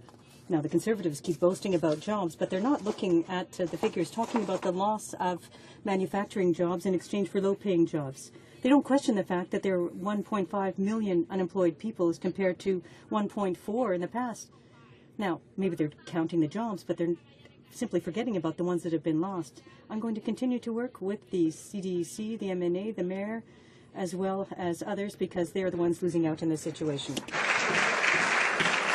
Mr. Speaker, there is a special group of students in Ottawa today. They are participating in a program I call a Capital Experience, where student leaders from each of the 7 high schools in my riding come to Ottawa for 3 days each year to learn about career opportunities in public life. This is the 10th year of this program. They have visited Parliament, the Belgian Ambassador's residence, Amnesty International, the Department of Foreign Affairs, the Press Gallery, the University of Ottawa, and Summa Strategies. I wish to thank those who shared their time with the students and thank the businesses and service clubs who sponsored them. Today I welcome to Parliament Gillian Ribbick and Landon Barnes from Brock, Carly Parks and Carolyn Ford from Crestwood, Corey Gavin and Lila Belsey from Fenelon Falls, Jillian Hawley and Riley Tate from Halliburton, Kate Fiddler and Kaylee Petrosky from IE Weldon, Katie Brown and Kyle Pugh from LCVI, Alyssa O'Neill and Lindsay Dart from St. Thomas Aquinas, and Joel Tucker from Apsley. I ask my colleagues to join me in wishing these young people all the best as they make decisions regarding their future careers. The honourable member for Bonavista Gander, Grand Falls, Windsor. Mr. Speaker, I rise today to pay tribute to a man who served this country with honour and distinction. Fred J. Mifflin, born and raised in Bonavista, Newfoundland and Labrador. At the age of 16, he joined the Navy and started as a midshipman. He rose through the ranks, becoming commander and finally Rear Admiral. In that time, he commanded a total of 10 destroyers. He contributed to countless hours and thoroughly enjoyed his time with the Navy League and the Sea Cadets. He then retired from the Canadian Forces but continued his public service. He was first elected Liberal Member of Parliament for Bonavista Trinity Conception in 1988 and re-elected in 93 and 97. From 1996 to 99, he was appointed Minister of Fisheries and Oceans, Minister of Veterans Affairs, and the Atlantic Canada Opportunities Agency. But his greatest honour of all was being a loving husband to Gwyneth, a father, and an extremely proud and loving grandfather. Fred Mifflin passed away peacefully on October 5th, a tremendous testament to public service and, above all, to his family. Thank you very much.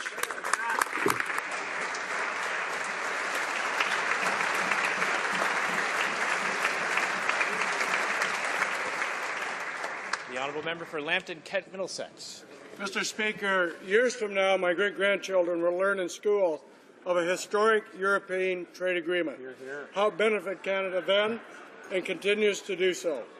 Opportunities are endless across the nation, and in my riding of Lambton, Kent, Middlesex, local businesses see this as an important opportunity to strengthen their consumer base in the European Union, and for some, domestically. For example, Cedar Line Greenhouses of Dresden will benefit by having more markets for the quality products they grow. Mr. Speaker, our government understands agriculture like no other. We stand by many diverse commodities to ensure that each has fair market access and support. We have a Prime Minister who stands up for Canada and will not back down. The result is CETA, the greatest trade agreement since NAFTA, an achievement all Canadians can be proud of. The Honourable Member for Longueuil-Pierre-Boucher. Mr. Speaker, throughout the country, Canadians are flabbergasted to see that the Prime Minister hid the truth in the Senate scandal. Nigel Wright didn't act alone. He perhaps resigned, maybe he was let go. Mike Duffy received 1, 2, maybe 3 checks. Arthur Hamilton, the Conservative Party's schemester, wrote 2 or 3 or 1 The Prime Minister, did he tell the truth on anything, nada and yet nothing zilch? His lines don't hold water. As soon as he opens his mouth, he sticks his foot in farther, and that's because he didn't tell the truth. He painted himself into a corner the day he appointed those 3 senators. Now he has to assume his responsibilities. When the Liberal sponsorship scandal was on, he said Chrétien should take up his responsibilities. Caught up in his own scandal, he would be showing some Liberal reflexes. The reform days are well and gone. He's simply another politician who's seen Ottawa go to his head. Ottawa has corrupted his administration and the previous one. Canadians deserve better. Canadians want us to clean up this mess here in Ottawa. The honourable member for Don Valley West. Mr. Speaker, the Canada-Europe Trade Agreement is great for Canada and great for companies in my riding of Don Valley West and indeed all Southern Ontario. The Global Automakers of Canada, the Canadian Vehicle Manufacturers Association, and the Forest Green Group of companies, all of whom are visiting Parliament Hill today, are but 3 examples of organizations that will benefit greatly from the Canada-Europe Trade Agreement. This historic agreement will create 80,000 new jobs for Canadians and give Canadian business access to 500 million new customers. In fact, Mr. Speaker, the benefits of this agreement are equivalent to increasing the average Canadian household income by $1,000. Mr. Speaker, I'm pleased to join these many groups in celebrating the Canada-Europe Trade Agreement, an agreement that is truly a historic event. Oral questions, questions orales. The Honourable Leader of the Opposition.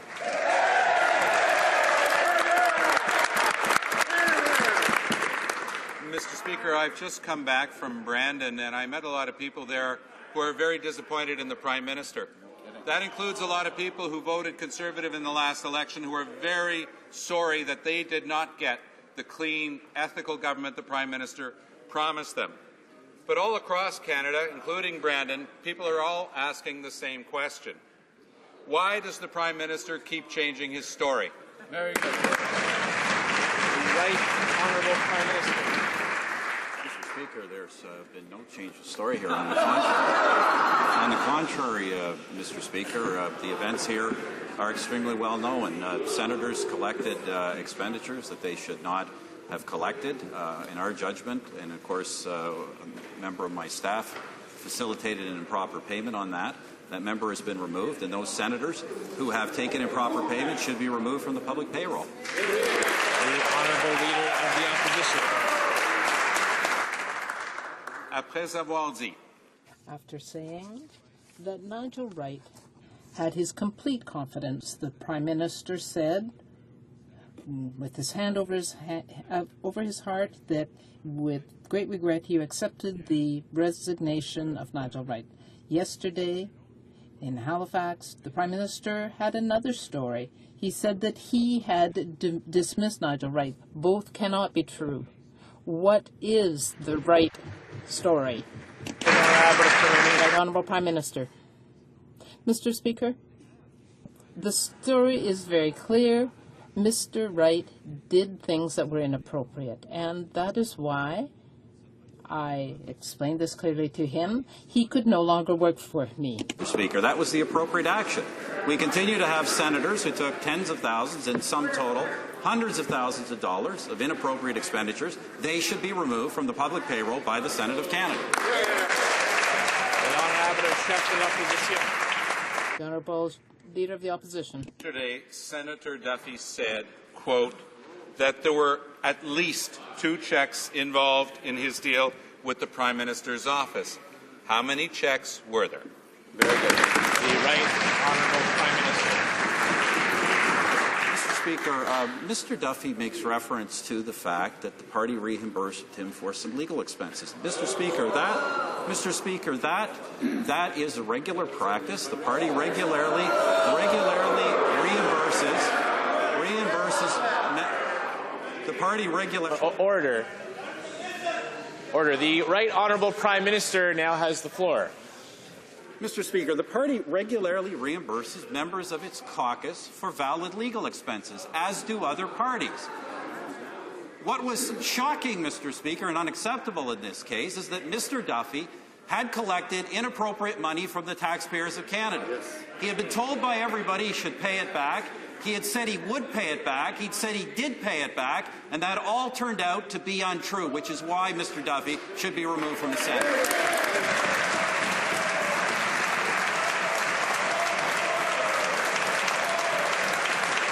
The Honourable Leader of the Opposition. Who was aware of this second check? Right Honourable Prime Minister. Mr. Speaker,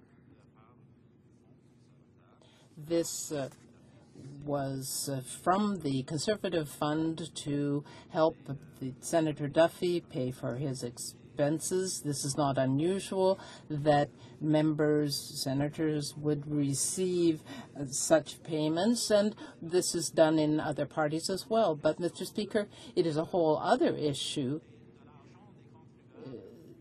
to take money from taxpayers for inappropriate expenses. Mr.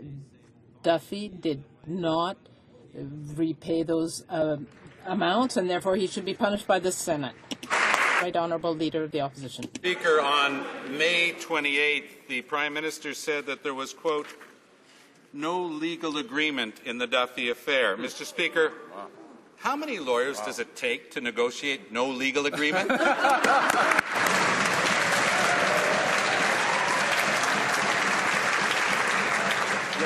The Right Honourable Prime Minister. Speaker, once again, I have no idea what the member is referring to. What I do know, Mr. Speaker, Mr. Speaker, are the facts on this case.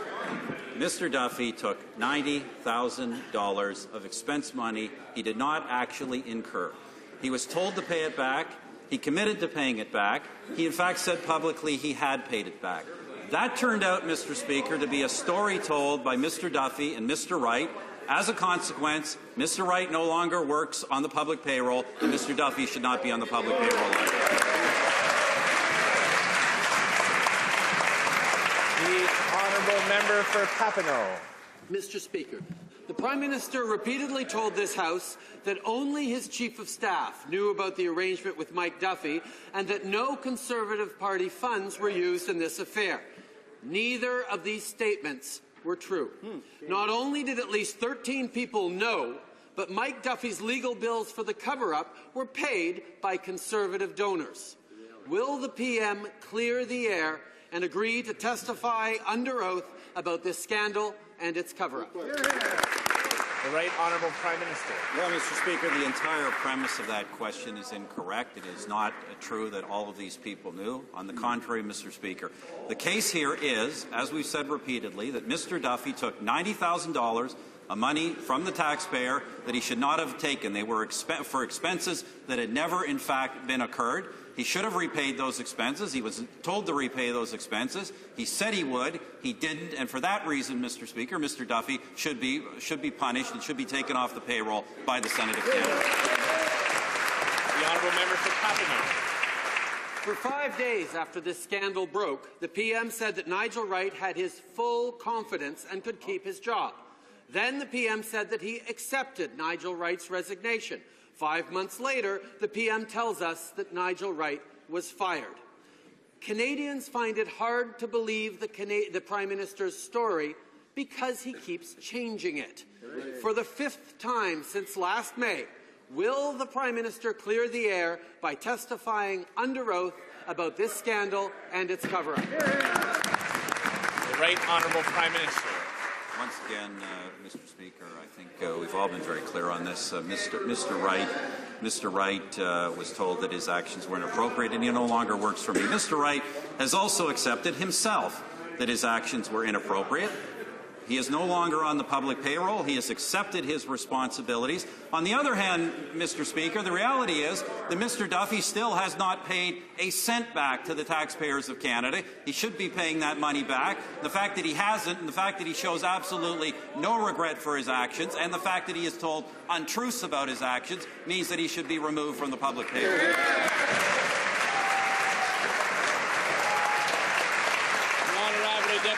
The Honourable Member for Papineau.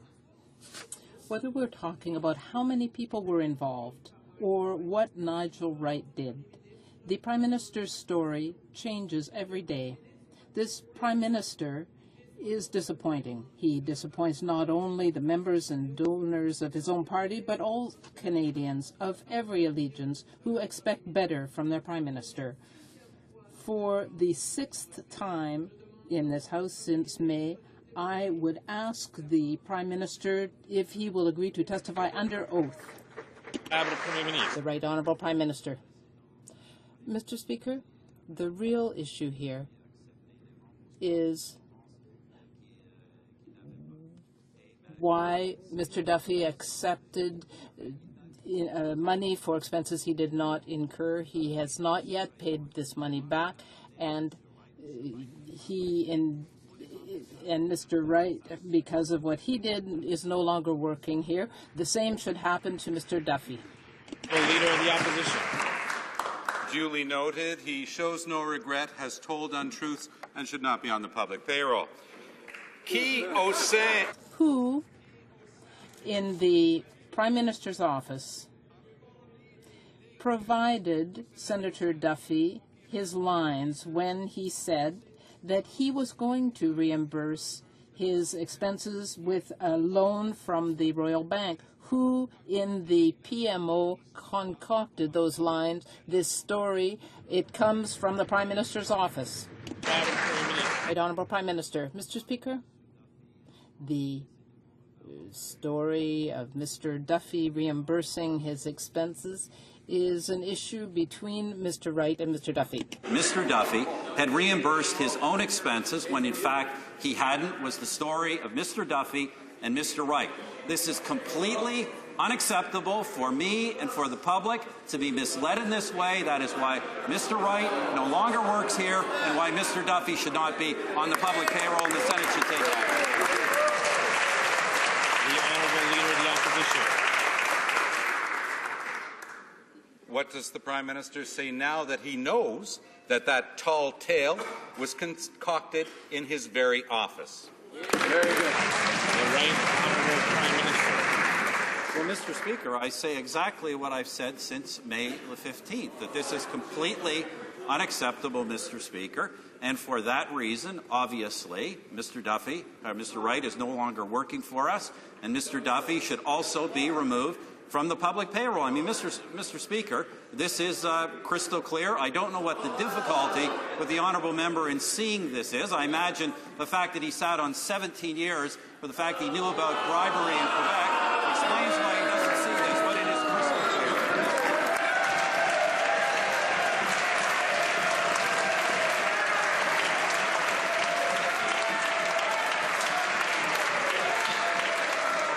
Order. Order. Order. Order. The Honourable Leader of the Opposition. Est-ce que le Premier ministre Did the Prime Minister or a member of his office ask Arthur Hamilton or the Conservative Party to reimburse part of Mike Duffy's expenses? The answer is clear. It is only the Prime Minister who knows the answer, yes or no. The Right Honourable Prime Minister. Mr. Speaker, it was a decision of the Conservative Party to reimburse the expenses. Whether the Conservative Party chooses to fund certain expenses by members of Parliament and senators. And as I've said, Mr. Speaker, the Conservative Fund regularly does, in fact, cover the legal expenses of its members of Parliament. But, Mr. Speaker, the Conservative Party was not going to cover expenses that were money that was taken improperly from the Canadian taxpayer. It expected Mr. Duffy to repay that money. Mr. Duffy said he wouldn't. He didn't, and that is why the Senate should take action. The Honourable Leader of the Opposition. But if those expenses were, quote, clearly inappropriate, why did the Prime Minister, whose own office controlled that fund, ask the Conservative Party lawyer to pay for Mike Duffy's expenses? Why ask to help cover up something that he now claims was clearly inappropriate?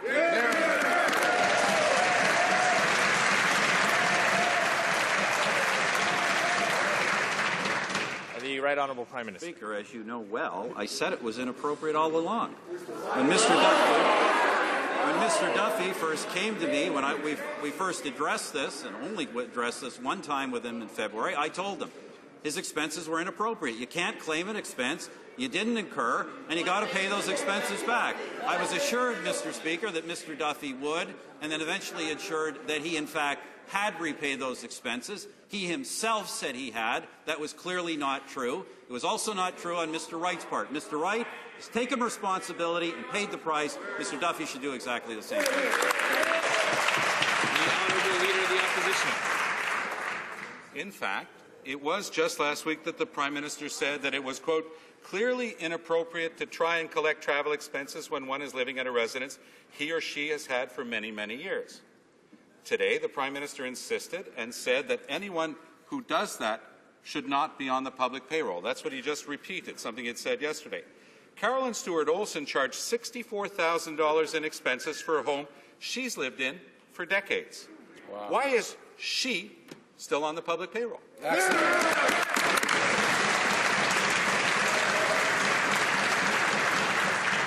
Right Honourable Prime Minister. Mr. Speaker, all expenses are being examined in the Senate, but the fact that Mr. Speaker, the fact that some senators has done something wrong is not a license for the honourable member to make accusations without foundation against all kinds of people, against whom he has absolutely no evidence of anything improper.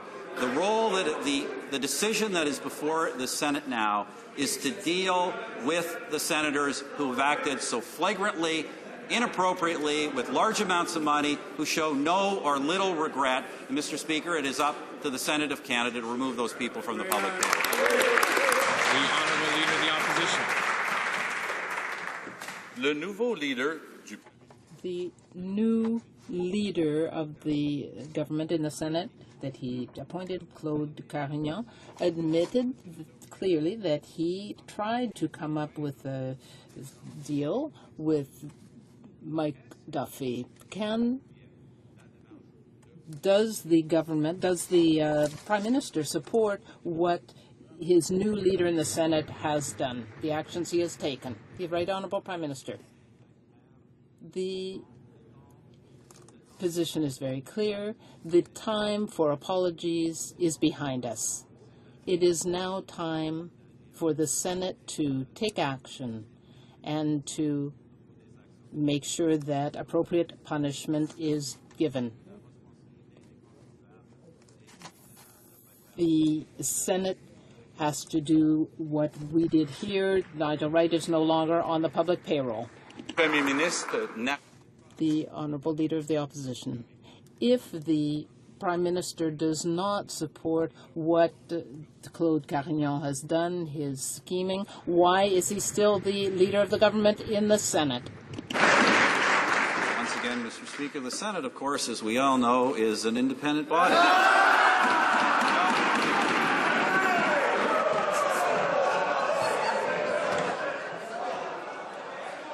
Order.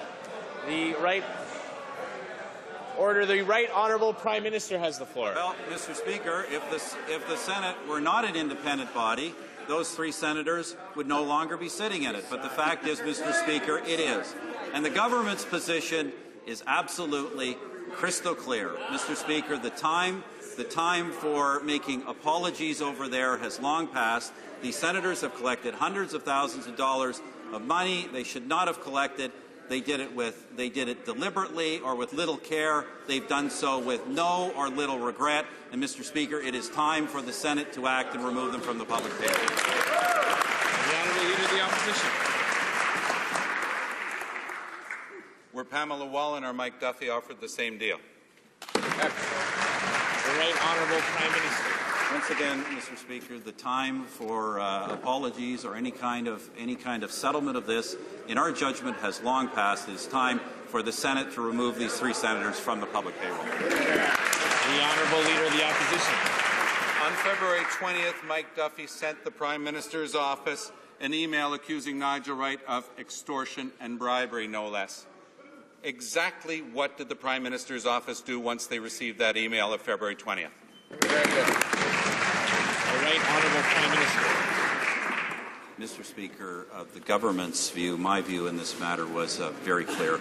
Mr. Duffy had collected expenses that he had not incurred. It did not matter whether he could technically argue that these were within the rules. They were clearly inappropriate, and Mr. Speaker, he should have repaid those expenses. That was our expectation, Mr. Speaker, and I think we were very clear that was our expectation. There would be consequences if that was not done. The honourable member for Westmount Ville-Marie. Mr. Speaker, my question is to the Minister of Natural Resources. When the Minister's Chief of Staff, Chris Woodcock, was in the PMO, he was up to his neck in the scheme to have Nigel Wright pay $90,000 to repay Mike Duffy's expense claims. It was Woodcock who wrote Duffy's bogus media lines used to deceive Canadians about the source of the $90,000. As late as May 15th, Woodcock emailed Duffy to see if he was still sticking to the fraudulent lines that he had written for him. Does the minister still have confidence in his Chief of Staff? The Honourable Parliamentary Secretary to the Prime Minister. Mr. Speaker, you know how fond I am of a story, so let me tell you another story about my father. My father owned a pizza store, and he worked 16 to 18 hours a day, Mr. Speaker. I can tell you what my father would not have done if he saw somebody stealing from his cash register. He would not have said, "You're suspended, but make sure you come back every 2 weeks and collect a paycheck." I tell you what he would have said. He would have said, "You're fired, leave," and he would have called the police. That's the standard my father expected. That's the standard we expect on this side of the House, and that's the standard that Canadians expect. It's only the Liberals who expect a different standard.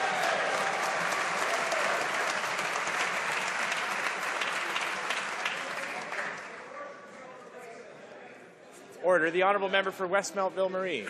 Mr. Speaker, Benjamin Perrin was the Prime Minister's personal lawyer and operated out of his own office. According to Mike Duffy, Perrin was actively involved in the scheme to provide him with $90,000 to buy his silence. In fact, he apparently negotiated the agreement himself. My question is therefore for the Minister of Justice. Has the Minister referred the potentially criminal actions of Mr. Perrin to the Law Society of Upper Canada? And if not, when will he do so? Honourable Parliamentary Secretary. Mr. Speaker, we also had a driver, Eugene. He was a Philippine immigrant, and he used to deliver pizzas. Part of his agreement was that he would provide receipts for gas, Mr. Speaker. Now, could he have provided extra receipts? He could have, but he didn't, Mr. Speaker. He was honourable. That's the standard that we should expect from our senators. If we can expect it from a guy who delivers pizza, we certainly should be able to expect it from senators. Only Liberals and NDP are trying to make victims out of these senators who stole from the Canadian people, Mr. Speaker. We'll stand up for taxpayers every day.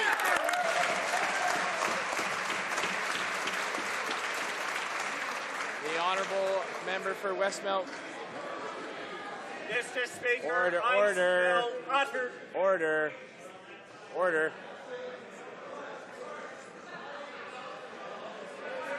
Order. We need to have a little bit more order. It's getting a little bit noisy. Order. The Honourable Member for Westmount Ville-Marie now has the floor. Thank you, sir. It smells not like pizza right now, but like utter desperation on that side of the House. Mr. Speaker, Arthur Hamilton is well known for mopping up ethical problems for this government. He passed on a $13,000 extra check to Mike Duffy. Just what was that money for? Why did the Prime Minister's entourage pay Duffy's legal fees unless there was something very serious to cover up? The Ethics Code of Ontario's Law Society prohibits a lawyer from assisting in any dishonesty, fraud, crime, or illegal conduct.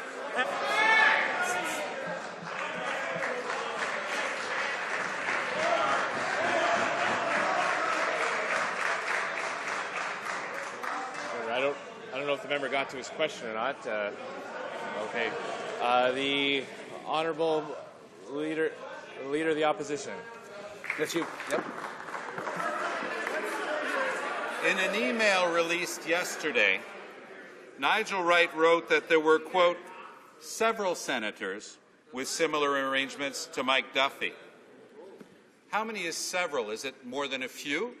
And who are all these other senators who are ripping off taxpayers? That's it.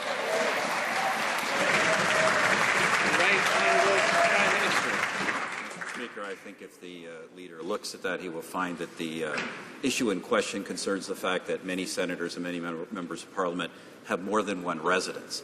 Mr. Speaker, the fact of the matter is that you have more than one residence does not entitle you to claim expenses you didn't actually incur. That, Mr. Speaker, is the issue. That's why this was unacceptable. That's why Mr. Wright should not have repaid Mr. Duffy's expenses. Mr. Duffy should have repaid those himself. He did not do so. He told falsehoods about doing so. Mr. Wright has been punished. Mr. Duffy should also be punished appropriately. The Honourable Leader of the Opposition. Mike Duffy says that he was threatened by PMO staffer Ray Novak and by Senator Marjorie Le Breton, resign from caucus or be kicked out of the Senate. Quote, Mike, this is the only option that can ensure your future livelihood. Is that quote accurate?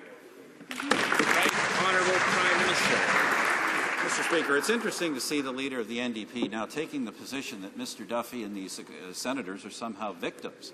The truth of the matter, Mr. Speaker, is that Mr. Duffy is in difficulty here because he took expenditures which I think we all know he should never have been reimbursed for. That was pointed out to him, and Mr. Duffy committed to repaying them. He did not repay them, in fact, Mr. Speaker, as we all know. He worked a secret arrangement with Mr. Wright where Mr. Wright repaid them for him. That is obviously completely unacceptable, Mr. Speaker. It's why Mr. Wright is out of a job and why Mr. Duffy should also be off the board. The Honourable Leader of the Opposition. So secret that 13 people in his office were in on it. And I remind the Prime Minister, Mr. Speaker, that it's not the NDP that reimbursed the expenses for those totally inappropriate and illegal things that he had done. It's the Conservative Party that reimbursed. Actually, the quote I read before was from Senator Le Breton in the Senate. She's threatening the senator and she's confirming it. Mike, this is the only option that can ensure your future livelihood. But if Mr. Duffy went quietly from caucus, they were going to have a better deal for him. He would have his job till age 75 or be gone. That's where the cover-up began. Is this why Marjorie Le Breton stepped down as his House Leader in the... The Right Honourable Prime Minister. Once again, Mr. Speaker, the leader of the NDP tries to argue that Mr. Duffy was being threatened with some kind of inappropriate sanction.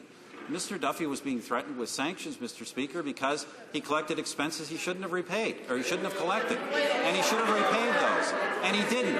And, Mr. Speaker, he continues to believe, at the heart of this, is the reality that Mr. Duffy continues to believe he did absolutely nothing wrong. He did absolutely nothing wrong in collecting expenses he never actually should have collected, and absolutely nothing wrong in telling the Canadian public he repaid them when he, in fact, didn't repay them. Mr. Speaker, that's why Mr. Duffy faces the sanctions that he does today. The Honourable Leader of the Opposition. Actually, Mike Duffy was being bought off by the Prime Minister's own office to shut him up. That's what was happening. Ms. Le Breton has said publicly that she took detailed notes of her conversation with Mike Duffy. Has she turned over those notes to the RCMP? Because that is a document. Right Honourable Prime Minister. Once again, Mr. Speaker, the senator in question has been accused of absolutely nothing. The perpetrators here are absolutely clear in this particular affair. Mr. Duffy took expenses he should never have taken, and then he falsely claimed to have repaid them. Mr. Wright repaid those on his behalf and did not properly inform me and others that that is what has happened. That's why Mr. Wright has faced the sanction that he has. Mr. Duffy should also be removed from the public. Member for Prince Albert. Mr. Speaker, this past weekend, many of my riding's farmers told me they were excited about the European Trade Agreement and market access to 500 million new customers. Yet there was a concern that products such as oats currently possess a tariff of $119 per ton and wheat of $190 per ton. Can the government please inform my farmers as to when they'll be able to deliver their products to Europe tariff-free? Here, good question. The Honourable Minister of International Trade. Well, thank you, Mr. Speaker. I want to thank the member for Prince Albert for that excellent question. This trade agreement is truly historic, Mr. Speaker, and will deliver tremendous long-term benefits to Canadians right across our country, in every region of our country, across all sectors of our country. Whether you're a fisherman in Atlantic Canada, a forestry worker in Quebec, an auto worker in Ontario, a farmer on the prairies, or an engineer from the West Coast, you, along with millions of other Canadians, will benefit from our effort to open up the largest consumer market in the world. The Honourable Leader of the Opposition. Combien de personnes étaient... How many people were involved in the original plan, which was to have the Conservative Party refund Mike Duffy's expenses? How many people were involved in that original plan? The Right Honourable Prime Minister. Mr. Speaker, our position is that Mike Duffy was to repay the expenses he claimed. The position of the Conservative Party, but my position was certainly that Mr. Duffy should repay expenses himself. The expenses, the money that he had taken from taxpayers, that he had not, for expenses he had not actually incurred, that money should be repaid to the taxpayers of Canada. That was not done, Mr. Speaker. In fact, a fabrication that it was done was made. For that reason, Mr. Speaker, Mr. Duffy should face the appropriate sanctions in the Senate. Honourable Leader of the Opposition. Mr. Speaker, that fabrication was concocted in the Prime Minister's own office. Why did the Prime Minister, if it's also inappropriate, ask the Conservative lawyers to pay his expenses? Why the contradiction?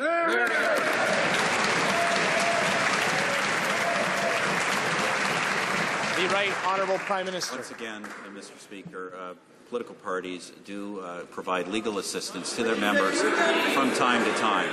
But the fact of the matter is, Mr. Speaker, what we're talking about here is money that was taken inappropriately by the taxpayers, and it was the view of everybody on this side that money should be reimbursed to the taxpayers. We were also assured not only that it would be, but that it had been done. That was obviously untrue, Mr. Speaker, and that individual in my office who did that and has faced a sanction. Mr. Duffy should face an appropriate sanction. The Honourable Leader of the Opposition. Foresees nothing wrong with using the money of the Conservative Party to reimburse the legal expenses of someone he says has broken the law. That's the ethics of the Prime Minister. Duly noted.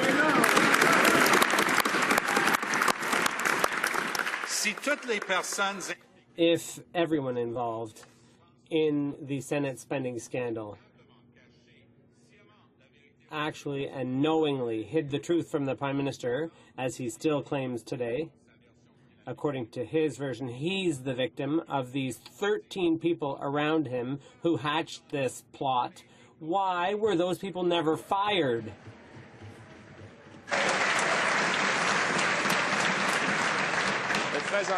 The Right Honourable Prime Minister.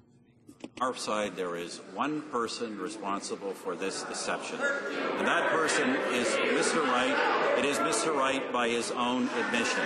For that reason, Mr. Speaker, Mr. Wright no longer works for us.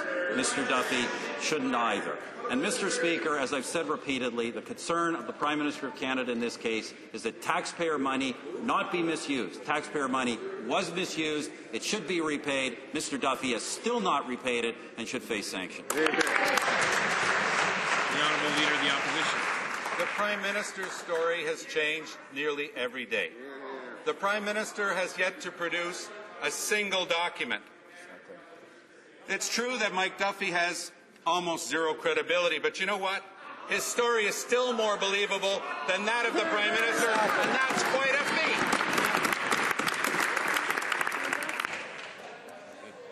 The Right Honourable Prime Minister. Mr. Speaker, this is extraordinary. The leader of the NDP thinks he can believe Mr. Duffy, who goes on national television saying that he took out a loan against his assets to repay money he had taken inappropriately from the taxpayers, and now turns around and says, by the way, I never should have repaid any of it. I was entitled to it all the time, and it's not my fault that I made up these lies on national television. Mr. Speaker, that is Mr. Duffy's responsibility and why he should be sanctioned. The Honourable Member for Random, Buren, St. George's.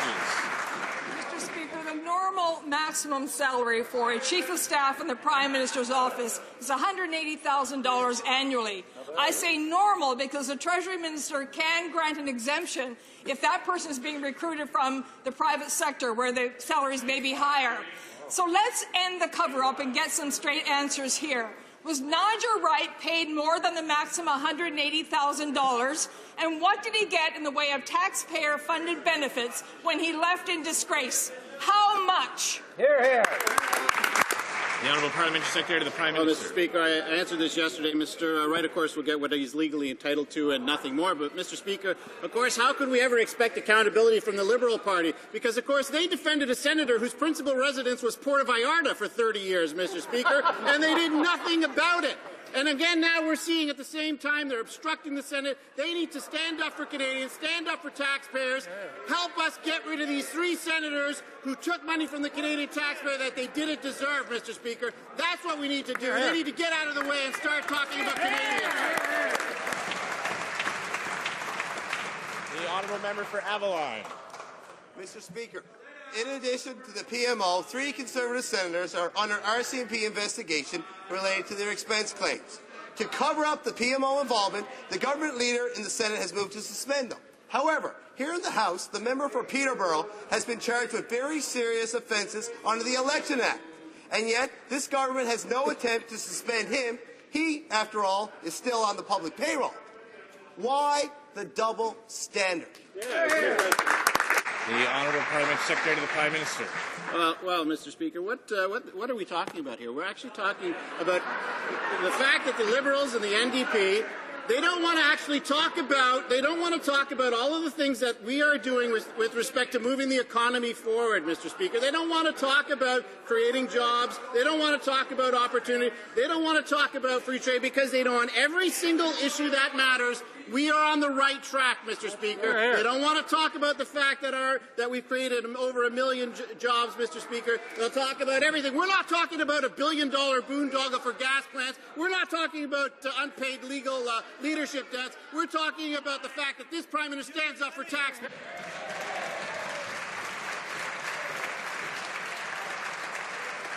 Honourable Leader of the Opposition. Not only do we now know that this whole story of the Royal Bank and Mike Duffy's loan was made up in PMO, but also for Pamela Wallin, she was a gag order was put on her. Why isn't the Prime Minister coming clean on the role of his office and Senate leadership in the attempt to cover up this whole sordid mess? The Right Honourable Prime Minister. Mr. Speaker, the Senate did some auditing and continues auditing on Senate spending. The appropriate, Mr. Speaker, but once again I go back. The case of the 3 senators we're talking about, the facts are not in question. There are hundreds of thousands of dollars of expenses that have been collected that were either outside the rules or clearly inappropriate. And everybody believes that, Mr. Speaker, and those are the facts. And I know that these particular senators feel no particular regret or very little regret for any of this. And, Mr. Speaker, for that reason, they should obviously face the appropriate sanction, be removed from the public payroll. The Honourable Leader of the Opposition. Precisely because it was wrong, why did the Prime Minister pay to defend it?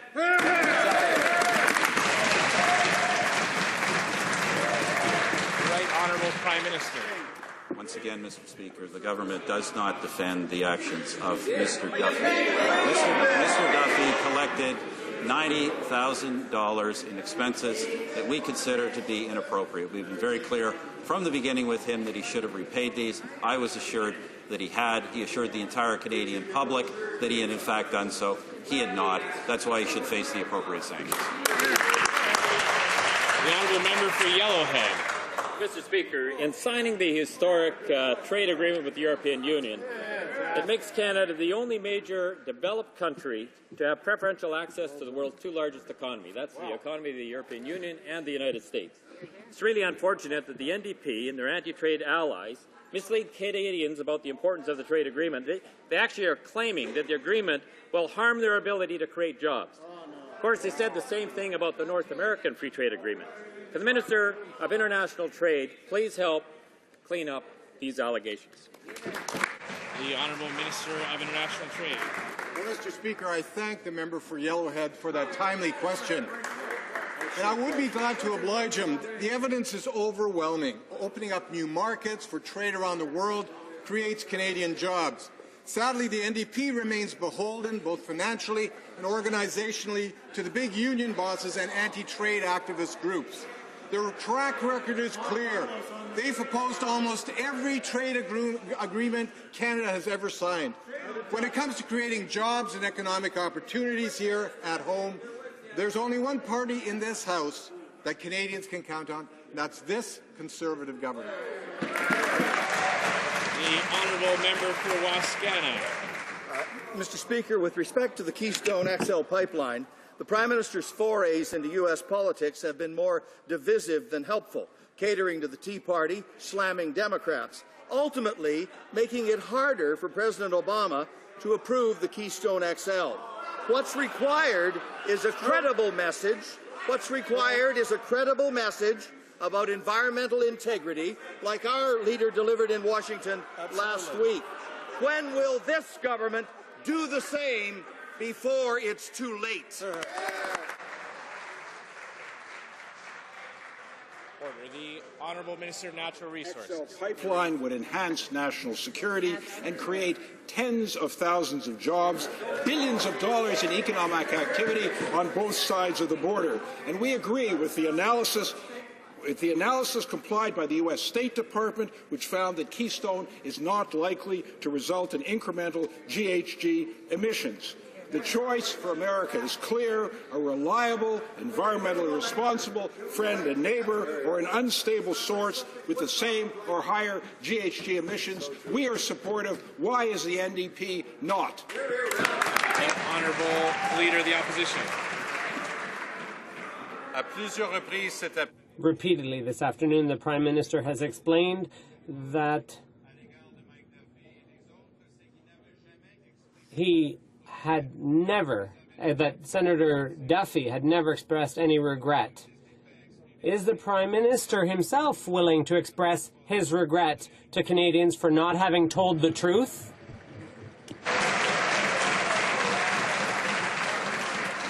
The Right Honourable Prime Minister. Mr. Speaker, that statement is inaccurate. The fact is that we take responsibility when there are problems. When a person makes a mistake, we expect corrective action to be taken. And when they're failing that, there will be consequences. Not to tell people things are going to be perfect, but when things go wrong, to take corrective action, and when corrective action is not taken, to ensure accountability, and that is our responsibility, and that's what we're doing. Honourable member for Bruce Grey, Owen Sound. Thank you, Mr. Speaker. Our Conservative government has consistently taken action to protect Canadians from violent foreign extremists who seek to harm us. We brought forward Canada's first counter-terrorism strategy, and we have listed numerous groups as terrorist organizations. It has come to light that the member of Toronto Danforth wrote a letter of support for a confessed terrorist who also happened to volunteer on his NDP campaign. Can the Minister of Public Safety please tell this House our government's position on the Tamil Tigers? Well, Minister of Public Safety. Well, Mr. Speaker, I thank the member for Bruce Grey Owen Sound for his important question. The Tamil Tigers are listed as a terrorist organization since 2006, Mr. Speaker, because of their involvement in violent extremism. I am shocked that the NDP member for Toronto Danforth would take steps to lighten the sentence of a convicted terrorist who was involved in his election campaign. Mr. Speaker, it's time for the NDP leader to take responsibility and call his member to order and discipline him. The member for Toronto Danforth, that is. Position. Conservative Party lawyer Arthur Hamilton signed both checks. Since the Prime Minister now claims that the whole deal was wrong, is he going to fire Arthur Hamilton? Right Honourable Prime Minister. Mr. Speaker, this individual is not accused of anything. But, Mr. Speaker, what we just saw there, Mr. Speaker, is exactly. We talked about how we dealt with this. Let's talk about how the NDP deals with these sorts of things. Mr. Speaker, they tell us that we should fire or expel people on the flimsy of allegations without, in some cases, any proof of anything against anybody. Then when we determine that action should be taken, Mr. Speaker, he stands up and pretends these people are victims of somehow arbitrary actions. Mr. Speaker, we will take the appropriate action regardless of what the leader of the NDP says. The honourable member for Haute-Gaspésie, Lamitis-Matane-Matapédia. Mr. Speaker, on the Duffy affair, each passing day brings new revelations that are damning to the Conservative leader. There's a smell of panic in the air. The Prime Minister is contradicting himself and appears willing to rewrite history to exonerate himself at all costs. But the public's fed up. They want the truth. 81% of respondents support the Bloc Québécois' call for an independent public inquiry. Since he claims to be as white and pure as the driven snow, what's he waiting for? Why not call a public inquiry? The Honourable Parliamentary Secretary.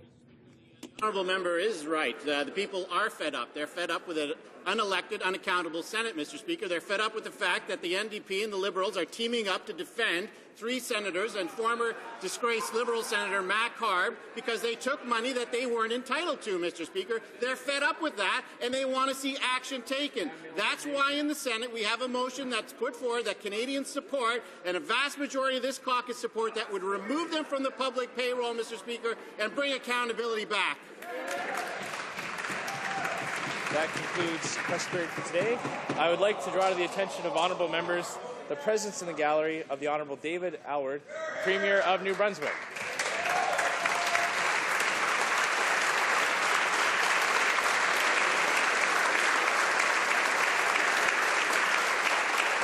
I would also like to draw to the attention of honourable members the presence in the gallery of the Honourable Bill Boyd, Minister of the Economy and Minister responsible for the Global Transportation Hub from Saskatchewan.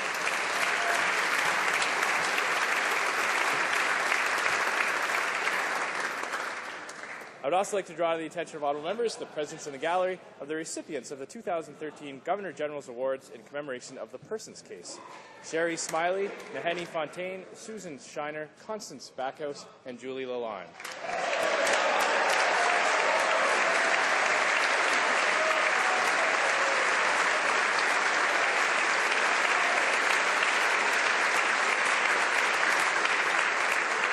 And finally, I would like to draw to the attention of honourable members the presence in the gallery of the 2013 Inspire Awards recipients: John Nicholas Jador, Sarah Arnutnak, Christy Lavallee, Dr. Marie Yvonne Delorme, Maggie Paul, Rita Bouvier, Charlie Snowshoe, Dr. Evan Tesla II Adams, Marion Ironquill Meadmore, Grand Chief Stuart Phillip, Robert Watts, and James Itola.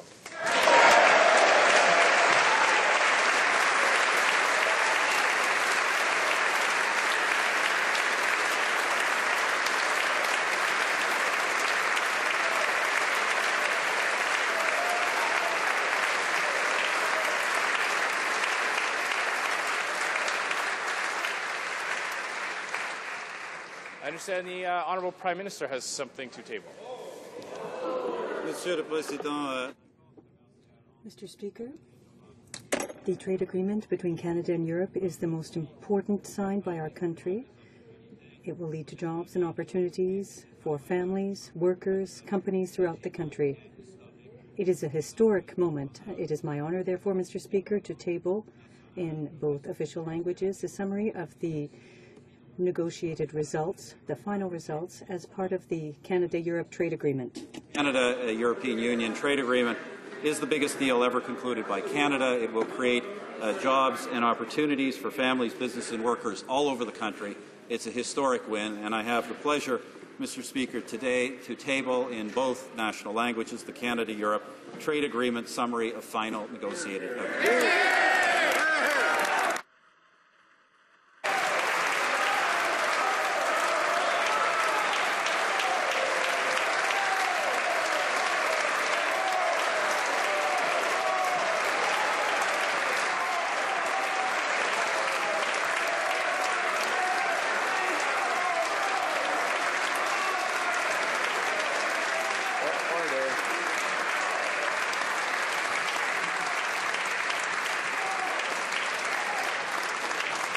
Order. L'honorable député de Haute-Gaspésie. The Honourable Member for Old Gaspésie, Métis Matin, Matapédia has a point of order. Mr. Speaker, I ask that for unanimous consent of the House for the following motion, that in the opinion of the House, the government should establish an independent public inquiry to look into the involvement of staff in the Prime Minister's office and of the Prime Minister himself in the scheme that led to the repayment of expenses fraudulently claimed by Senator Duffy. Does the Honourable Member have the unanimous consent of the House? There is no unanimous consent. I wish to inform the House that the annual report of the Privacy Commissioner concerning the Privacy Act tabled earlier today should have been referred to the Standing Committee on Access to Information, Privacy and Ethics, and I regret any inconvenience this may have caused honourable members. Orders of the day, order du jour. I rule I'm okay. Government orders, government bills, commons, resuming debate at second reading of Bill C4, Economic Action Plan 2013 Act Number 2, as well as on an amendment. She's not here. Resuming debate, the Honourable Minister of Labour. Thank you very much, Mr. Speaker. I'm proud to stand behind our government's record on job creation, growth, long-term prosperity, which is helping Canadian families and businesses. Our government's top priority is what matters most of all to Canadians, creating jobs and securing economic growth. With 1 in 5 jobs dependent on exports, our prosperity depends on opening new markets for Canadian goods, services, and investment. That is why the speech from the throne launched the most ambitious trade agenda in Canadian history. Just days after the speech, the Prime Minister negotiated an agreement in principle for the Canada-European Trade Agreement, which was just tabled this afternoon. When ratified, this will be the biggest deal that Canada has ever made and has the potential to create 80,000 new Canadian jobs. But to take full advantage of Canada's economic potential, we need to make sure that all of our workplaces are safe, fair, and productive. As highlighted in the speech from the throne, we want to lead the world in security and prosperity, not for the sake of doing so, but so that Canadian families who work hard, pay their taxes, and play by the rules can get ahead. Our goal can't be clearer. Safe, healthy, fair, and productive working environments are vital for our workers, families, communities, and businesses. Because when workplaces run well, Canadians benefit economically. A safe and healthy workplace is not only essential for a business's competitiveness and productivity, it protects its most important resources, our most important resources, Canadian workers. This is exactly why the Government of Canada has proposed to strengthen Part 2 of the Canada Labour Code, which is designed to prevent accidents and injuries to workers. We all agree that employers and employees are at the forefront of preventing injuries, identifying health and safety issues, as well as resolving any possible disputes in an effective and timely manner. What I just described is called the Internal Responsibility System. It is a cornerstone of the Canada Labour Code. Employers and employees are jointly responsible for the safety of all workers while in the workplace. Employees and employers are better able to assess and determine most effectively the particular workplace hazards and the health and safety needs of their employees. Employers have the most control over these conditions of work and how it is done. They have a responsibility for health and safety in their workplaces. But workers also have a responsibility to ensure their own occupational health and safety, including making sure and following prescribed procedures and handling equipment, hazardous substances, and other materials, wearing protective clothing provided by employers, complying with the employer's instructions concerning health and safety, and reporting any possible hazards to their employers. Mr. Speaker, I want to point out that Part 2 of the Canada Labour Code provides an employee with 3 fundamental rights. The right to know about hazards in their workplace, the right to participate in identifying work-related health and safety concerns, and most importantly, the right to refuse dangerous work. All of these rights remain enshrined in the Code. Our government's role is to support employees and employers in making and meeting their obligations and to ensure compliance with the Code. We do this in a variety of ways, which include conducting inspections, providing other tools, information, assistance to employers to help them in discharging their responsibilities, and we respond to complaints and incidents. Altogether, we've done a good job. The number of disabling injuries in industries under federal jurisdiction is steadily declining, from 22% in 2007 by 22% between 2007 and 2011. In fact, there's been a marked downward trend since the start of the century.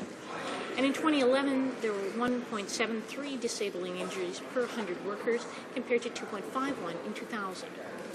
C'est très bien, mais on doit faire encore mieux.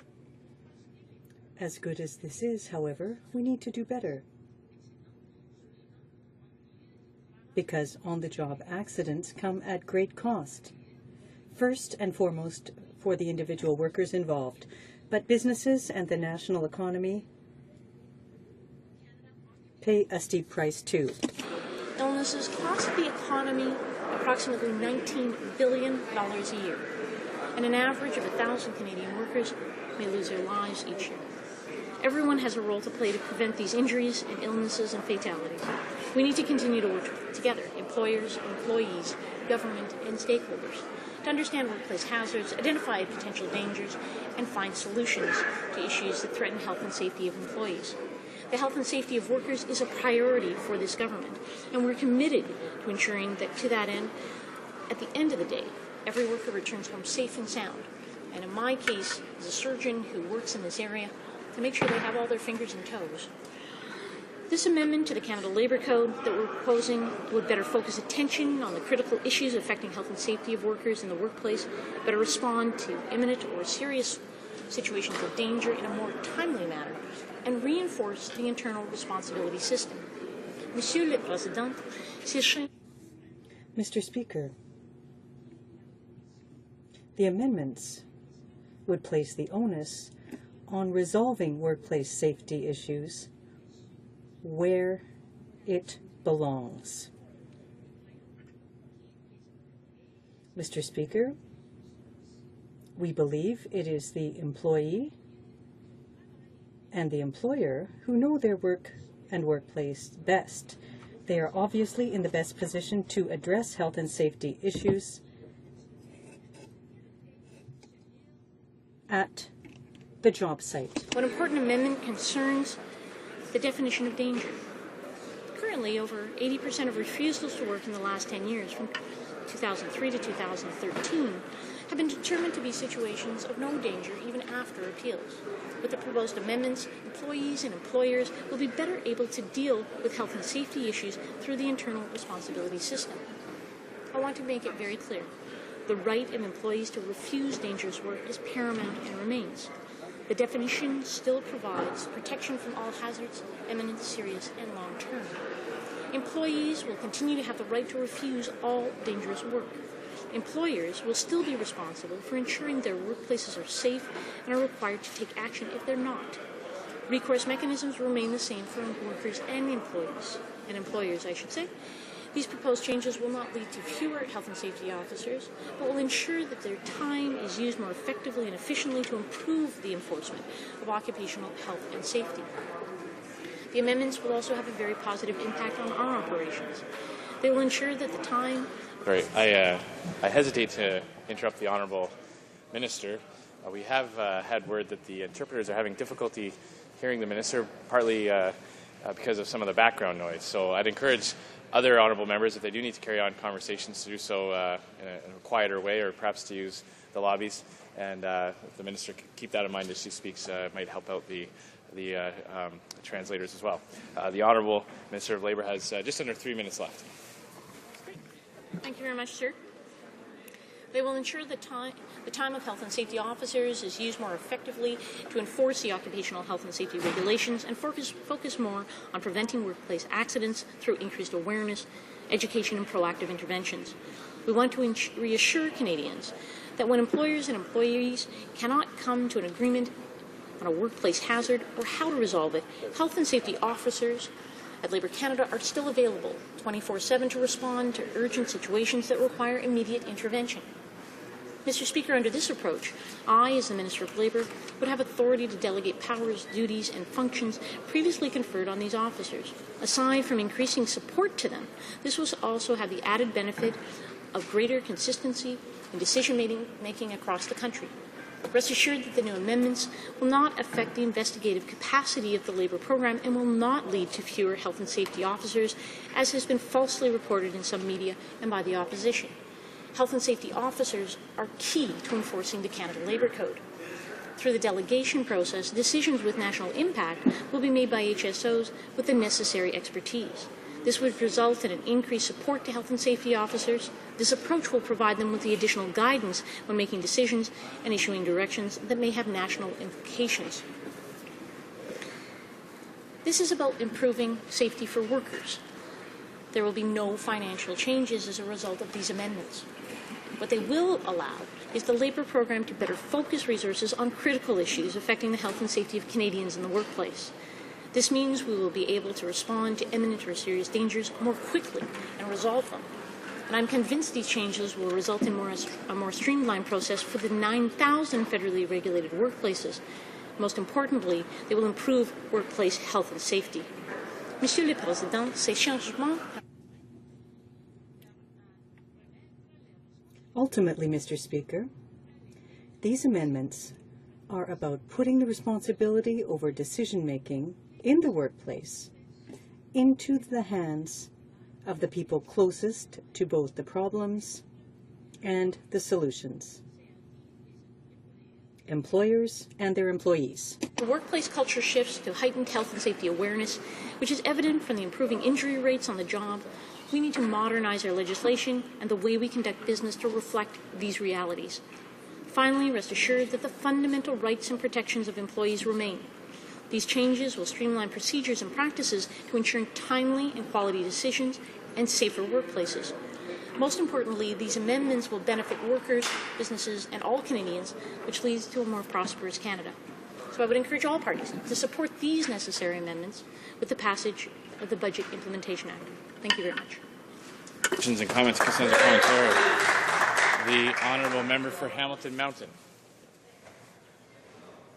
Thank you very much, Mr. Speaker. And as the member herself referenced, she, of course, is also a pediatric orthopedic surgeon. And in that capacity, I know that the well-being of her patients doesn't just depend on her, but also on an entire team of healthcare professionals, many of whom, of course, are unionized. And I know that she will value the dedication of those public servants that work with her every single day.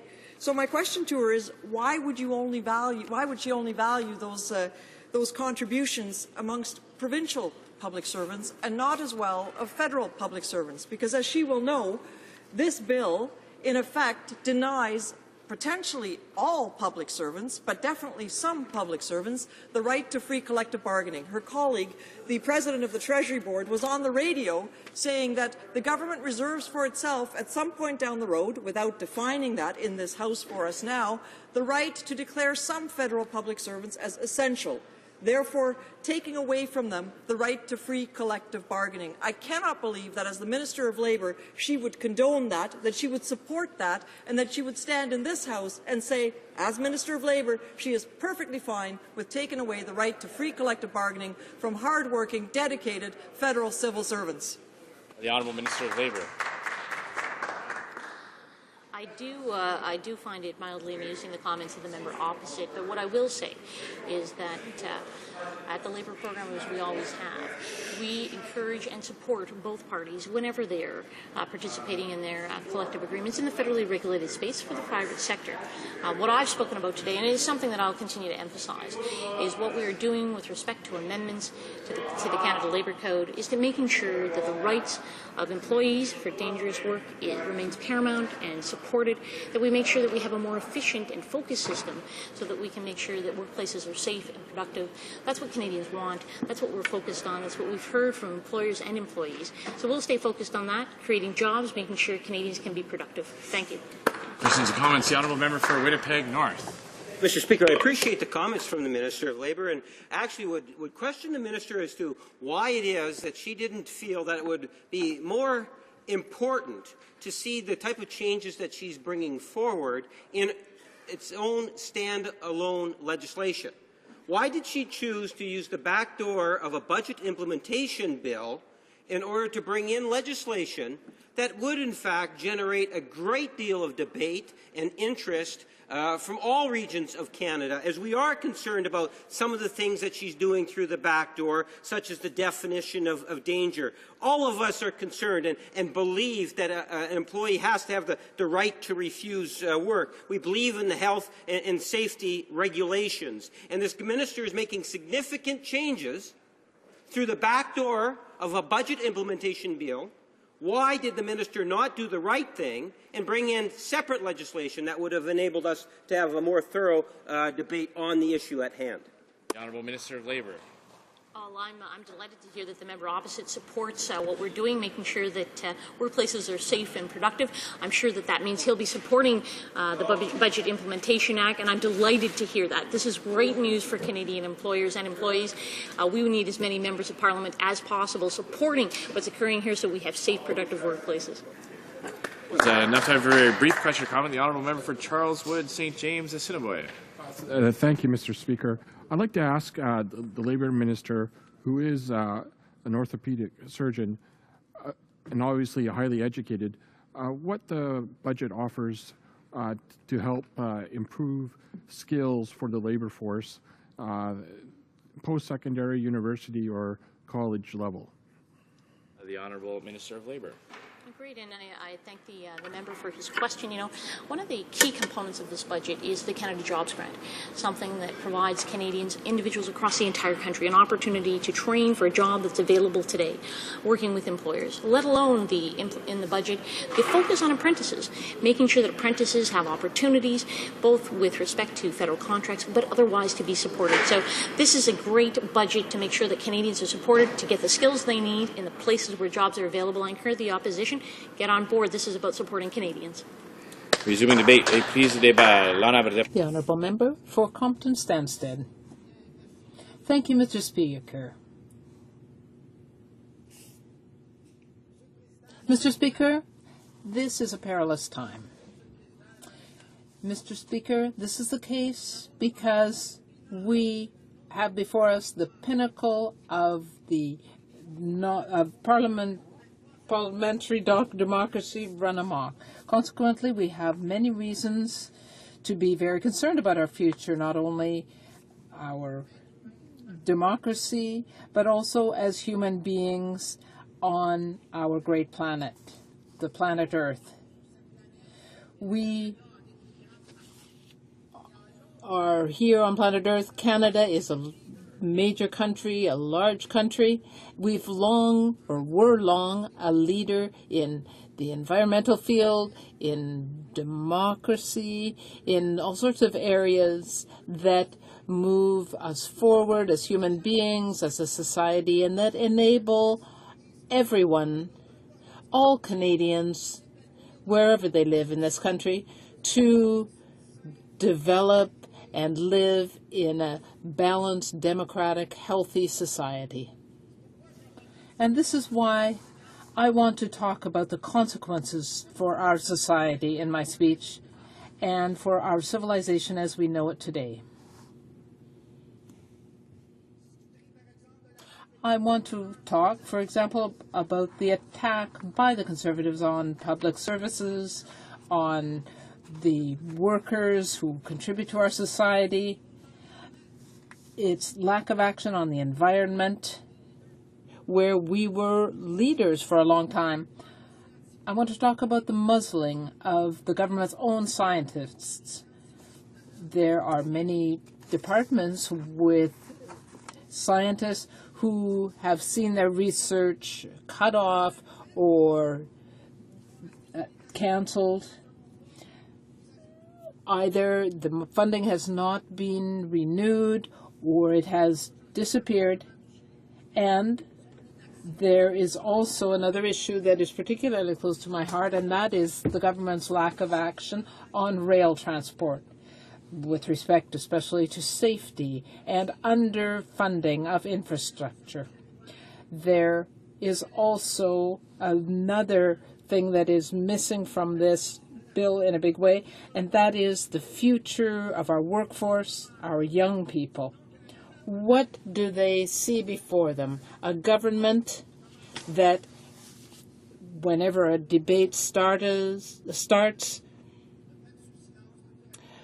wants to silence people as quickly as possible, either here in the chamber or in our committees, where there is goodwill and strong initiative and capability, but the government does not want to have any type of debate. This is unacceptable in a modern society, in a country that sees itself as a world leader in various areas. I think there are nearly 300 pages in this bill, 70 acts that are affected by this budget implementation bill. But the government wants to end the debate as quickly as possible. When it comes to the public service, all the departments have a set target for their budget. But what about the quality of the services to the public? This is worrisome. Whether we're talking about veterans, people who are unemployed, seniors' benefits, there is no one left to answer. It takes so long on the phone to try to get answers that people get discouraged. And they don't bother trying to get answers to their questions. They might be asking about tax credits for people with disabilities or the income supplement for seniors or something else, employment insurance. You hear press 1, press 2, press 3, and you can wait for hours on the phone. I've heard through my office that sometimes they get cut off on the line. They are cut off and there's no one on the line. That certainly is not democratic. When it comes to the environment, whether we're talking about even our protection of our major lakes and our rivers, the Pacific salmon, the St. Lawrence River, there is no longer any vision. There is no vision at all except that of the oil industry. What that means, especially if we're talking about shale gas production, the oil sands, the next resource that we are going to have to protect in the environment is water, drinking water.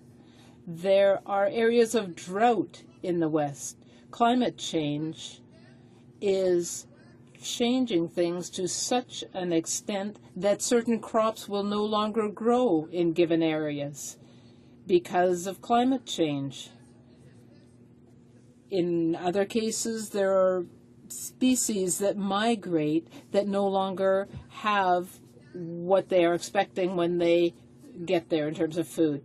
And I talked about consequences on human beings. This is an example. There is no vision for the environment. What are we going to do about our water resources? The Prime Minister, when he comes up with a bill like this, knows that the state, the government is supposed to be there to help people, to provide services, and not just to make things difficult and to cut things. This is unacceptable. We have cuts to safety and health and safety, changes that will have the Canada Labour Code no longer apply. Why does the minister get so much discretionary power? We have workers in the public service who are paid to do this work, to look at these things objectively, but instead the government gives the minister more power. This bill will also significantly weaken the ability of workers to refuse to work in dangerous conditions. and dangerous conditions cannot be analyzed at the level of the minister's office. It has to happen in the field, on site. I've worked on site as an employer and as a worker.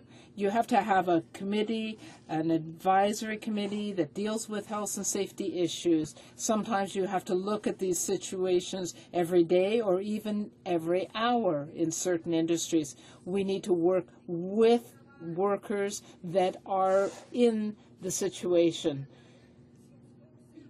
You can work together if you have the will to do so. We need to use workers' abilities and not just treat them like machines. This is important. Regardless of the type of company or the economic sector, health and safety at work should be the first priority for an employer and also for the government if it wants to set the example. The example has to be set at the highest levels. And only 1 minute left? I just got started. Well, this is unacceptable. Science. The Conservatives have cut the most respected scientific research institutes in the world. Geographers, geologists, and other scientists. And it's interesting to see that those people all have a link with the environment. They have laid off hundreds of scientists and researchers who are among the best in Canada and are internationally known. They talk about the market and the economy, but research is the basis and the driver for our economy and for any major industrial economy and country. Scientists have to be respected. Science has to be respected. The faculties of science across Canada need support. I just want to conclude by saying that people need stable jobs, high-quality jobs, and it is not a government with a budget bill like this that's going to support our new workers. Questions and comments? The Honourable Member for Lac Saint-Louis. Thank you, Mr. Speaker. I listened very carefully to the speech made by my NDP colleague. He gave his speech with a lot of passion, and he put his finger on a number of issues that I would consider to be key to our future. And one aspect that is of great interest to me is water, which is an issue I've been working on for a long time. He mentioned scientific research and that this government does not like scientific research very much. He mentioned something that deals with both scientific research and water, and that is the Experimental Lakes project. This is a program that the federal government set up some 40 years ago.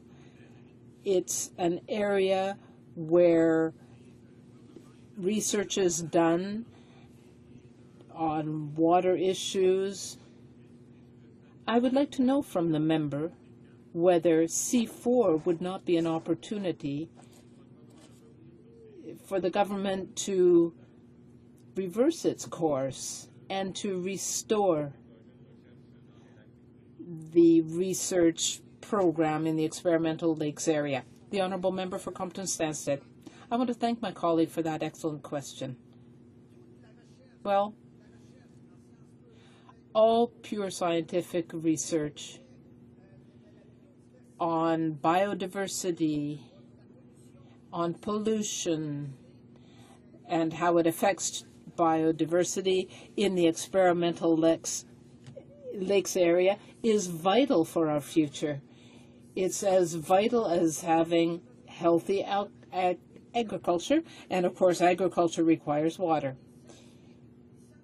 this research requires scientists who are on the leading edge of all of these developments. So in order to be able to preserve our prosperity and our natural wealth, for example, we have among the most fresh water of any country on earth. In order to ensure that we have scientists, we need to be able to analyze the effects on biodiversity. Questions and comments. The honourable member for Saanich Gulf Islands. Merci, Monsieur le Président. Thank you, Mr. Speaker. I would like to make a comment to my colleague, the member for Compton-Stanstead. We have this omnibus bill, and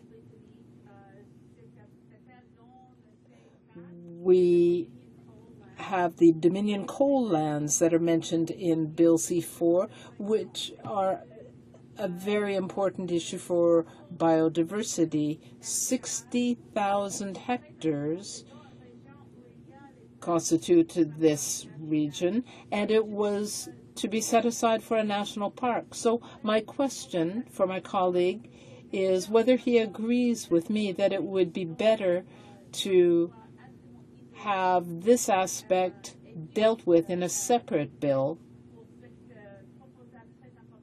because this is an important proposal. The honourable member for Compton-Stanstead, you have just a minute for your answer. Thank you. This is an example of an environmental project that should not be in this, it looks like a Sears catalog or a telephone book by its thickness. This is such an important bill for biodiversity. For example, in the St. Lawrence region, we had research that was done, but the scientists were muzzled, and all of their hypotheses and research were ignored. In the West, on the Pacific coast, and on the Atlantic, there is vital research for Canada's future and the environment and for climate change. For example, we need to study the marine areas. When we look at ducks and other birds that migrate in the fall, we need to recognize that the flora has changed, that they do not necessarily have the food they need. This is true in my region as well. You see that the ducks and other birds don't know where to go anymore to find the food they need. We need to measure these things. We need research to do that. And so those bills should be separate from this kind of big bill. Reprise de débat. Resuming debate. Member for Mississauga East, Cooksville. Thank you, Mr. Speaker, and I'm very pleased and honored to rise today in this House to speak to Bill C-4, Budget Implementation Act. Over the past number of months and through the summer, I spent a lot of time going door to door, meeting with constituents at events and hearing their thoughts, suggestions, advice and support. I've also taken the time to talk about our many budgetary accomplishments in 2013. And it's been stated by representatives and leaders around the world, Canada has shown exceptional leadership at a time when many countries were facing fiscal challenges, and Canadians are benefiting from the work of this government. Our government has focused on using its budgetary means to reduce taxes, help and support Canadian families. Since we've been in government, we've introduced tax-free savings accounts, have made reductions to personal income tax, reduced GST, created new target measures such as first-time home buyers tax credit, created universal child care benefit and tax credits for children participating in fitness and arts program, which aimed at reducing the financial pressure faced by Canadian families. Tax credits and benefits are not the only manner in which our government is helping Canadians manage with the prices of products. even though the Canadian dollar has been strengthened in the past few years, it's been strong, Canadians are still paying more for the same, exact the same goods than in the U.S. In response, the Economic Action Plan 2013 will help to eliminate tariffs to reduce the cost of many goods, and this is expected to represent about $76 million in annual tariff relief for Canadian families. As a parent of 2 children and grandfather of 3, I understand how important these programs are to helping middle-class families provide for their children and live comfortably. Frequently, while door knocking these past few months, I was greeted by a senior. They often ask why I'm there, and I was pleased to tell them that I wanted them to hear from me. But also, I'm pleased to share with them about what we are doing as a government to help our seniors and our veterans. It is an honor to thank seniors for their many contributions to build the Canada we have today. At the very least, we as government should provide our seniors with programs and tax relief that allow them to plan and live comfortably in their older stages of life. Our family caregiver tax credit, pension splitting, and expanded tax relief for home care services are a few examples of measures we've introduced to help seniors. Since 2016, since 2006, Mr. Speaker, over $2.7 billion in annual tax relief has been provided to seniors and pensioners because of our programs. Mr. Speaker, in less than 2 weeks, Canadians will be gathering in their communities to remember the bravery and sacrifice of our veterans and current Canadian military. I look forward to joining with the Royal Canadian Legion Branch 582 in my riding to participate in their annual Remembrance Day ceremony and parade. It is truly an honor for me. In addition, the government is proud to honor the dedication, sacrifice of those Canadians who serve this country. A total investment of $1.9 billion over the next 7 years will be made to ensure that the disabled, ill, and aging veterans and their families are receiving the support they need to retire and live in dignity. Mr. Speaker, over 30,000 projects accomplished to build and enhance infrastructure across the country. These projects created jobs for Canadians and will facilitate growth and prosperity for many years to come. Since 2006, our government has made several important impactful investments in my community in Mississauga. I will give a few examples. In the GTA, the lack of transit investment continues to be a problem for residents. Residents of Mississauga will benefit from the completion of $14 million improvements to Clarkson GO station. The upgrades have made commuting easier for more than 5,500 people who use the station every day. We've invested $15.6 million in the new campus at the Sheridan College, right in downtown Mississauga, Mr. Speaker, right across from City Hall. It's a wonderful facility. Another example is a $35 million investment in the University of Toronto Mississauga campus. And over the last year, thousands of residents have gathered in the new city celebration square, where our government invested $13.3 million. And since I've been there to mark the completion of the project, I visited the square several times for community celebrations. This project has really contributed to the spirit of the community in downtown Mississauga. Furthermore, many residents have been impressed by investments in the redevelopment of Burnampton Branch Library, where our government invested $5.5 million. As Mississauga continues to grow, it is important to recognize existing infrastructure that needs maintenance in order to keep up with the growing interest of individuals and families settling here. across the city, over $12.3 million was invested in replacing old water mains, which will be necessary to accommodate the great future we have envisioned for the city. And we did not stop there. Our government's mandate has always been focused on our economy and job growth.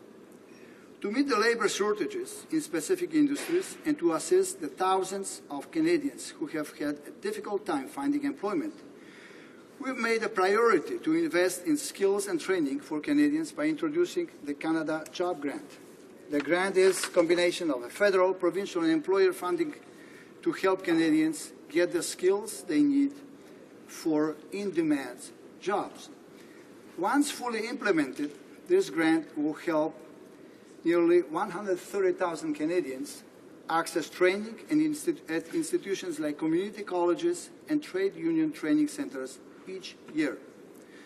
To assist small businesses, which contribute to the economic vitality of municipalities, our government has reduced the small business tax rate, lowered the federal corporate income tax rate, and extending and expanding the hiring credits for small businesses.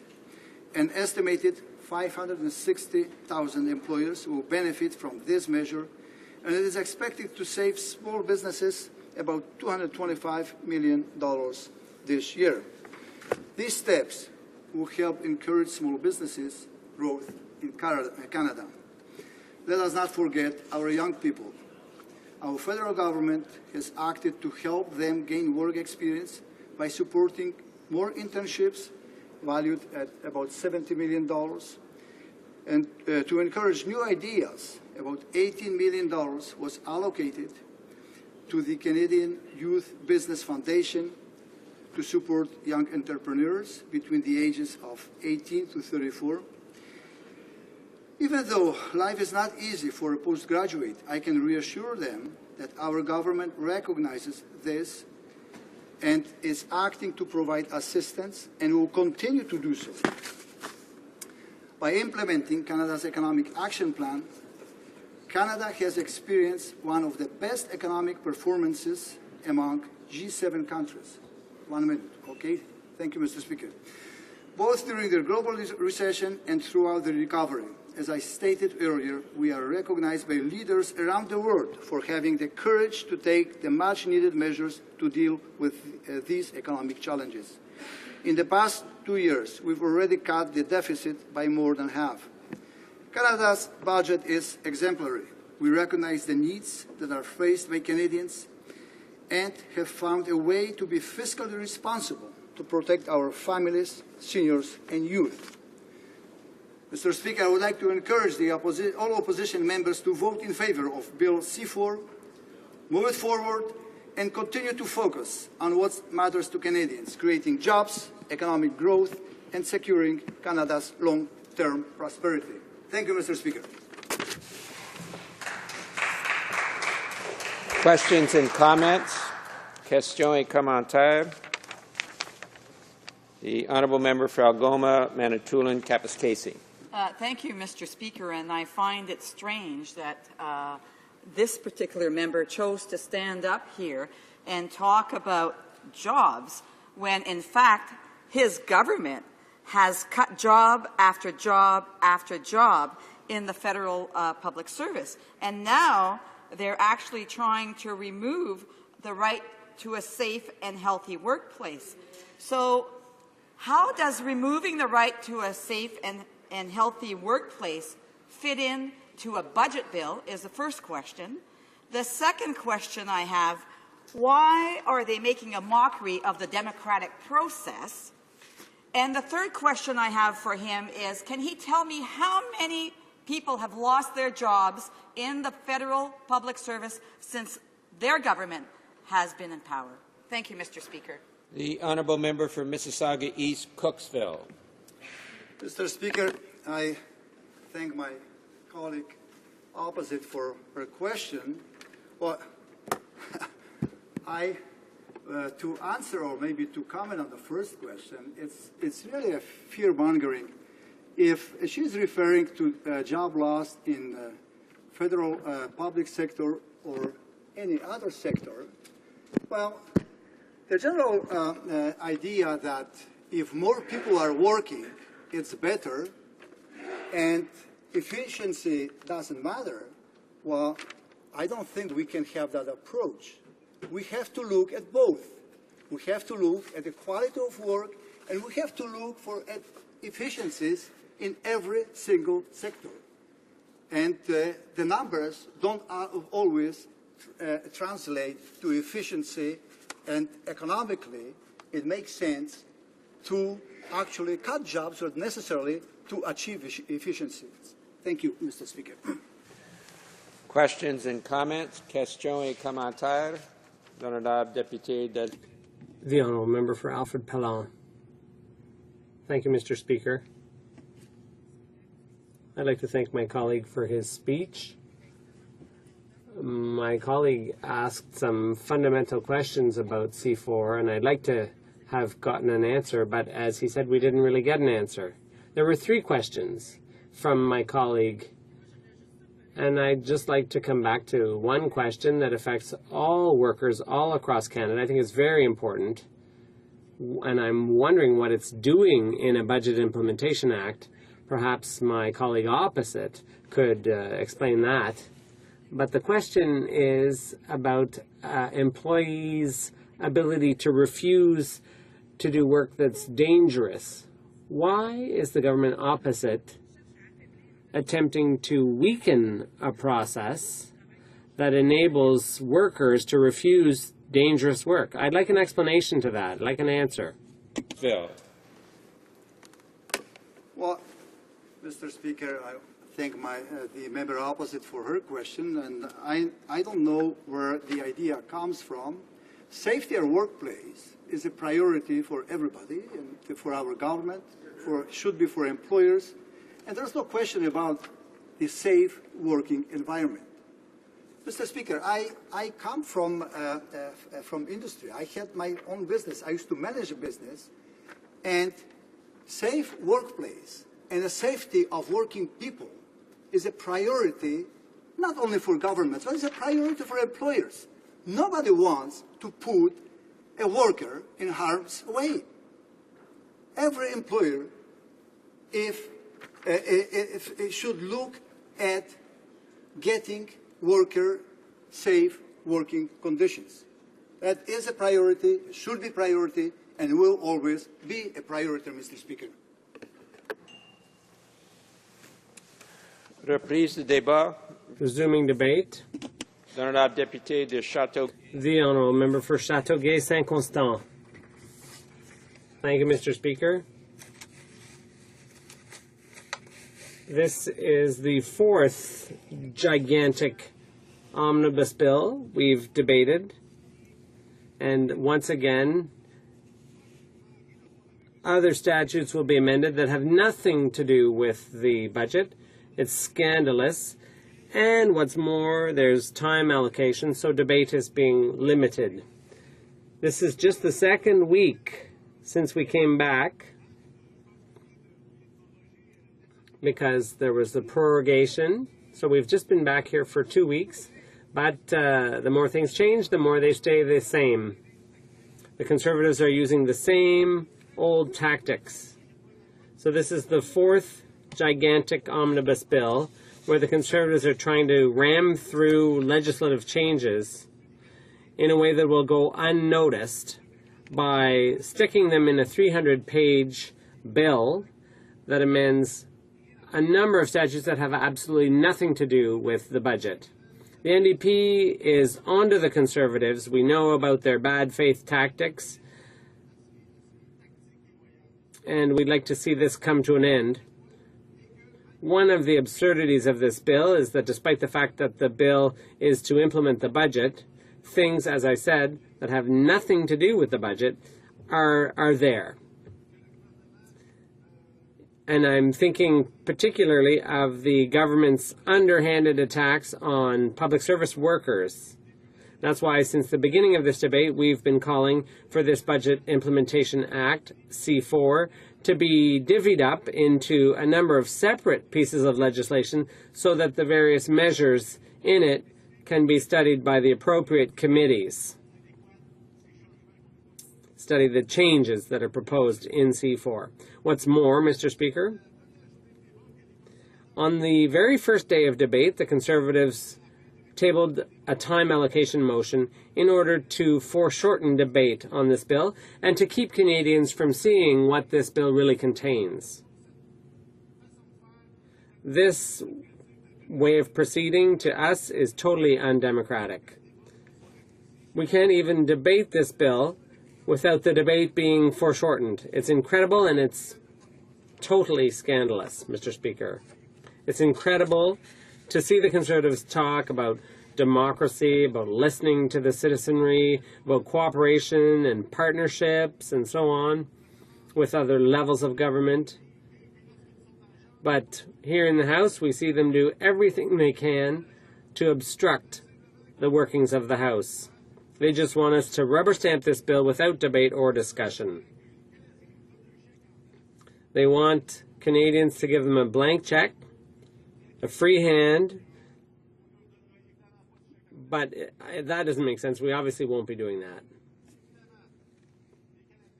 Clearly, Canadians see through this. As our leader said to the Prime Minister, Canadians will harshly judge the actions of this government. Canadians don't want a government to act this way. They want a government to show greater respect for democratic institutions, and that is why the NDP offers a real solution, a true alternative to this government's undemocratic tactics. And in 2015, we will show Canadians that we can form the government and that we will not fall into this kind of inappropriate behavior. I'd also like to debate a part of Bill C4, which has to do with the Veterans Tribunal. Section 4 of that act will be replaced by the following: the establishment of an independent tribunal made up of no more than 25 members appointed by the Governor and Council, and vacant members appointed under Section 6. When you look at this change in the membership of the tribunal, we can only wonder whether the Conservatives have learned anything from the committee's study of the Veterans Tribunal. A number of accusations were made against the tribunal about political appointments, about political interference, about a lack of procedural fairness, a lack of expertise, and so on. To sum up what one of the witnesses said, Mr. Leduc, unfortunately, our veterans do not have a fair and impartial hearing. I think this statement does an adequate job of summing up the problem that veterans experience with the tribunal. Did the Conservatives make changes to make sure that the tribunal would be fair and impartial? No, Mr. Speaker. They preferred to reduce the number of members from 28 to 25, which will only slow down the work of the tribunal and increase the backlog. Unfortunately, the Conservatives will carry on making partisan appointments, even though many of their appointments have no expertise or no knowledge that would make them fit to sit on this tribunal. So once again, veterans are going to suffer. As my colleague from Sackville Eastern Shore said so well, the government now wants to balance the budget at the expense of our veterans, of our national heroes. Is this the right approach? Obviously not. Once again, the Conservatives are taking half steps, half measures, and these measures do more bad than good for our veterans. In this era of budget cuts, the Conservatives, even though the times are hard, our allies haven't cut back on funding for veterans out of respect. And what the Conservatives done is quite the opposite. They are showing a lack of respect for our veterans. In addition to these new budget cuts, the government will also close 9 district offices of Veterans Affairs. They're also going to transfer the St. Anne Hospital. They're going to hand it over to the provincial government. And that was the last veterans hospital in the country. The Conservatives are continuing to hand over things to the provinces and to agencies that have no expertise, like Service Canada. They're leaving it up to the province to take care of our veterans. Veterans are no different than other Canadians, but this government feels it owes nothing to injured veterans. They feel they don't owe them anything, and it's scandalous, Mr. Speaker. And that's why veterans are so angry with the government. My colleague from Sackville Eastern Shore, who's our Veterans Affairs critic, tabled Bill C-447 to completely dismantle the tribunal and set up a system of medical decisions that's peer-reviewed. This would be more effective, more efficient, more impartial, and it would better meet the needs of our veterans. But the Conservatives, true to their true colors, have decided to go halfway by reducing the number of members, which would probably increase wait times and backlogs for hearings before this tribunal. So that is the respect this government shows our veterans. And it's not just the veterans who are going to be affected by the Budget Implementation Act. Workers and public servants are seeing their rights attacked, Mr. Speaker, and there are some significant changes being made because changes being made under the Budget Implementation Act are targeting Canadian workers. There are fundamental changes being made to the right of Canadians to work in a safe environment. Now, what is the government doing here? Withdrawing health and safety officers, withdrawing from them, in fact, powers granted to them under the Criminal Code. They will be placed in the hands of the minister. As a result, workers will not be able to refuse to work in dangerous conditions. We're convinced that no worker should be forced to work in such conditions which would, in fact, jeopardize their health and safety. We are strongly opposed to that provision. The government has always been a watchdog, to ensure that private companies provide safe environments for their workers. So, really, it leads us to wonder whether the Conservatives government know what they're really doing here.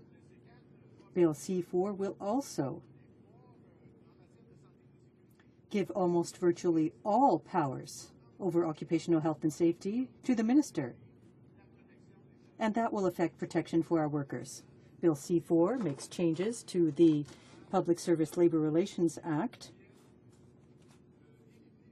and it will eliminate the binding arbitration process that is used to resolve disputes in the public service. The only thing that could possibly explain this change is their desire to cause labor conflicts with public servants. So I'll stop there, Mr. Speaker, because I appear to have no further time to address these issues. Thank you.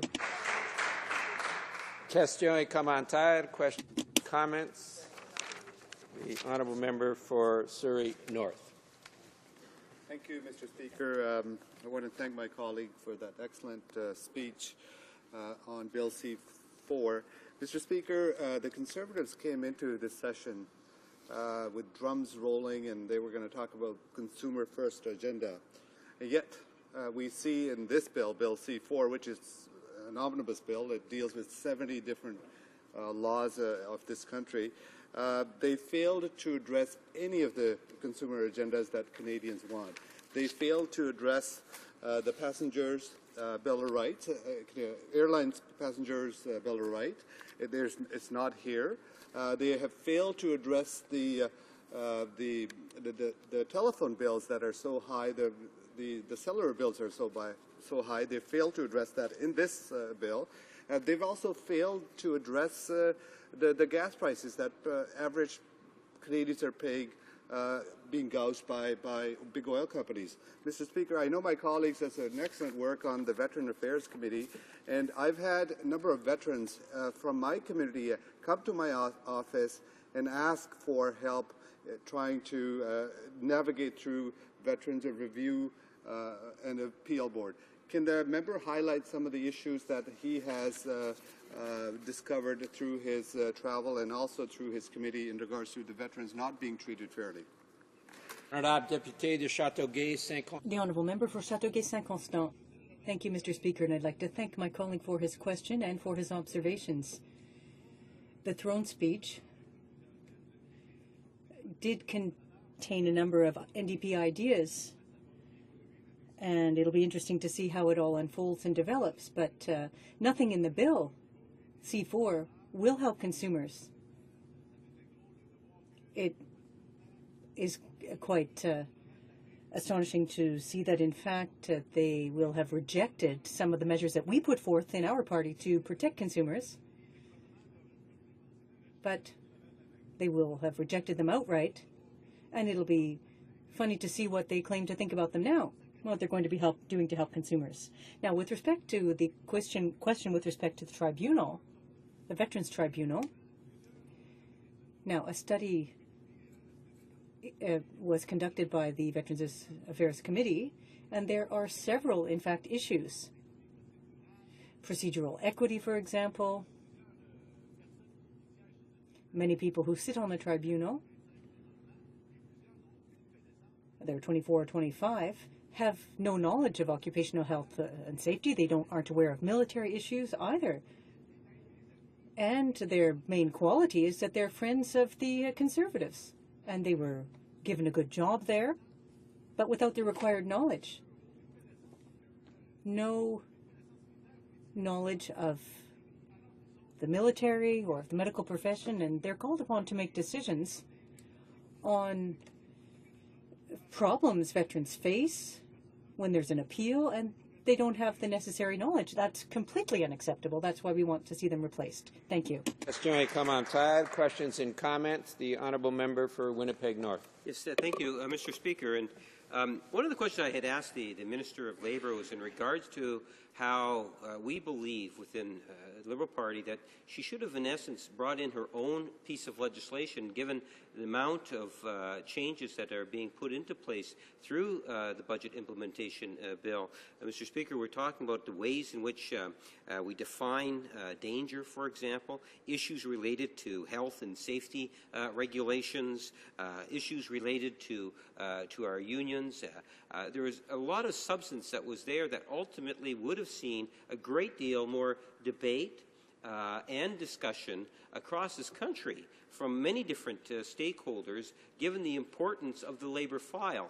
And I'm wondering if the member might want to just provide comment as to what I believe is one of the greatest deficiencies of this legislation, and that is the fact that it is incorporating so much other legislation through the back door of the budget bill that it's preventing legitimate debate on a wide variety of other important issues facing Canadians today. Député de Châteauguay-Saint. The Honourable Member for Châteauguay-Saint-Constant, you have 30 seconds. Thank you, Mr. Speaker, and I'd like to thank my colleague for his excellent question, because he has shed light, in fact, on one of the greatest problems with the bill, the flaws in it. In fact, it will be amending some 80 pieces of legislation in over 300 pages, and the only debate we have is here in this House a few hours. We've got the time allocation motion, and so there isn't adequate consideration being given to this bill. It's scandalous. Many acts of Parliament will be amended by this bill, and we won't have an opportunity to study them appropriately in depth as required.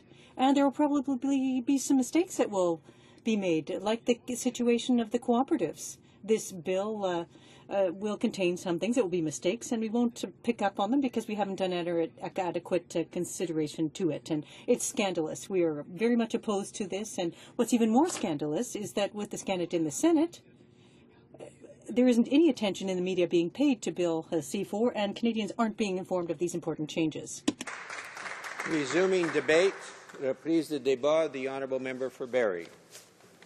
Thank you, Mr. Speaker. It's my pleasure to rise here today to speak on some of the key initiatives in Bill C-4, the Economic Action Plan 2013, Act Number 2.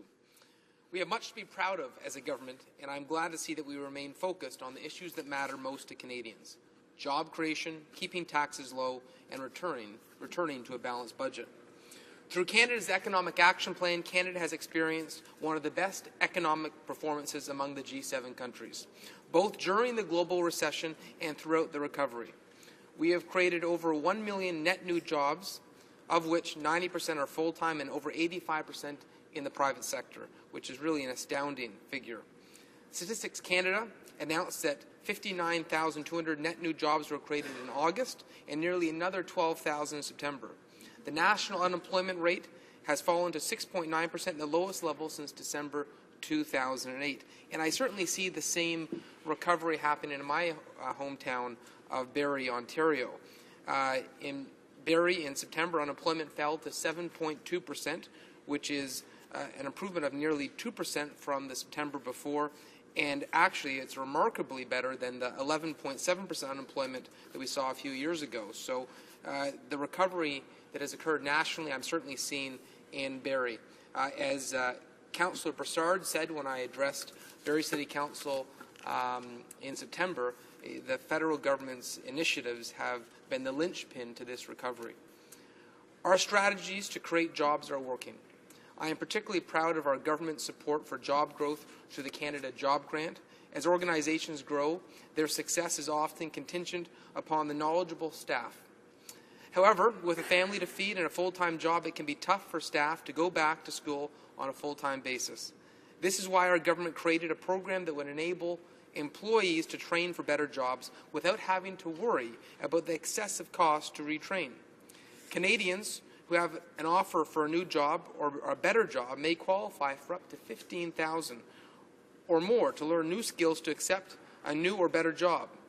This will serve as a tremendous help to both employees and employers looking to grow their business. However, the job doesn't end there. There is still more to be done. While more Canadians are finding work, I certainly sympathize with the many Canadians who are still searching for gainful employment. We are not immune to the economic volatility beyond our borders. This is especially true for Canada's key trading partners, the United States and Europe. With our big export consumers still on shaky grounds, that's going to have an impact on Canada's economy. That's why our government is staying focused on the economy and creating jobs. One way we're doing that is through supporting small business. As we all know, small business growth has been one of the key components of Canada's recovery. Since taking office in 2006, our government has supported small business by keeping tax rates low. Small business is the economic engine that drives our economy. Stats show that 75% of workers in Canada are employed by companies with 4 or less employees. Our commerce relies on keeping taxes low to maintain our competitive edge over many of our trading partners. I heard this in Barrie. On September 23rd, I had the pleasure of having the Treasury Board President in Barrie for 2 round tables. One with Meridian, hosted by Councillor Alex Nuttall, and one by the Chamber of Commerce, hosted by their Executive Director, Sybil Gorick. And it was that focus on training and small business that we heard at both those local round tables and how they appreciate our efforts on both those fronts. We've already extended the hiring credit for small business up to $1,000 for new hires, and over 1 million employers have benefited from that program. There has been some strong feedback from the small business community on this initiative. BIA2 seeks to expand that recovery by freezing employment insurance rates that employers and employees pay for the next 3 years. This means that businesses and their employees in Barrie will be keeping more money in their pocket, which is great news for our local economy, especially our small businesses. In my riding, I've seen firsthand how many local businesses have benefited from federal incentives and federal programs. Federal investments have also supported local businesses to create jobs. And I've got some examples. South Medic, through a repayable contribution, was able to take their plant from China to Barrie, and that's doing medical mass. TNR Doors had a major expansion with another repayable loan, and those are good, high-paying jobs. Wolf Steel, which does high-efficiency furnaces with a repayable loan again, was able to almost double the size of their company with an impressive expansion. And even more significantly, thanks to the Southern Ontario Economic Development Agency, we were able to acquire IBM to put a plant in Barrie. A $20 million contribution has led to some of the highest skilled jobs around just on Bayview Drive. And Phase 1 is now open, and Phase 2 will be expanding and underway shortly. I'd also like to mention the federal contributions that led to the new Wellness Centre in Barrie. That was 400 construction jobs, 400 new and full-time, part-time jobs for staff and faculty. The economic impact of this construction alone was approximately $98 million for my community, just a pretty significant benefit. Last week, our Minister of Finance released the annual financial report of the Government of Canada for 2012-2013. This report shows the continued downward track of Canada's annual deficit. In 2012-2013, the deficit fell to $18.9 billion. This was down by more than one quarter, $7.4 billion, from the deficit of $26.3 billion in 2011-2012, and down by nearly two-thirds from the $55.6 billion deficit recorded in 2009-2010. And I certainly hear from around Barrie that this disciplined approach to deficit reduction is applauded and appreciated across Canada. This is an excellent example of our government's responsible spending of taxpayer dollars. Further direct program expenses have fallen by 1.2% from the year prior and by 3.8% from 2010 to 2011. We have found these savings without raising taxes or cutting transfers to the provinces and territories. The 1990 approach by the Liberals was simply to slash transfers to the provinces, and that meant huge cuts to health care and education. That certainly was not the approach we were prepared to make. This has been a much more fiscally prudent manner to approach the deficit. But our support doesn't end here, Mr. Speaker. Our government has also recognized the need for improved infrastructure. Not only have we recognized this need, we've taken action by investing over $4.5 billion into the Greater Toronto Area infrastructure since we took office in February 2006. Since 2006, the City of Barrie alone, to give you another example, has seen its share of the federal gas transfers not only become permanent, but they've risen from over $2 million a year to $8 million. And there's a lot you can do with that, and our city certainly has. We put $7.2 million into various road renewal activities, $16.5 million into improvements of stormwater management, like Kids Creek bunkers, Sophia Creeks, the Kempenfelt Bay shoreline culverts, and storm stewers, which actually the City of Barrie got an FCM award on this year for their excellent management of gas tax funding. They've also put $2.1 million into the landfill improvement projects up on Ferndale Drive. Continued investments into our region's infrastructure have improved amenities for families across the board. Building a better community is something that we all have a stake in, and a commitment to new infrastructure helps make Barrie an attractive area to live, work, play, and invest. And I'm sure that's the case in every community across this country. Certainly, Bill C-4 provides that significant investment, those significant tools to build our communities.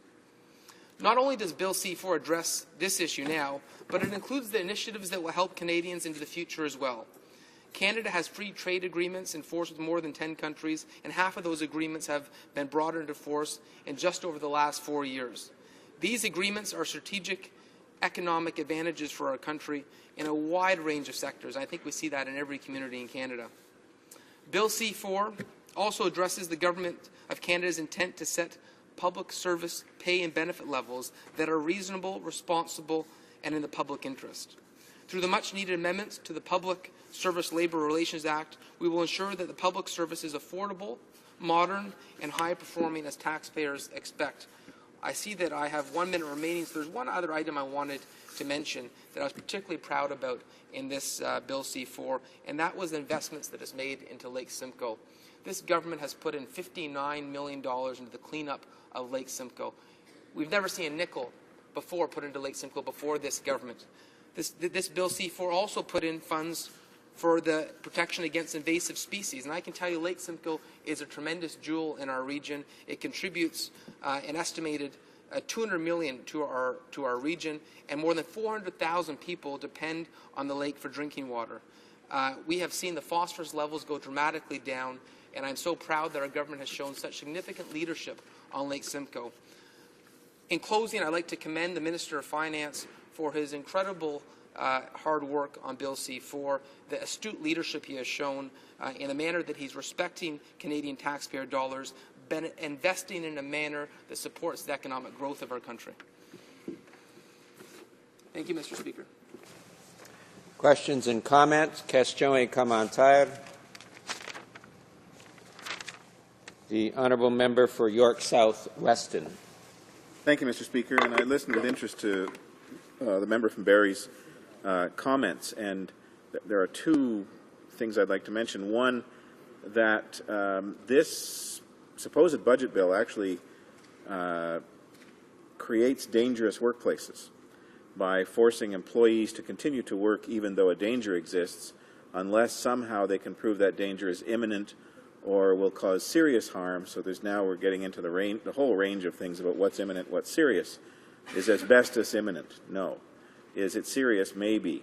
Is changes to your reproductive system imminent? No. Is it serious? Depends on whether you're going to have children. So those are two examples of the kinds of things that this bill does to weaken this legislation. The other issue is that there is nothing in this budget bill that helps small businesses in his community deal with the costs of banking.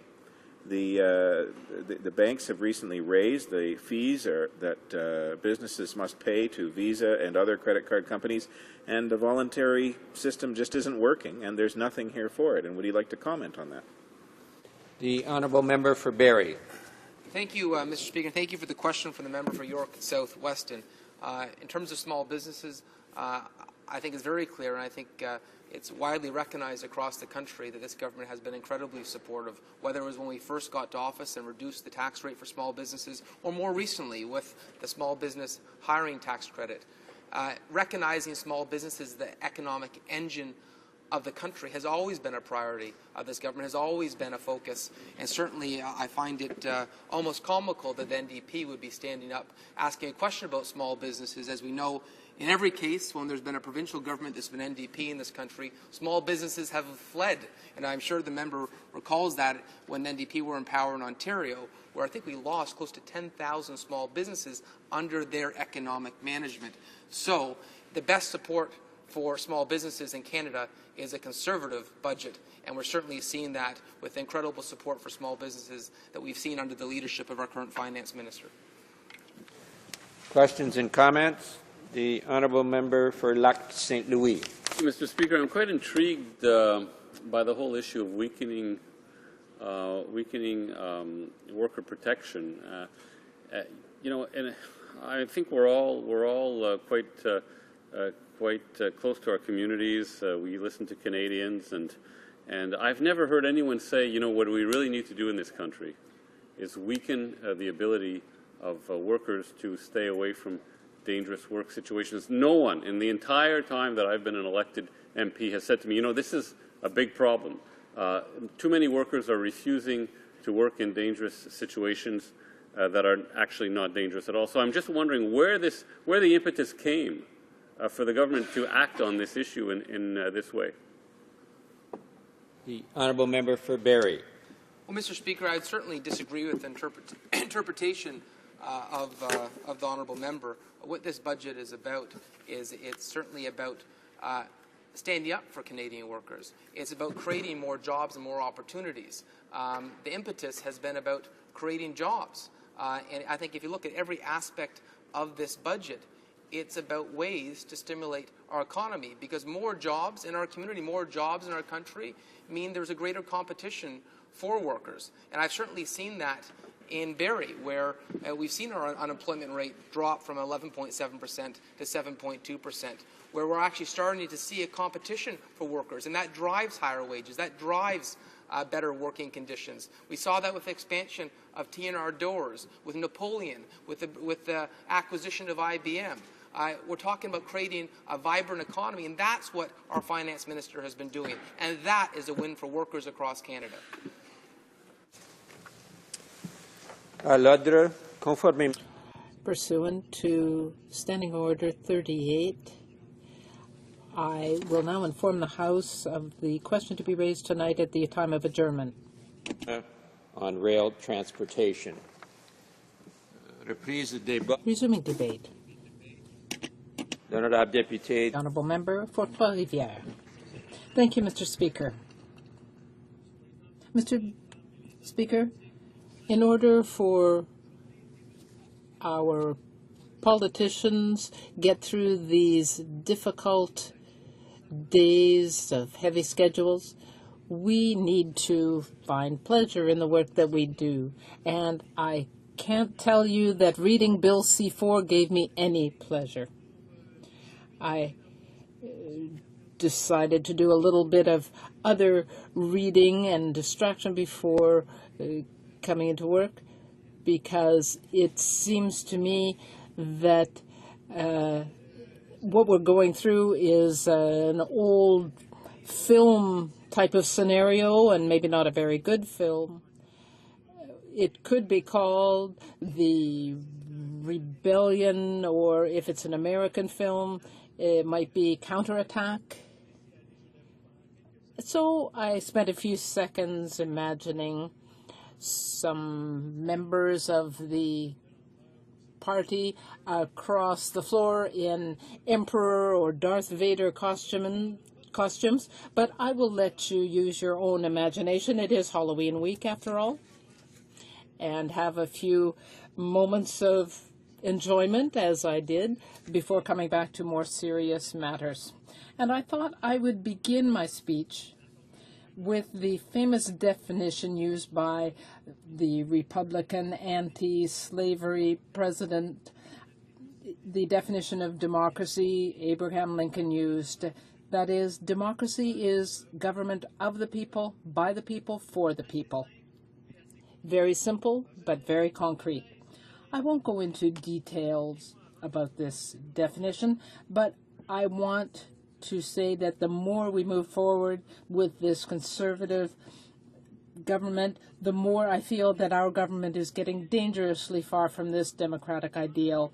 When I see that day after day, the government members, the PMO, and the Prime Minister himself seem to be caught up in financing scandals, in dubious arrangements on the backs of Canadians, that Canadians feel that their basic rights are being violated.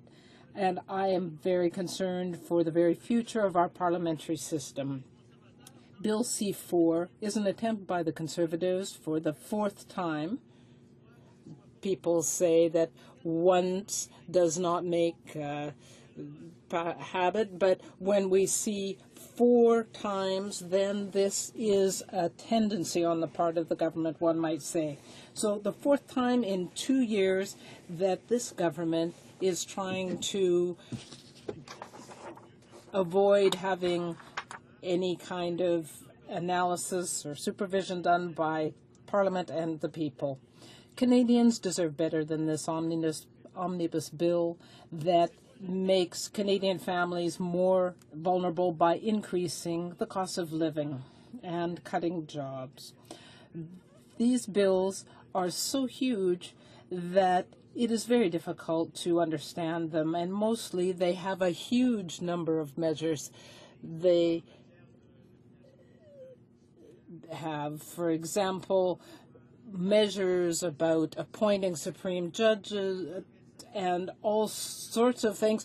They must think that the people at the committee table are extremely versatile and knowledgeable. And I sometimes wonder what I am doing here. In fact, because the bill is so big, it is very hard to analyze. And the large number of provisions make it easy to hide controversial provisions like the attacks on the public service.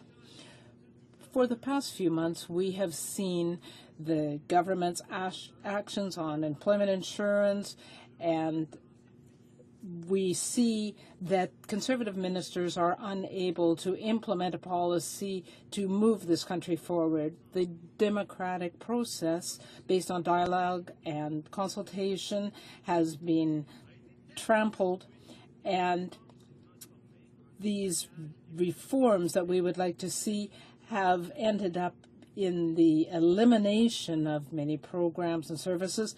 Canadians feel like they are being impoverished. And when people feel that way, it is because they can see the impact on their day-to-day budgets. The NDP, therefore, will be opposed to this bill. There are many reasons, but I want to talk about the aspects that relate to employment insurance. Since the beginning, the NDP has been opposed to the employment insurance reforms, and after months of consultation, the conclusion is that the reform is a failure for the economy, and we need to stop it as soon as possible. In the provinces that are most affected by the reform, it is the provincial governments that have to work to assess what the disastrous effects are. This is turning the world upside down. The federal government has refused and therefore lacked respect toward its partners. It has refused to work with the other levels of government. And even within the federal government, there are voices being raised to criticize the way the government is imposing its ideological views on such an important issue. There are many federal public servants who have always worked to provide service to the public, and they are showing their confusion and lack of understanding about the brutal way that people are being dealt with. Unfortunately, these aren't just files that we're dealing with. We're talking about people and communities. We have this bill C4, which, like C38, C45, and C60, is a huge omnibus bill. It amends 70 legislative provisions and as many acts, and it abolishes the Employment Insurance Financing Board.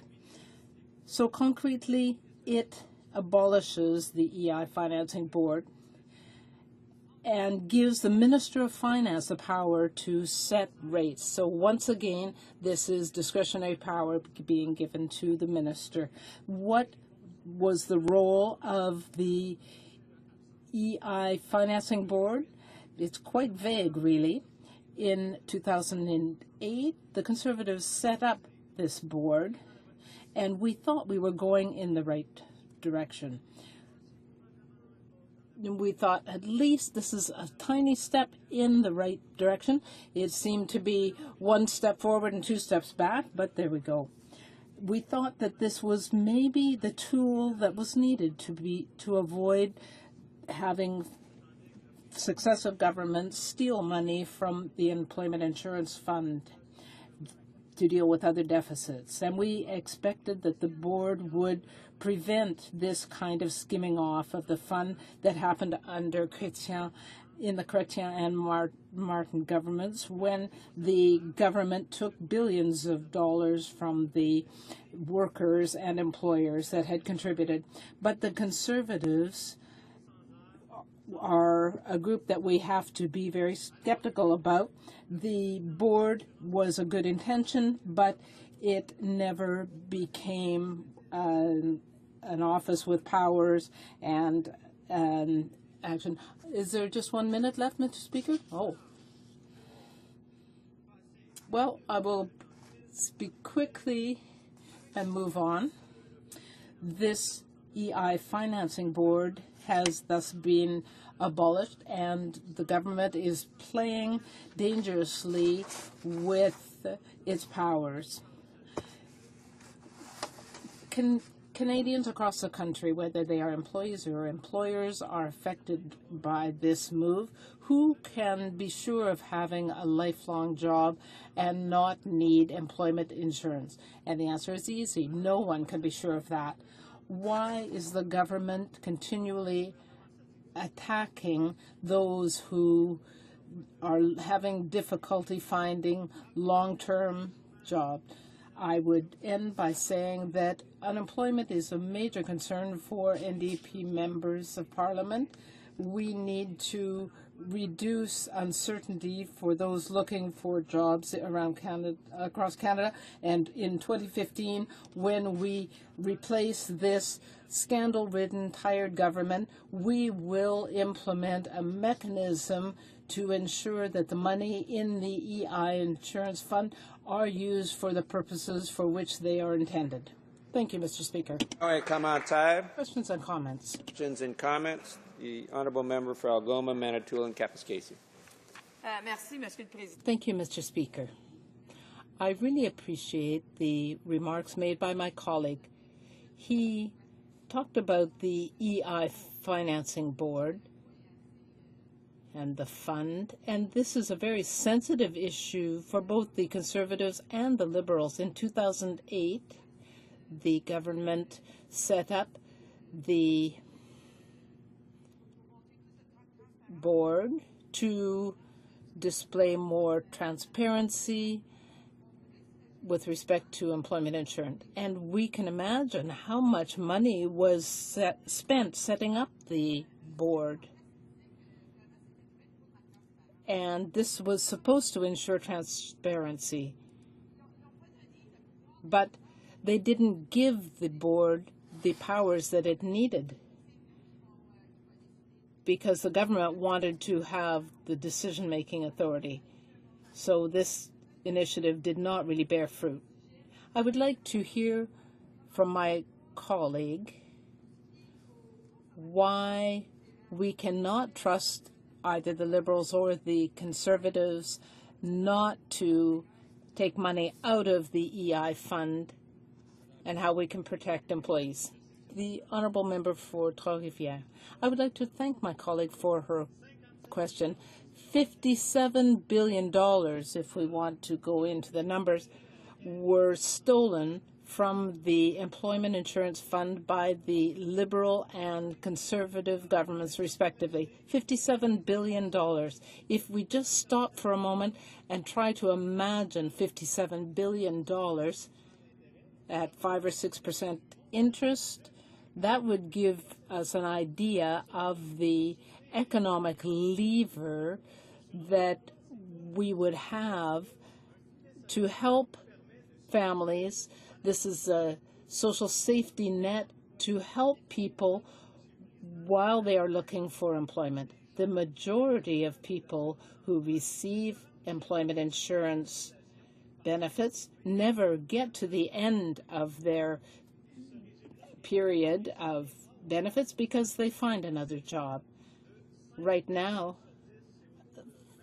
under half, so about 3.75 out of 10 people who have paid into employment insurance are eligible for benefits when they most need them. This system, this board that was set up at high cost to taxpayers, is another clear indication that the government wants to have most of the power given to ministers and decisions made behind taxpayers' back.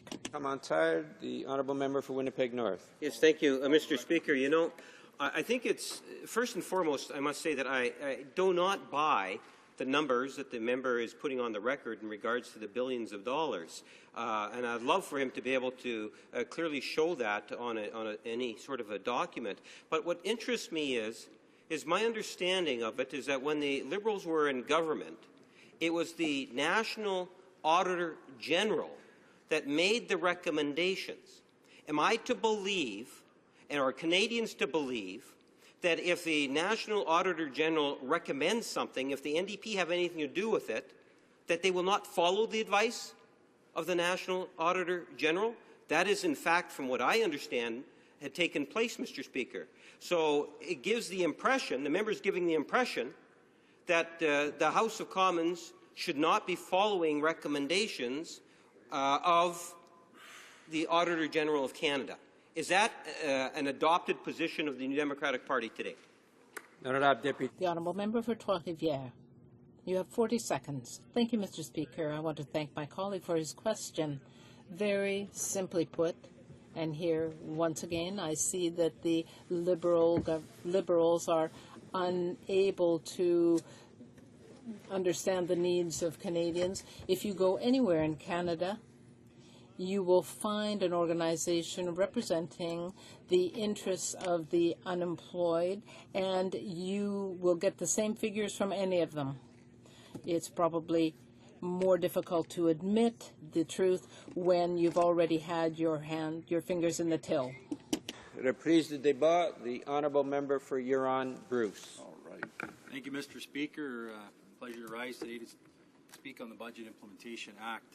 If we think back a number of years ago, pretty well 5 years ago to the date, and where we were in the economy, where we were in the world economy, the global economy.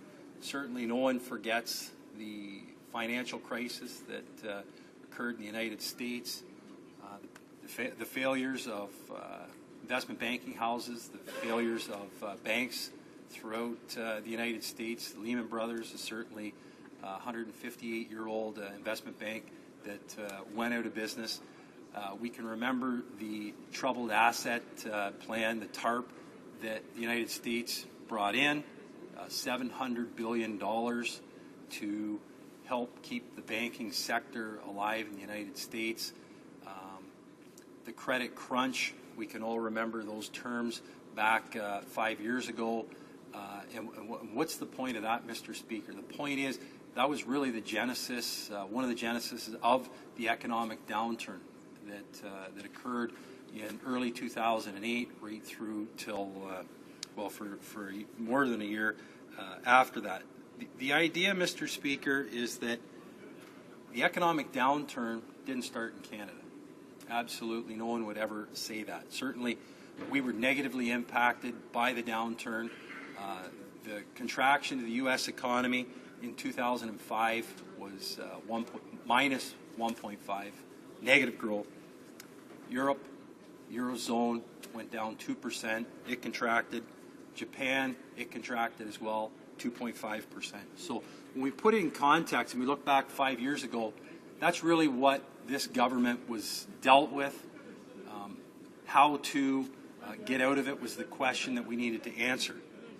Some of the realities were that was in July 2009 and August 2009, the unemployment rate in Canada was 8.6 and 8.7%, respectively. New car sales in 2009 dropped precipitously to under 1.5 million vehicles, new cars. Toronto Stock Exchange Composite Index was at 8,500, and I've mentioned the economic contraction that took place. The job, obviously, of government is not one to create jobs. The job of government is to create an economic climate so that it creates ease and assurance for businesses to conduct business, to feel strong and secure, to grow and make it through the tough times and add jobs. My former employer, where I worked prior to getting elected, had about 150 employees. Today they have over 800. It wasn't due to our government. We didn't create those jobs, but we created an economic climate for them to succeed, to make it through those tough times, and to now hire many, many, many new employees. Since the economic downturn in 2008, 2009, July of 2009 is one in which we use our benchmark many, many times. The Canadian economy has added over 1 million jobs, which is truly remarkable. Another important fact that we need to remember when we look back at this is that our unemployment rate in Canada is actually lower than the United States. And it's been that way now for a couple of years, but it was decades. It's been decades, literally, since our unemployment rate was lower than the United States, and I think that's something that as Canadians we should be proud of. It should be something that Canadian business should be proud of, that they've created these jobs. In addition to that, Mr. Speaker, net debt to GDP is amongst Canada's net debt to GDP is the leader of G7 countries, countries with developed economies. That's something to be proud of, that we've been able to get through these tough times, times of deficit, but yet be able to keep our net debt. Net debt, and again, net growth. We're going to lead the G7 in that as well. So there's many, many things that Canada has done. We've been through the tough times. Again, it wasn't brought on by us. It was brought on by the other much larger economies. But because of our fiscal policy, we've been able to get through it. Unemployment rate, September 2003, is now under 7%, 6.9%. Proud to report in Huron County, it's 5.4%, in around there, and in Bruce County, it's 4.5%. So certainly, I can take credit for basically none of that, but I'm very proud of the people in our communities that are job creators that have been able to adapt, respond, and react to the fiscal realities and be able to create unique and interesting jobs in our communities. New car sales. I mentioned we were under 1.5 million in 2009. I can remember a meeting in my office with car dealers at the time. They were thinking of any possible way to create a carrot for the people to, an incentive for people to buy new cars, to get them going. Because in December of 2008, July of 2009, sales basically ground to a halt. This year, 2012, Mr. Speaker, proud to report it was 10-year highs. We saw 10-year highs in auto sales, over 1.7 million units. That's a 15% increase over the 2009 levels. The TSX Composite Index, like I mentioned, was at 8,500. It's at about 13,500 today, which is over a 50% increase. What does that mean? Well, that means the general health of our largest Canadian corporations are much healthier. Their earnings have increased, and their capacity to grow and hire new employees has expanded. And that's why we've seen the million job plus increase since then. Now, what does BIA number 2 have in it that's going to continue this growth, that's going to continue to create a stimulus as policymakers in our country to continue to grow our economy? Well, one of them is, in my opinion, is the freezing of the employment insurance rates. An interesting fact, if you go back to 2000, the rate for the employee was $2.4 per hundred in earnings. Today, the frozen rate is $1.88 per $100 in earnings. So we've been able to come through good times and bad, and we still have a very competitive rate. Freezing the rates also helps employers because we know they pay 1.4 times what the employee pays, and that comes right off their payroll. And very important for employers to be able to save as much as they can, and I believe the number is about $660 million that Canadian businesses will have to use to invest in capital, to invest in employees, to continue to grow their businesses. And that is vitally important, Mr. Speaker. Another point that I think is important, and again, I think it really looks at it, what can we do as policymakers to create a climate where investment is going to incur, to create stimulus to our economy, is increasing the lifetime capital gains exemption. It had been 1988 the last time an increase had taken place, and our government in 2007 increased it from $500,000 to $750,000, which is a tremendous benefit to people that are in business, that are there to create jobs, small businesses. I come from a rural riding, and certainly that has a huge benefit for our farm community. Many farmers sell their farm, and they'll move to a different community, or they'll move into their community, and they'll reinvest that profit, that interest, and create jobs and economic prosperity. It'll be increased from $750,000 to $800,000 for a lifetime capital gains exemption, and then in 2015 it'll be indexed moving forward. I think that's very important.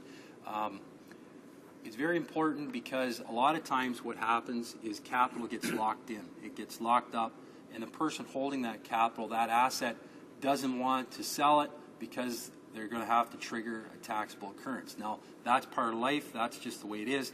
However, for us as government to create a policy that provides a reason to sell, to let somebody else come in, to reinvest, maybe grow the business, I think is vitally important. There's a ton I'd like to speak about. Another one I'll just mix in very quickly is the accelerated capital cost for biogas.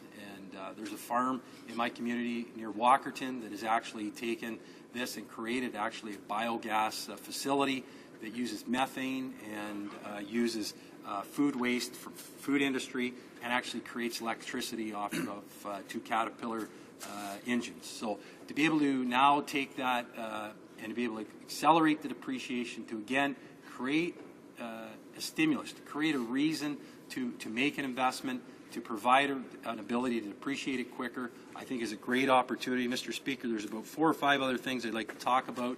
Hopefully during the questions I'll be able to address them. Thank you. Questions and comments? Question et commentaire. The honourable member for Hamilton Mountain. Thank you very much, Mr. Speaker. And I listened to the member's speech rather carefully as he was talking about how it is the role of the government to create the kind of investment climate that in turn will allow for job growth in Canada. Well, I would ask the member, just this afternoon, U.S. Steel announced that at its plant in Hamilton, they were going to shut down the blast furnace. The member will recall that it was the federal government that actually rolled over with respect to the foreign investment review that it had undertaken. U.S. Steel had broken its commitments to the federal government. The federal government took the company to court, and despite the fact that the government had won in the court case every step of the way, the government abandoned that court case and just rolled over. Today we have an announcement that says the blast furnace is being shut down permanently. Can the member tell me how exactly his government is helping lay the foundation for securing jobs, for keeping jobs safe? Would he reassure the people of Hamilton that their jobs will be safe under his government's handling of the economy? The honourable member for Huron-Bruce. Well, one of my suggestions to her would be to call Dalton McGuinty. I was the chair of the Auto Caucus for a number of years, and time and time again we heard from automakers about Dalton McGuinty's flawed electricity policy in Ontario. It's raised costs. I used to work at a foundry. Again, it's a business that uses electricity, use a lot of electricity in their furnaces. Because of the policies in the province of Ontario, companies that use a lot of electricity are now at a disadvantage because of Dalton McGuinty's policies. I would call Andrea Horwath, the leader of the premier of the leader of the NDP, and ask her what she's going to do about it. She's quite happy to support Kathleen Wynne and Dalton McGuinty. Sorry. Questions and comments? Question et commentaire. Honorable député de Lac-Saint-Louis. Yeah, member for Lac-Saint-Louis. To the other side in this House boasting about its supposed economic accomplishments for quite a while now, and it's wearing a little bit thin. And what we notice in the speeches that come from the government side is this sort of inherent contradiction in everything they say. They'll say, well, the economy was bad because of other countries, because, the recession started with the housing crisis in the U.S. But not, and then when things pick up, it's never because of maybe an increase in demand elsewhere. It's always because of the government's policies. Then it says, well, we have a very stable, the recession started outside of Canada, but we have a stable financial system, and we have a good debt to ratio. Yet it never mentions that the stable financial system was there when it arrived and was preserved by the previous Liberal government.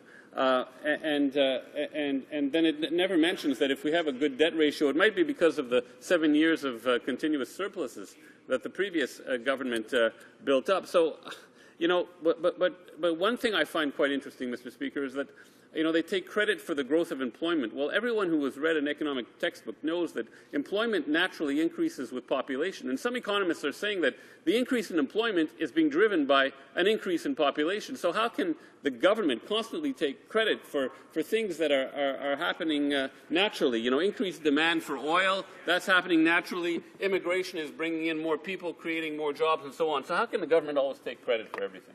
The honourable member for Huron-Bruce, you have about a minute. Yeah, well, with that kind of scrambled logic, Mr. Speaker, it's no doubt why the Liberals are in third place, heading to fourth very quickly. The biggest under the leadership of our finance minister and our prime minister, our biggest problem right now in Canada, certainly the biggest problem we have in Huron-Bruce, is we're trying to find people that can do the job, okay, that are qualified to do the job. Canada Job Grant. It's 3 words. The Liberals should learn it really quick. We need to have people, we have people that want to work hard, that have worked hard.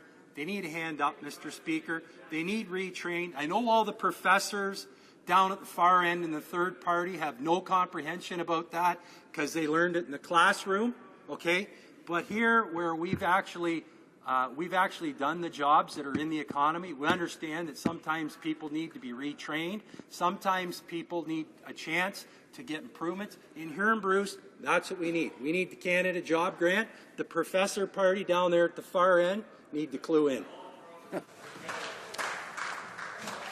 Resuming debate. Reprise de débat. The honourable member for Kingston and the Islands. Mr. Speaker, I was going to focus on a very, very particular part of Bill C-4, but I feel like since this is a chamber of debate, I should address the very last remarks of my Conservative colleague from across the floor. And this is not the first time that I have heard Conservatives use the word professor in a very derogatory manner. In fact, the first time I encountered that was at an all-candidates debate in the 2008 election, where the Conservative candidate referred very derisively to Professor Dion. I'm sorry, Mr. Speaker, I forgot that the member from Saint-Laurent-Cartierville is still here. But I think it just shows the attitude that the Conservative Party and the Conservative mind has towards education, towards learning, towards a respect for an inquiry towards the truth.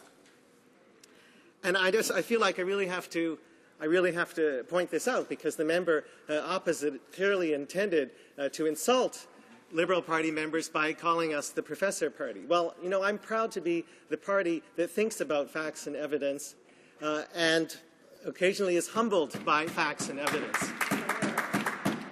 So Canadians need to know that the Conservative Party is the party that doesn't value education, does not value learning, is willing to insult teachers, essentially. So I have to start my remarks with that rebuke. I think Canadians need to know what kind of party this Conservative Party is.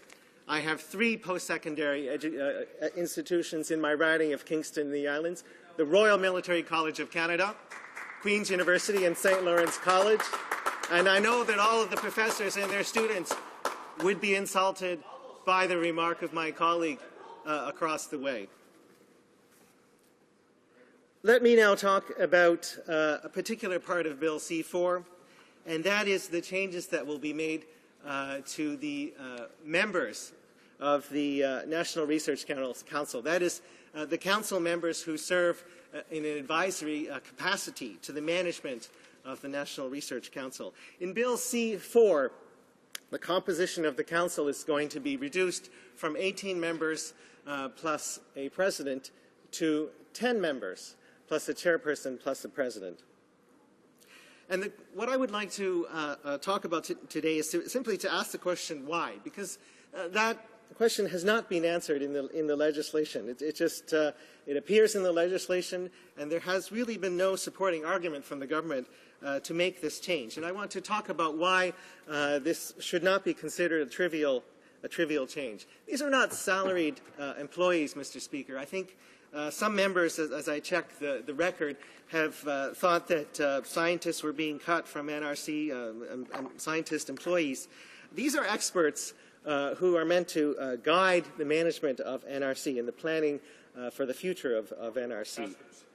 So I think what we need to do is ask why was the opportunity not taken in Bill C-4 to, for example, establish some rules on replenishing the membership of this advisory council and to consult with them, and also to put in place some guidelines on how to choose members. Mr. Speaker, you may not know that only 5 of the 18 spots on the council are filled right now. And this is a very strange thing, given the enormous changes that are happening at NRC. And I'll talk about that a little more. One thing that could have been done in the bill that we're discussing today is to provide some guidelines on how to choose these council members. For example, you might want to have 3 sets of criteria. One, the knowledge of research and innovation and commercialization. Second, the personal experience and accomplishments and integrity of the person. And third, the diversity of the composition of the National Research Council members. As I say, this is a time of big changes, and so this expertise is very necessary. The Conservative Party seems to believe in less governance and less consultation. It's very comfortable with less governance and less consultation. Why should the management of NRC consult? Well, for that, let me quote the results of a task force, a report of a task force commissioned actually by a former progressive Conservative government in 1987. And in this report, there is the following quote. The task force told the Mulroney government that, quote, it would be foolish for NRC management not to take advantage of the very real and wide expertise found within the members of the council. That is, that consultative body of potentially up to 18 members. Why, Mr. Speaker, does this Canadian national institution need a large consultative body? And the reason for that is twofold. One is that we are a very diverse country regionally, and NRC is supposed to serve this very diverse country. There's a part of NRC called IRAP, the Industrial Research Assistance Program. There are these industrial technology advisors, a web of them across the country, working with small companies, helping them develop their technology, commercialize their technology, connect with partners, get funding, get the people that they need to succeed. It is clear that NRC serves all of Canada, and should be very sensitive to the large regional geographic diversity that we have in this country. In addition, Mr. Speaker, NRC aspires to serve the entire, a very large range of disciplines and sectors of technical capability. For example, it is involved in astronomy, metrology, security, aerospace, construction, health, ICT. It's a very enormous range of scientific disciplines and technologies that NRC is responsible, and so therefore it makes sense that its consultative body should reflect that very broad range of technical capabilities that NRC aspires to. So this is something that Bill C-4 could have tried to put into place, but it did not. Let me also talk, Mr. Speaker, about why this is a special time for NRC, and why this is a special time where a consultative body would be very important. It is a time of great change at NRC. In fact, it's an enormous. NRC has never undergone such a great change.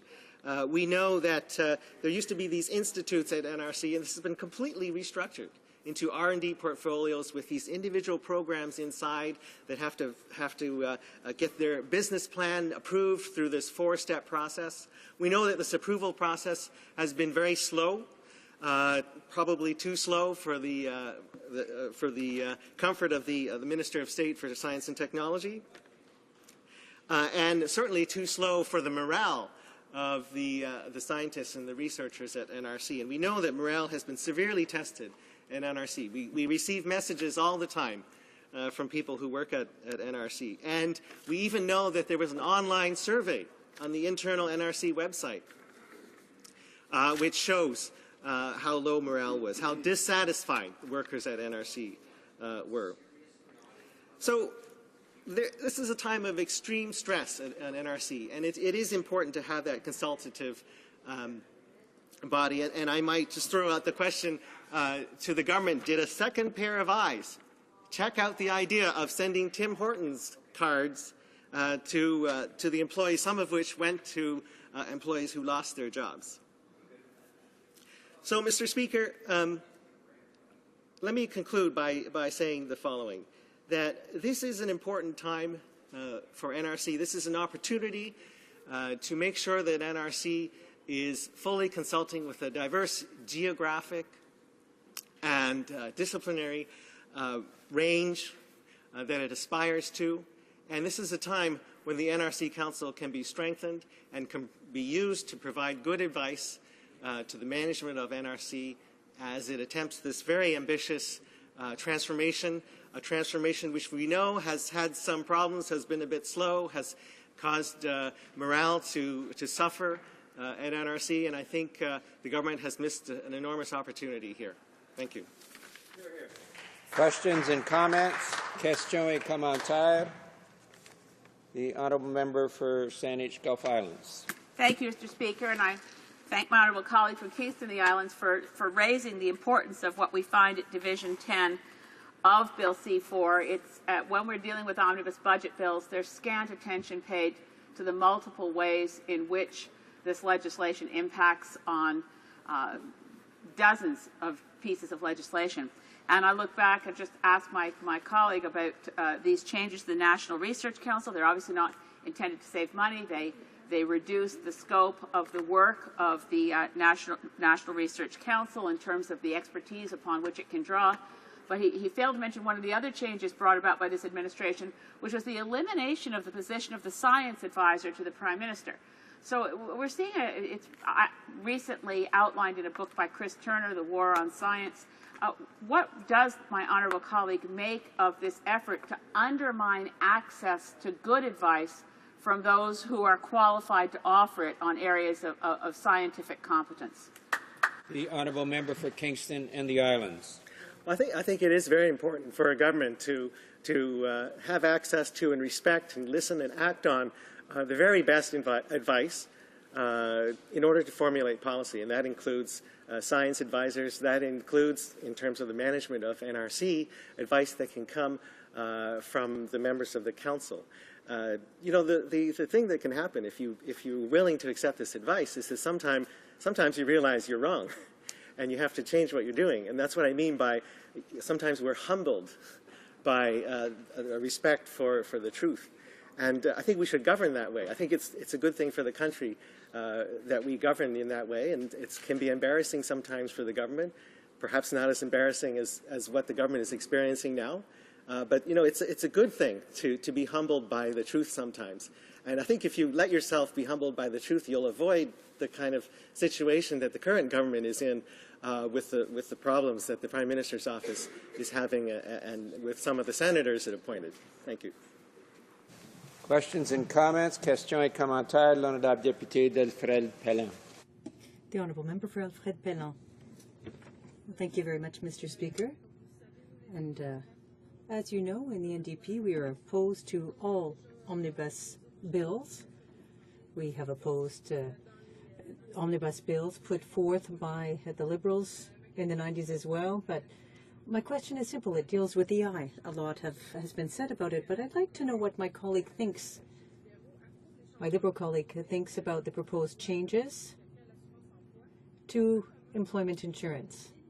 With respect to the elimination of the Employment Insurance Financing Board and the new powers that will be given to the Minister of Finance, who will be able to play politics with this issue. What does my Liberal colleague think? Yeah, we're not happy with how this government has treated employment insurance. That is for sure. And again, this bill was a chance for the government to change some of its plans, and it didn't take advantage of that opportunity. And so I have to say that we're opposed. Questions and comments? Question commentaire. The honourable member for Guelph. The member from the Kingston and the Islands opened his speech by commenting on a previous speech given by the member from Huron-Bruce of the Conservative Party. And I want to ask him a question about that. The member from Huron-Bruce was lauding the Canada Jobs Grant, how wonderful this is, how much it means to everybody in his riding. Interesting thing, Mr. Speaker, is that it's a myth. There is no Canada Jobs Grant. It is not created. They've been spending $90,000 per minute of commercials on TV for a program that doesn't exist. Why doesn't it exist? Because they took $300 million away from the provinces that were using that money for skills training and took it onto themselves and said, oh, now we'll give it back to you, provided you only do it our way. They did it without consulting the provinces at all, Mr. Speaker. There is no Canada Jobs Grant. I would like the member from Kingston and the Islands to comment on the seriousness of youth unemployment and the lack of this government's attention to that issue. The honourable member for Kingston and the Islands, you have about 30 seconds.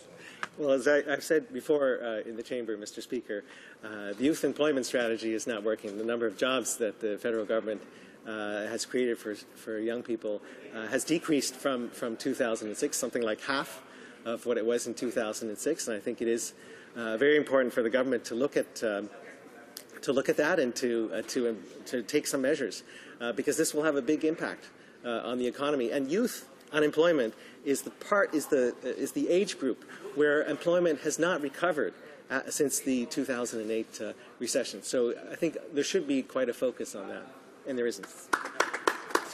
Resuming debate, reprise de débat, the honourable member for Burlington. I'd caution the honourable member that he'll only have about 4 minutes before the debate terminates on this bill. Thank you, Mr. Speaker. Was that caution for me or for my colleagues in the House? I'm not sure. They only have me for 4 minutes. It's my pleasure to stand here and speak to C4 today. The last speaker before we vote on this. And I've been on duty yesterday, heard lots of discussion from both sides of the House. I've heard, and what I want to do is take just a couple of minutes to explain exactly what we're doing here, Mr. Speaker. We have a budget implementation bill. It's the second one. We have one in the spring. We have one in the fall. It's a traditional way of doing things. We have a budget, and out of that budget, we have to implement what's going on in that budget. That's what this bill does. I am the actual 69th speaker, Mr. Speaker, to this item. 69, 22% of the House has spoken to this implementation bill thus far. Wow. This is at second stage, Mr. Speaker. Then the bill, Mr. Speaker, goes to committee. Then committee gets to study the bill at committee, calls witnesses, has a discussion. More members of Parliament have an opportunity to comment on the bill. Then the bill comes back for a report stage, Mr. Speaker. Then there's another set of speakers to this. Then there's third reading, Mr. Speaker. Another set. More than half the House of Commons, members of this House, have an opportunity to speak to this bill. That is a significant amount of input and debate on this implementation bill. I've heard over and over about not enough time, about closure motions, about time allocations. Mr. Speaker, the reality is the public expects us to get things done for them, and that's what we're doing here, and that's what this implementation bill does. Another item, Mr. Speaker, is I hear about the omnibus bills. This bill is 309 pages, 312 pages, French and English. French. I know I can read 150 pages Mr. Speaker, I am making the assumption, Mr. Speaker, that my opposition members can read 150 pages. Now, I can't read it in French. I must admit that is one thing I cannot do. I wish I had that talent, but I don't. So, I don't think there's anything in this bill that we need to be complaining about in terms of there's so much in it that I can't understand it. That is just not the facts, Mr. Speaker. We on this side will do our homework. We will do the job we need to do to get things done for Canadians and move things forward. There are lots of good pieces in this. And if you really don't want to read the whole bill, Mr. Speaker, there's summary pages right at the front. There's 4 or 5 pages of summary. And in the summary, the very first item under the section, increase the lifetime capital gains exception to $800,000 for it, and indexes it to inflation. For the first time, it's indexed to inflation. We're giving small business an opportunity to create jobs, to create wealth for them, their families, and their communities, and they get to keep it after they're done doing their job. They pass that on to the next generation, they sell it to the next entrepreneur, and they keep building this country through jobs and economic activity. We support small business, we support entrepreneurs, and that's what this implementation bill does. I'm very happy that we're getting it done tonight. We're voting on it. We'll get it to committee. We'll get it back in this House. Well, hopefully we get it passed by Christmas, and so people can continue to create good quality jobs for this country, for our youth, and we will continue to build a great Canada. Thank you, Mr. Speaker.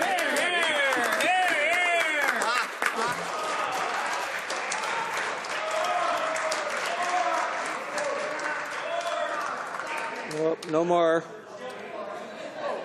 Comme il est 17h15, conformément.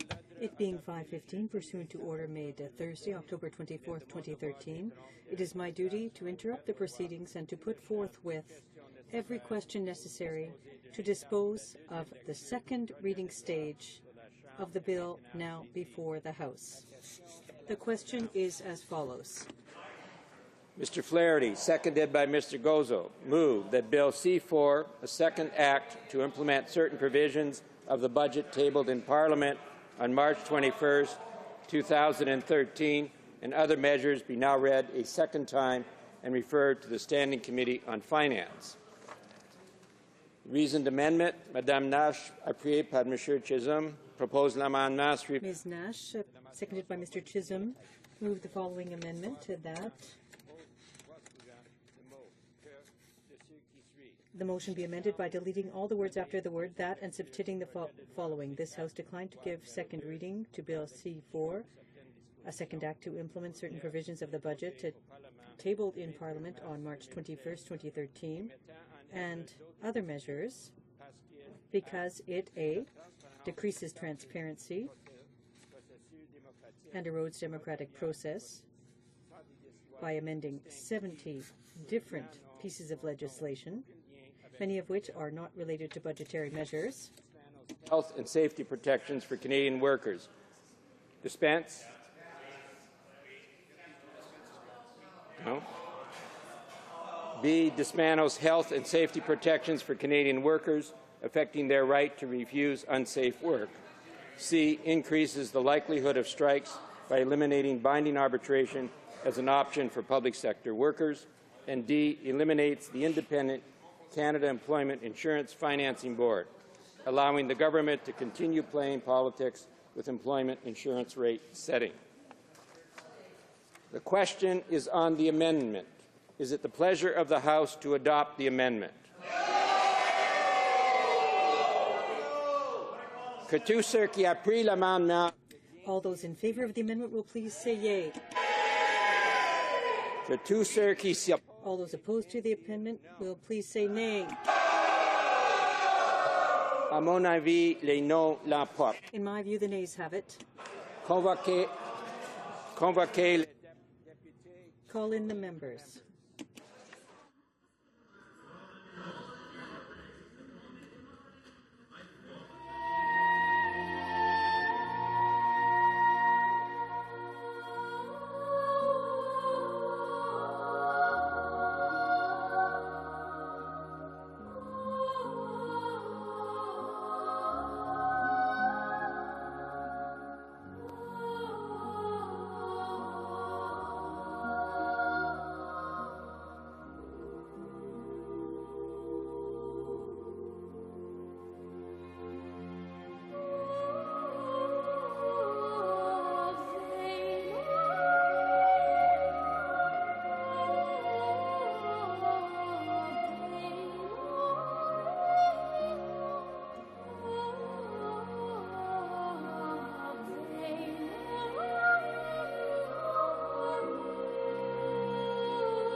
La question est la suivante. The question is the following one. Mr. Flaherty, seconded by Mr. Gosel, moved that Bill C-4, a second act to implement certain provisions of the budget tabled in Parliament on March 21st, 2013, and other measures, be now read a second time and referred to the Standing Committee on Finance.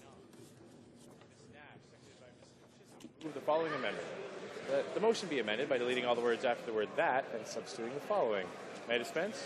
No. This House declined to give a second reading to Bill C-4, a second act to implement certain provisions of the budget tabled in Parliament on March 21st, 2013, and other measures because it, A, decreases transparency and erodes democratic process by amending 70 different pieces of legislation, many of which are not related to budgetary measures. B, supprime les protections des travailleurs. B, dismantles health and safety protections for Canadian workers affecting their right to refuse unsafe work. C, increases the likelihood of strikes by eliminating binding arbitration as an option for public sector workers.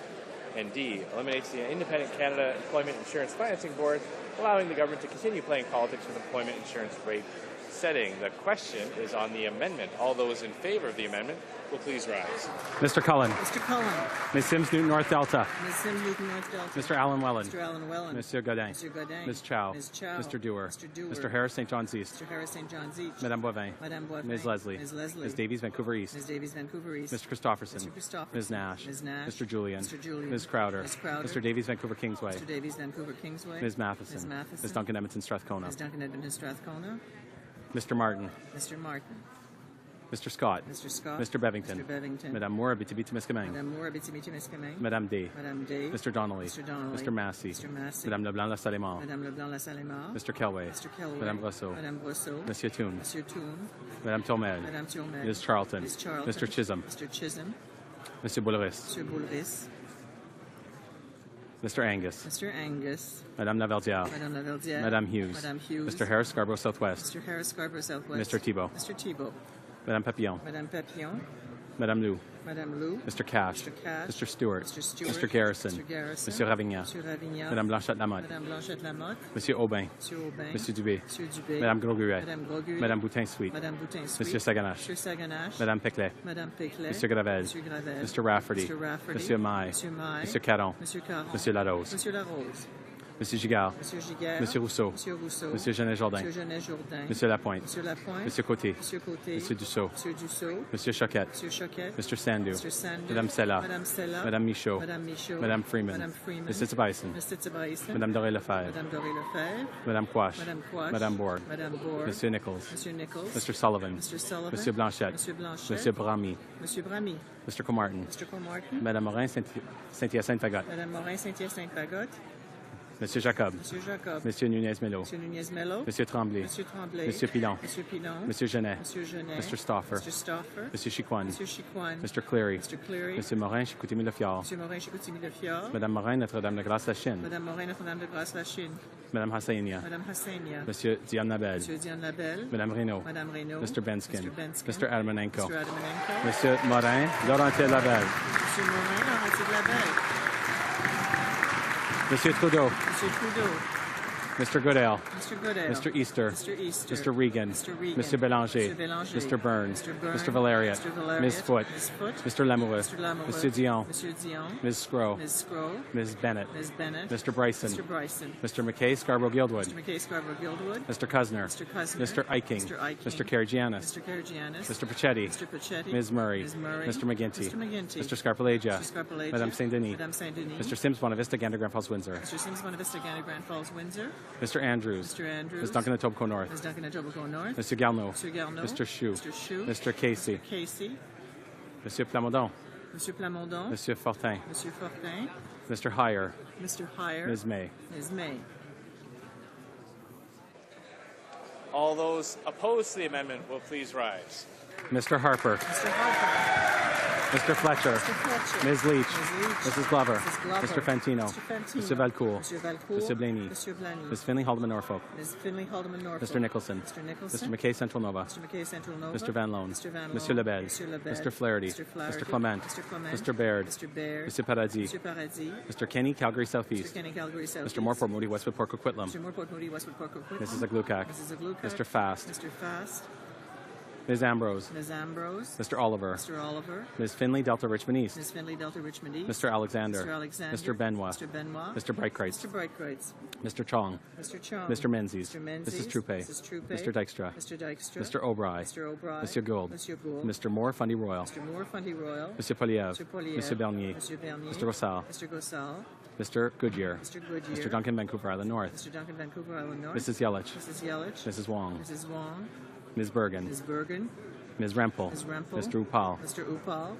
Mr. Sorensen. Mr. Sorensen. Mr. Rickford. Mr. Rickford. Mr. Lake. Mr. Lake. Mr. Anderson. Mr. Anderson. Mr. Carey. Mr. Carey. Mr. Camp Pitt Meadows, Maple Ridge Mission. Mr. Camp Pitt Meadows, Maple Ridge Mission. Mr. Keddy, South Shore, St. Margaret's. Mr. Keddy, South Shore, St. Margaret's. Mrs. Abloncy. Mrs. Abloncy. Mr. Merrifield. Mr. Merrifield. Mr. O'Connor. Mr. O'Connor. Mr. Kent. Mr. Kent. Mr. Rajat. Mr. Rajat. Mr. Reed. Mr. Reed.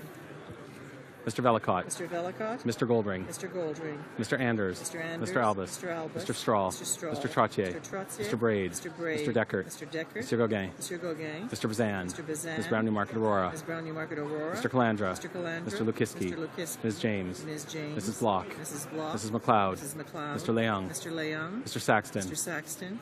Monsieur Lemieux. Monsieur Lemieux. Mr. Armstrong. Mr. Armstrong. Ms. Adams. Ms. Adams. Mr. Watson. Mr. Watson. Mr. Menegakis. Mr. Menegakis. Mr. O'Toole. Mr. O'Toole. Mr. Hahn. Mr. Hahn. Mrs. Gallant. Mrs. Gallant. Mr. Lunny. Mr. Lunny. Mr. Schellenberger. Mr. Schellenberger. Mr. Allison. Mr. Allison. Mr. Brown leads Grenville. Mr. Brown leads Grenville. Mr. Hebert. Mr. Hebert. Mr. Jean. Mr. Jean. Mr. Cramprince Edward Hastings. Mr. Cramprince Edward Hastings. Monsieur Lauzon. Monsieur Lauzon. Mr. Miller. Mr. Miller. Mrs. Smith. Mrs. Smith. Mr. Tilson. Mr. Tilson. Mr. Trost. Mr. Trost. Mr. Warwa. Mr. Warwa. Mr. McKenzie. Mr. McKenzie. Mr. Albrecht. Mr. Albrecht. Mr. Allen Tobic McTequack. Mr. Allen Tobic McTequack. Mr. Brownberry. Mr. Brownberry. Mr. Bernuge. Mr. Bernuge. Mr. Calkins. Mr. Calkins. Mr. Cannon. Mr. Cannon. Mrs. Davidson. Mrs. Davidson. Mr. Galipo. Mr. Galipo. Mr. Mays. Mr. Mays. Mr. Norlock. Mr. Norlock. Mr. Shipley. Mr. Shipley. Mr. Storseth. Mr. Storseth. Mr. Sweet. Mr. Sweet. Mr. Van Kestern. Mr. Van Kestern. Mr. Wallace. Mr. Wallace. Mr. Workington. Mr. Workington. Mr. Clark. Mr. Clark. Mr. Bowen. Mr. Bowen. Mr. Harris, Caribou Prince George. Mr. Harris, Caribou Prince George. Mr. Dreeshen. Mr. Dreeshen. Mr. Hoback. Mr. Hoback. Mr. Holder. Mr. Holder. Mr. Kerr. Mr. Kerr. Mr. Lobb. Mr. Lobb. Mr. McColeman. Mr. McColeman. Mrs. O'Neill Gordon. Mrs. O'Neill Gordon. Mr. Payne. Mr. Payne. Mr. Richards. Mr. Richards. Mr. Shorey. Mr. Shorey. Mr. Weston, West Vancouver, Sunshine Coast, Sea to Sky Country. Mr. Weston, West Vancouver, Sunshine Coast, Sea to Sky Country. Mr. Weston St. John. Mr. Weston St. John. Mr. Woodworth. Mr. Woodworth. Mr. Sopuck. Mr. Sopuck. Mr. Aspen. Mr. Aspen. Mr. Butt. Mr. Butt. Mr. Chizu. Mr. Chizu. Mr. Hayes. Mr. Hayes. Mr. Hillier. Mr. Hillier. Mr. Leaf. Mr. Leaf. Mr. Lizon. Mr. Lizon. Mr. Opitz. Mr. Opitz. Mr. Seaback. Mr. Seaback. Mr. Tote. Mr. Tote. Mr. Wilkes. Mr. Wilkes. Mr. Williamson. Mr. Williamson. Ms. Young, Vancouver South. Ms. Young, Vancouver South. Mr. Zimmer. Mr. Zimmer. Ms. Crockett. Ms. Crockett. Madame Bateman. Madame Bateman. Mr. Adler. Mr. Adler. Mrs. Ambler. Mrs. Ambler. Mr. Stanton. Mr. Stanton. Mr. Daniel. Mr. Daniel. Mr. Carmichael. Mr. Carmichael. Mr. DeVolan. Mr. DeVolan.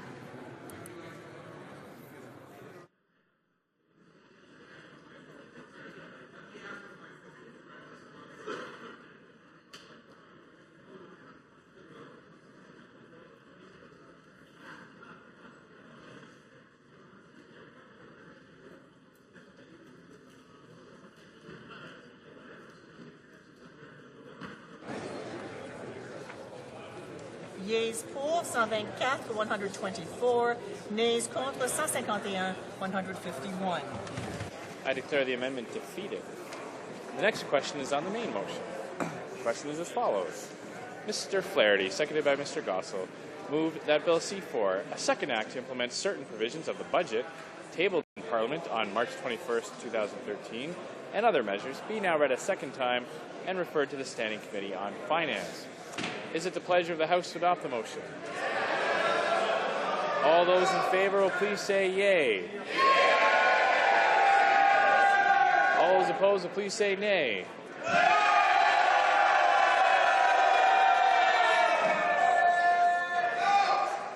In my opinion, the yeas have it. All those in favor of the motion will please rise.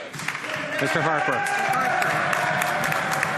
Mr. Fletcher. Mr. Fletcher. Ms. Leach. Ms. Leach. Mrs. Glover. Mrs. Glover. Mr. Fantino. Mr. Fantino. Mr. Valcourt. Mr. Valcourt. Mr. Blaney. Mr. Blaney. Ms. Finley. Alderman Norfolk. Ms. Finley, Haldeman, Norfolk. Mr. Nicholson. Mr. Nicholson. Mr. McKay, Central Nova. Mr. McKay, Central Nova. Mr. Van Loan. Mr. Van Loan. Monsieur Lebel. Monsieur Lebel. Mr. Flaherty. Mr. Flaherty. Mr. Clement. Mr. Baird. Mr. Paradis. Paradis. Mr. Kenny, Calgary Southeast. Mr. Kenny, Calgary Southeast. Mr. Moore, Port Moody, Westwood Park, Coquitlam. Mr. Moore, Port Moody, Westwood Park, Coquitlam. Mrs. Aglukak. Mrs. Aglukak. Mr. Fast. Mr. Fast. Ms. Ambrose. Ms. Ambrose. Mr. Oliver. Mr. Oliver. Ms. Finley, Delta Richmond East. Ms. Finley, Delta Richmond East. Mr. Alexander. Mr. Alexander. Mr. Benoit. Mr. Benoit. Mr. Breitkreutz. Mr. Breitkreutz.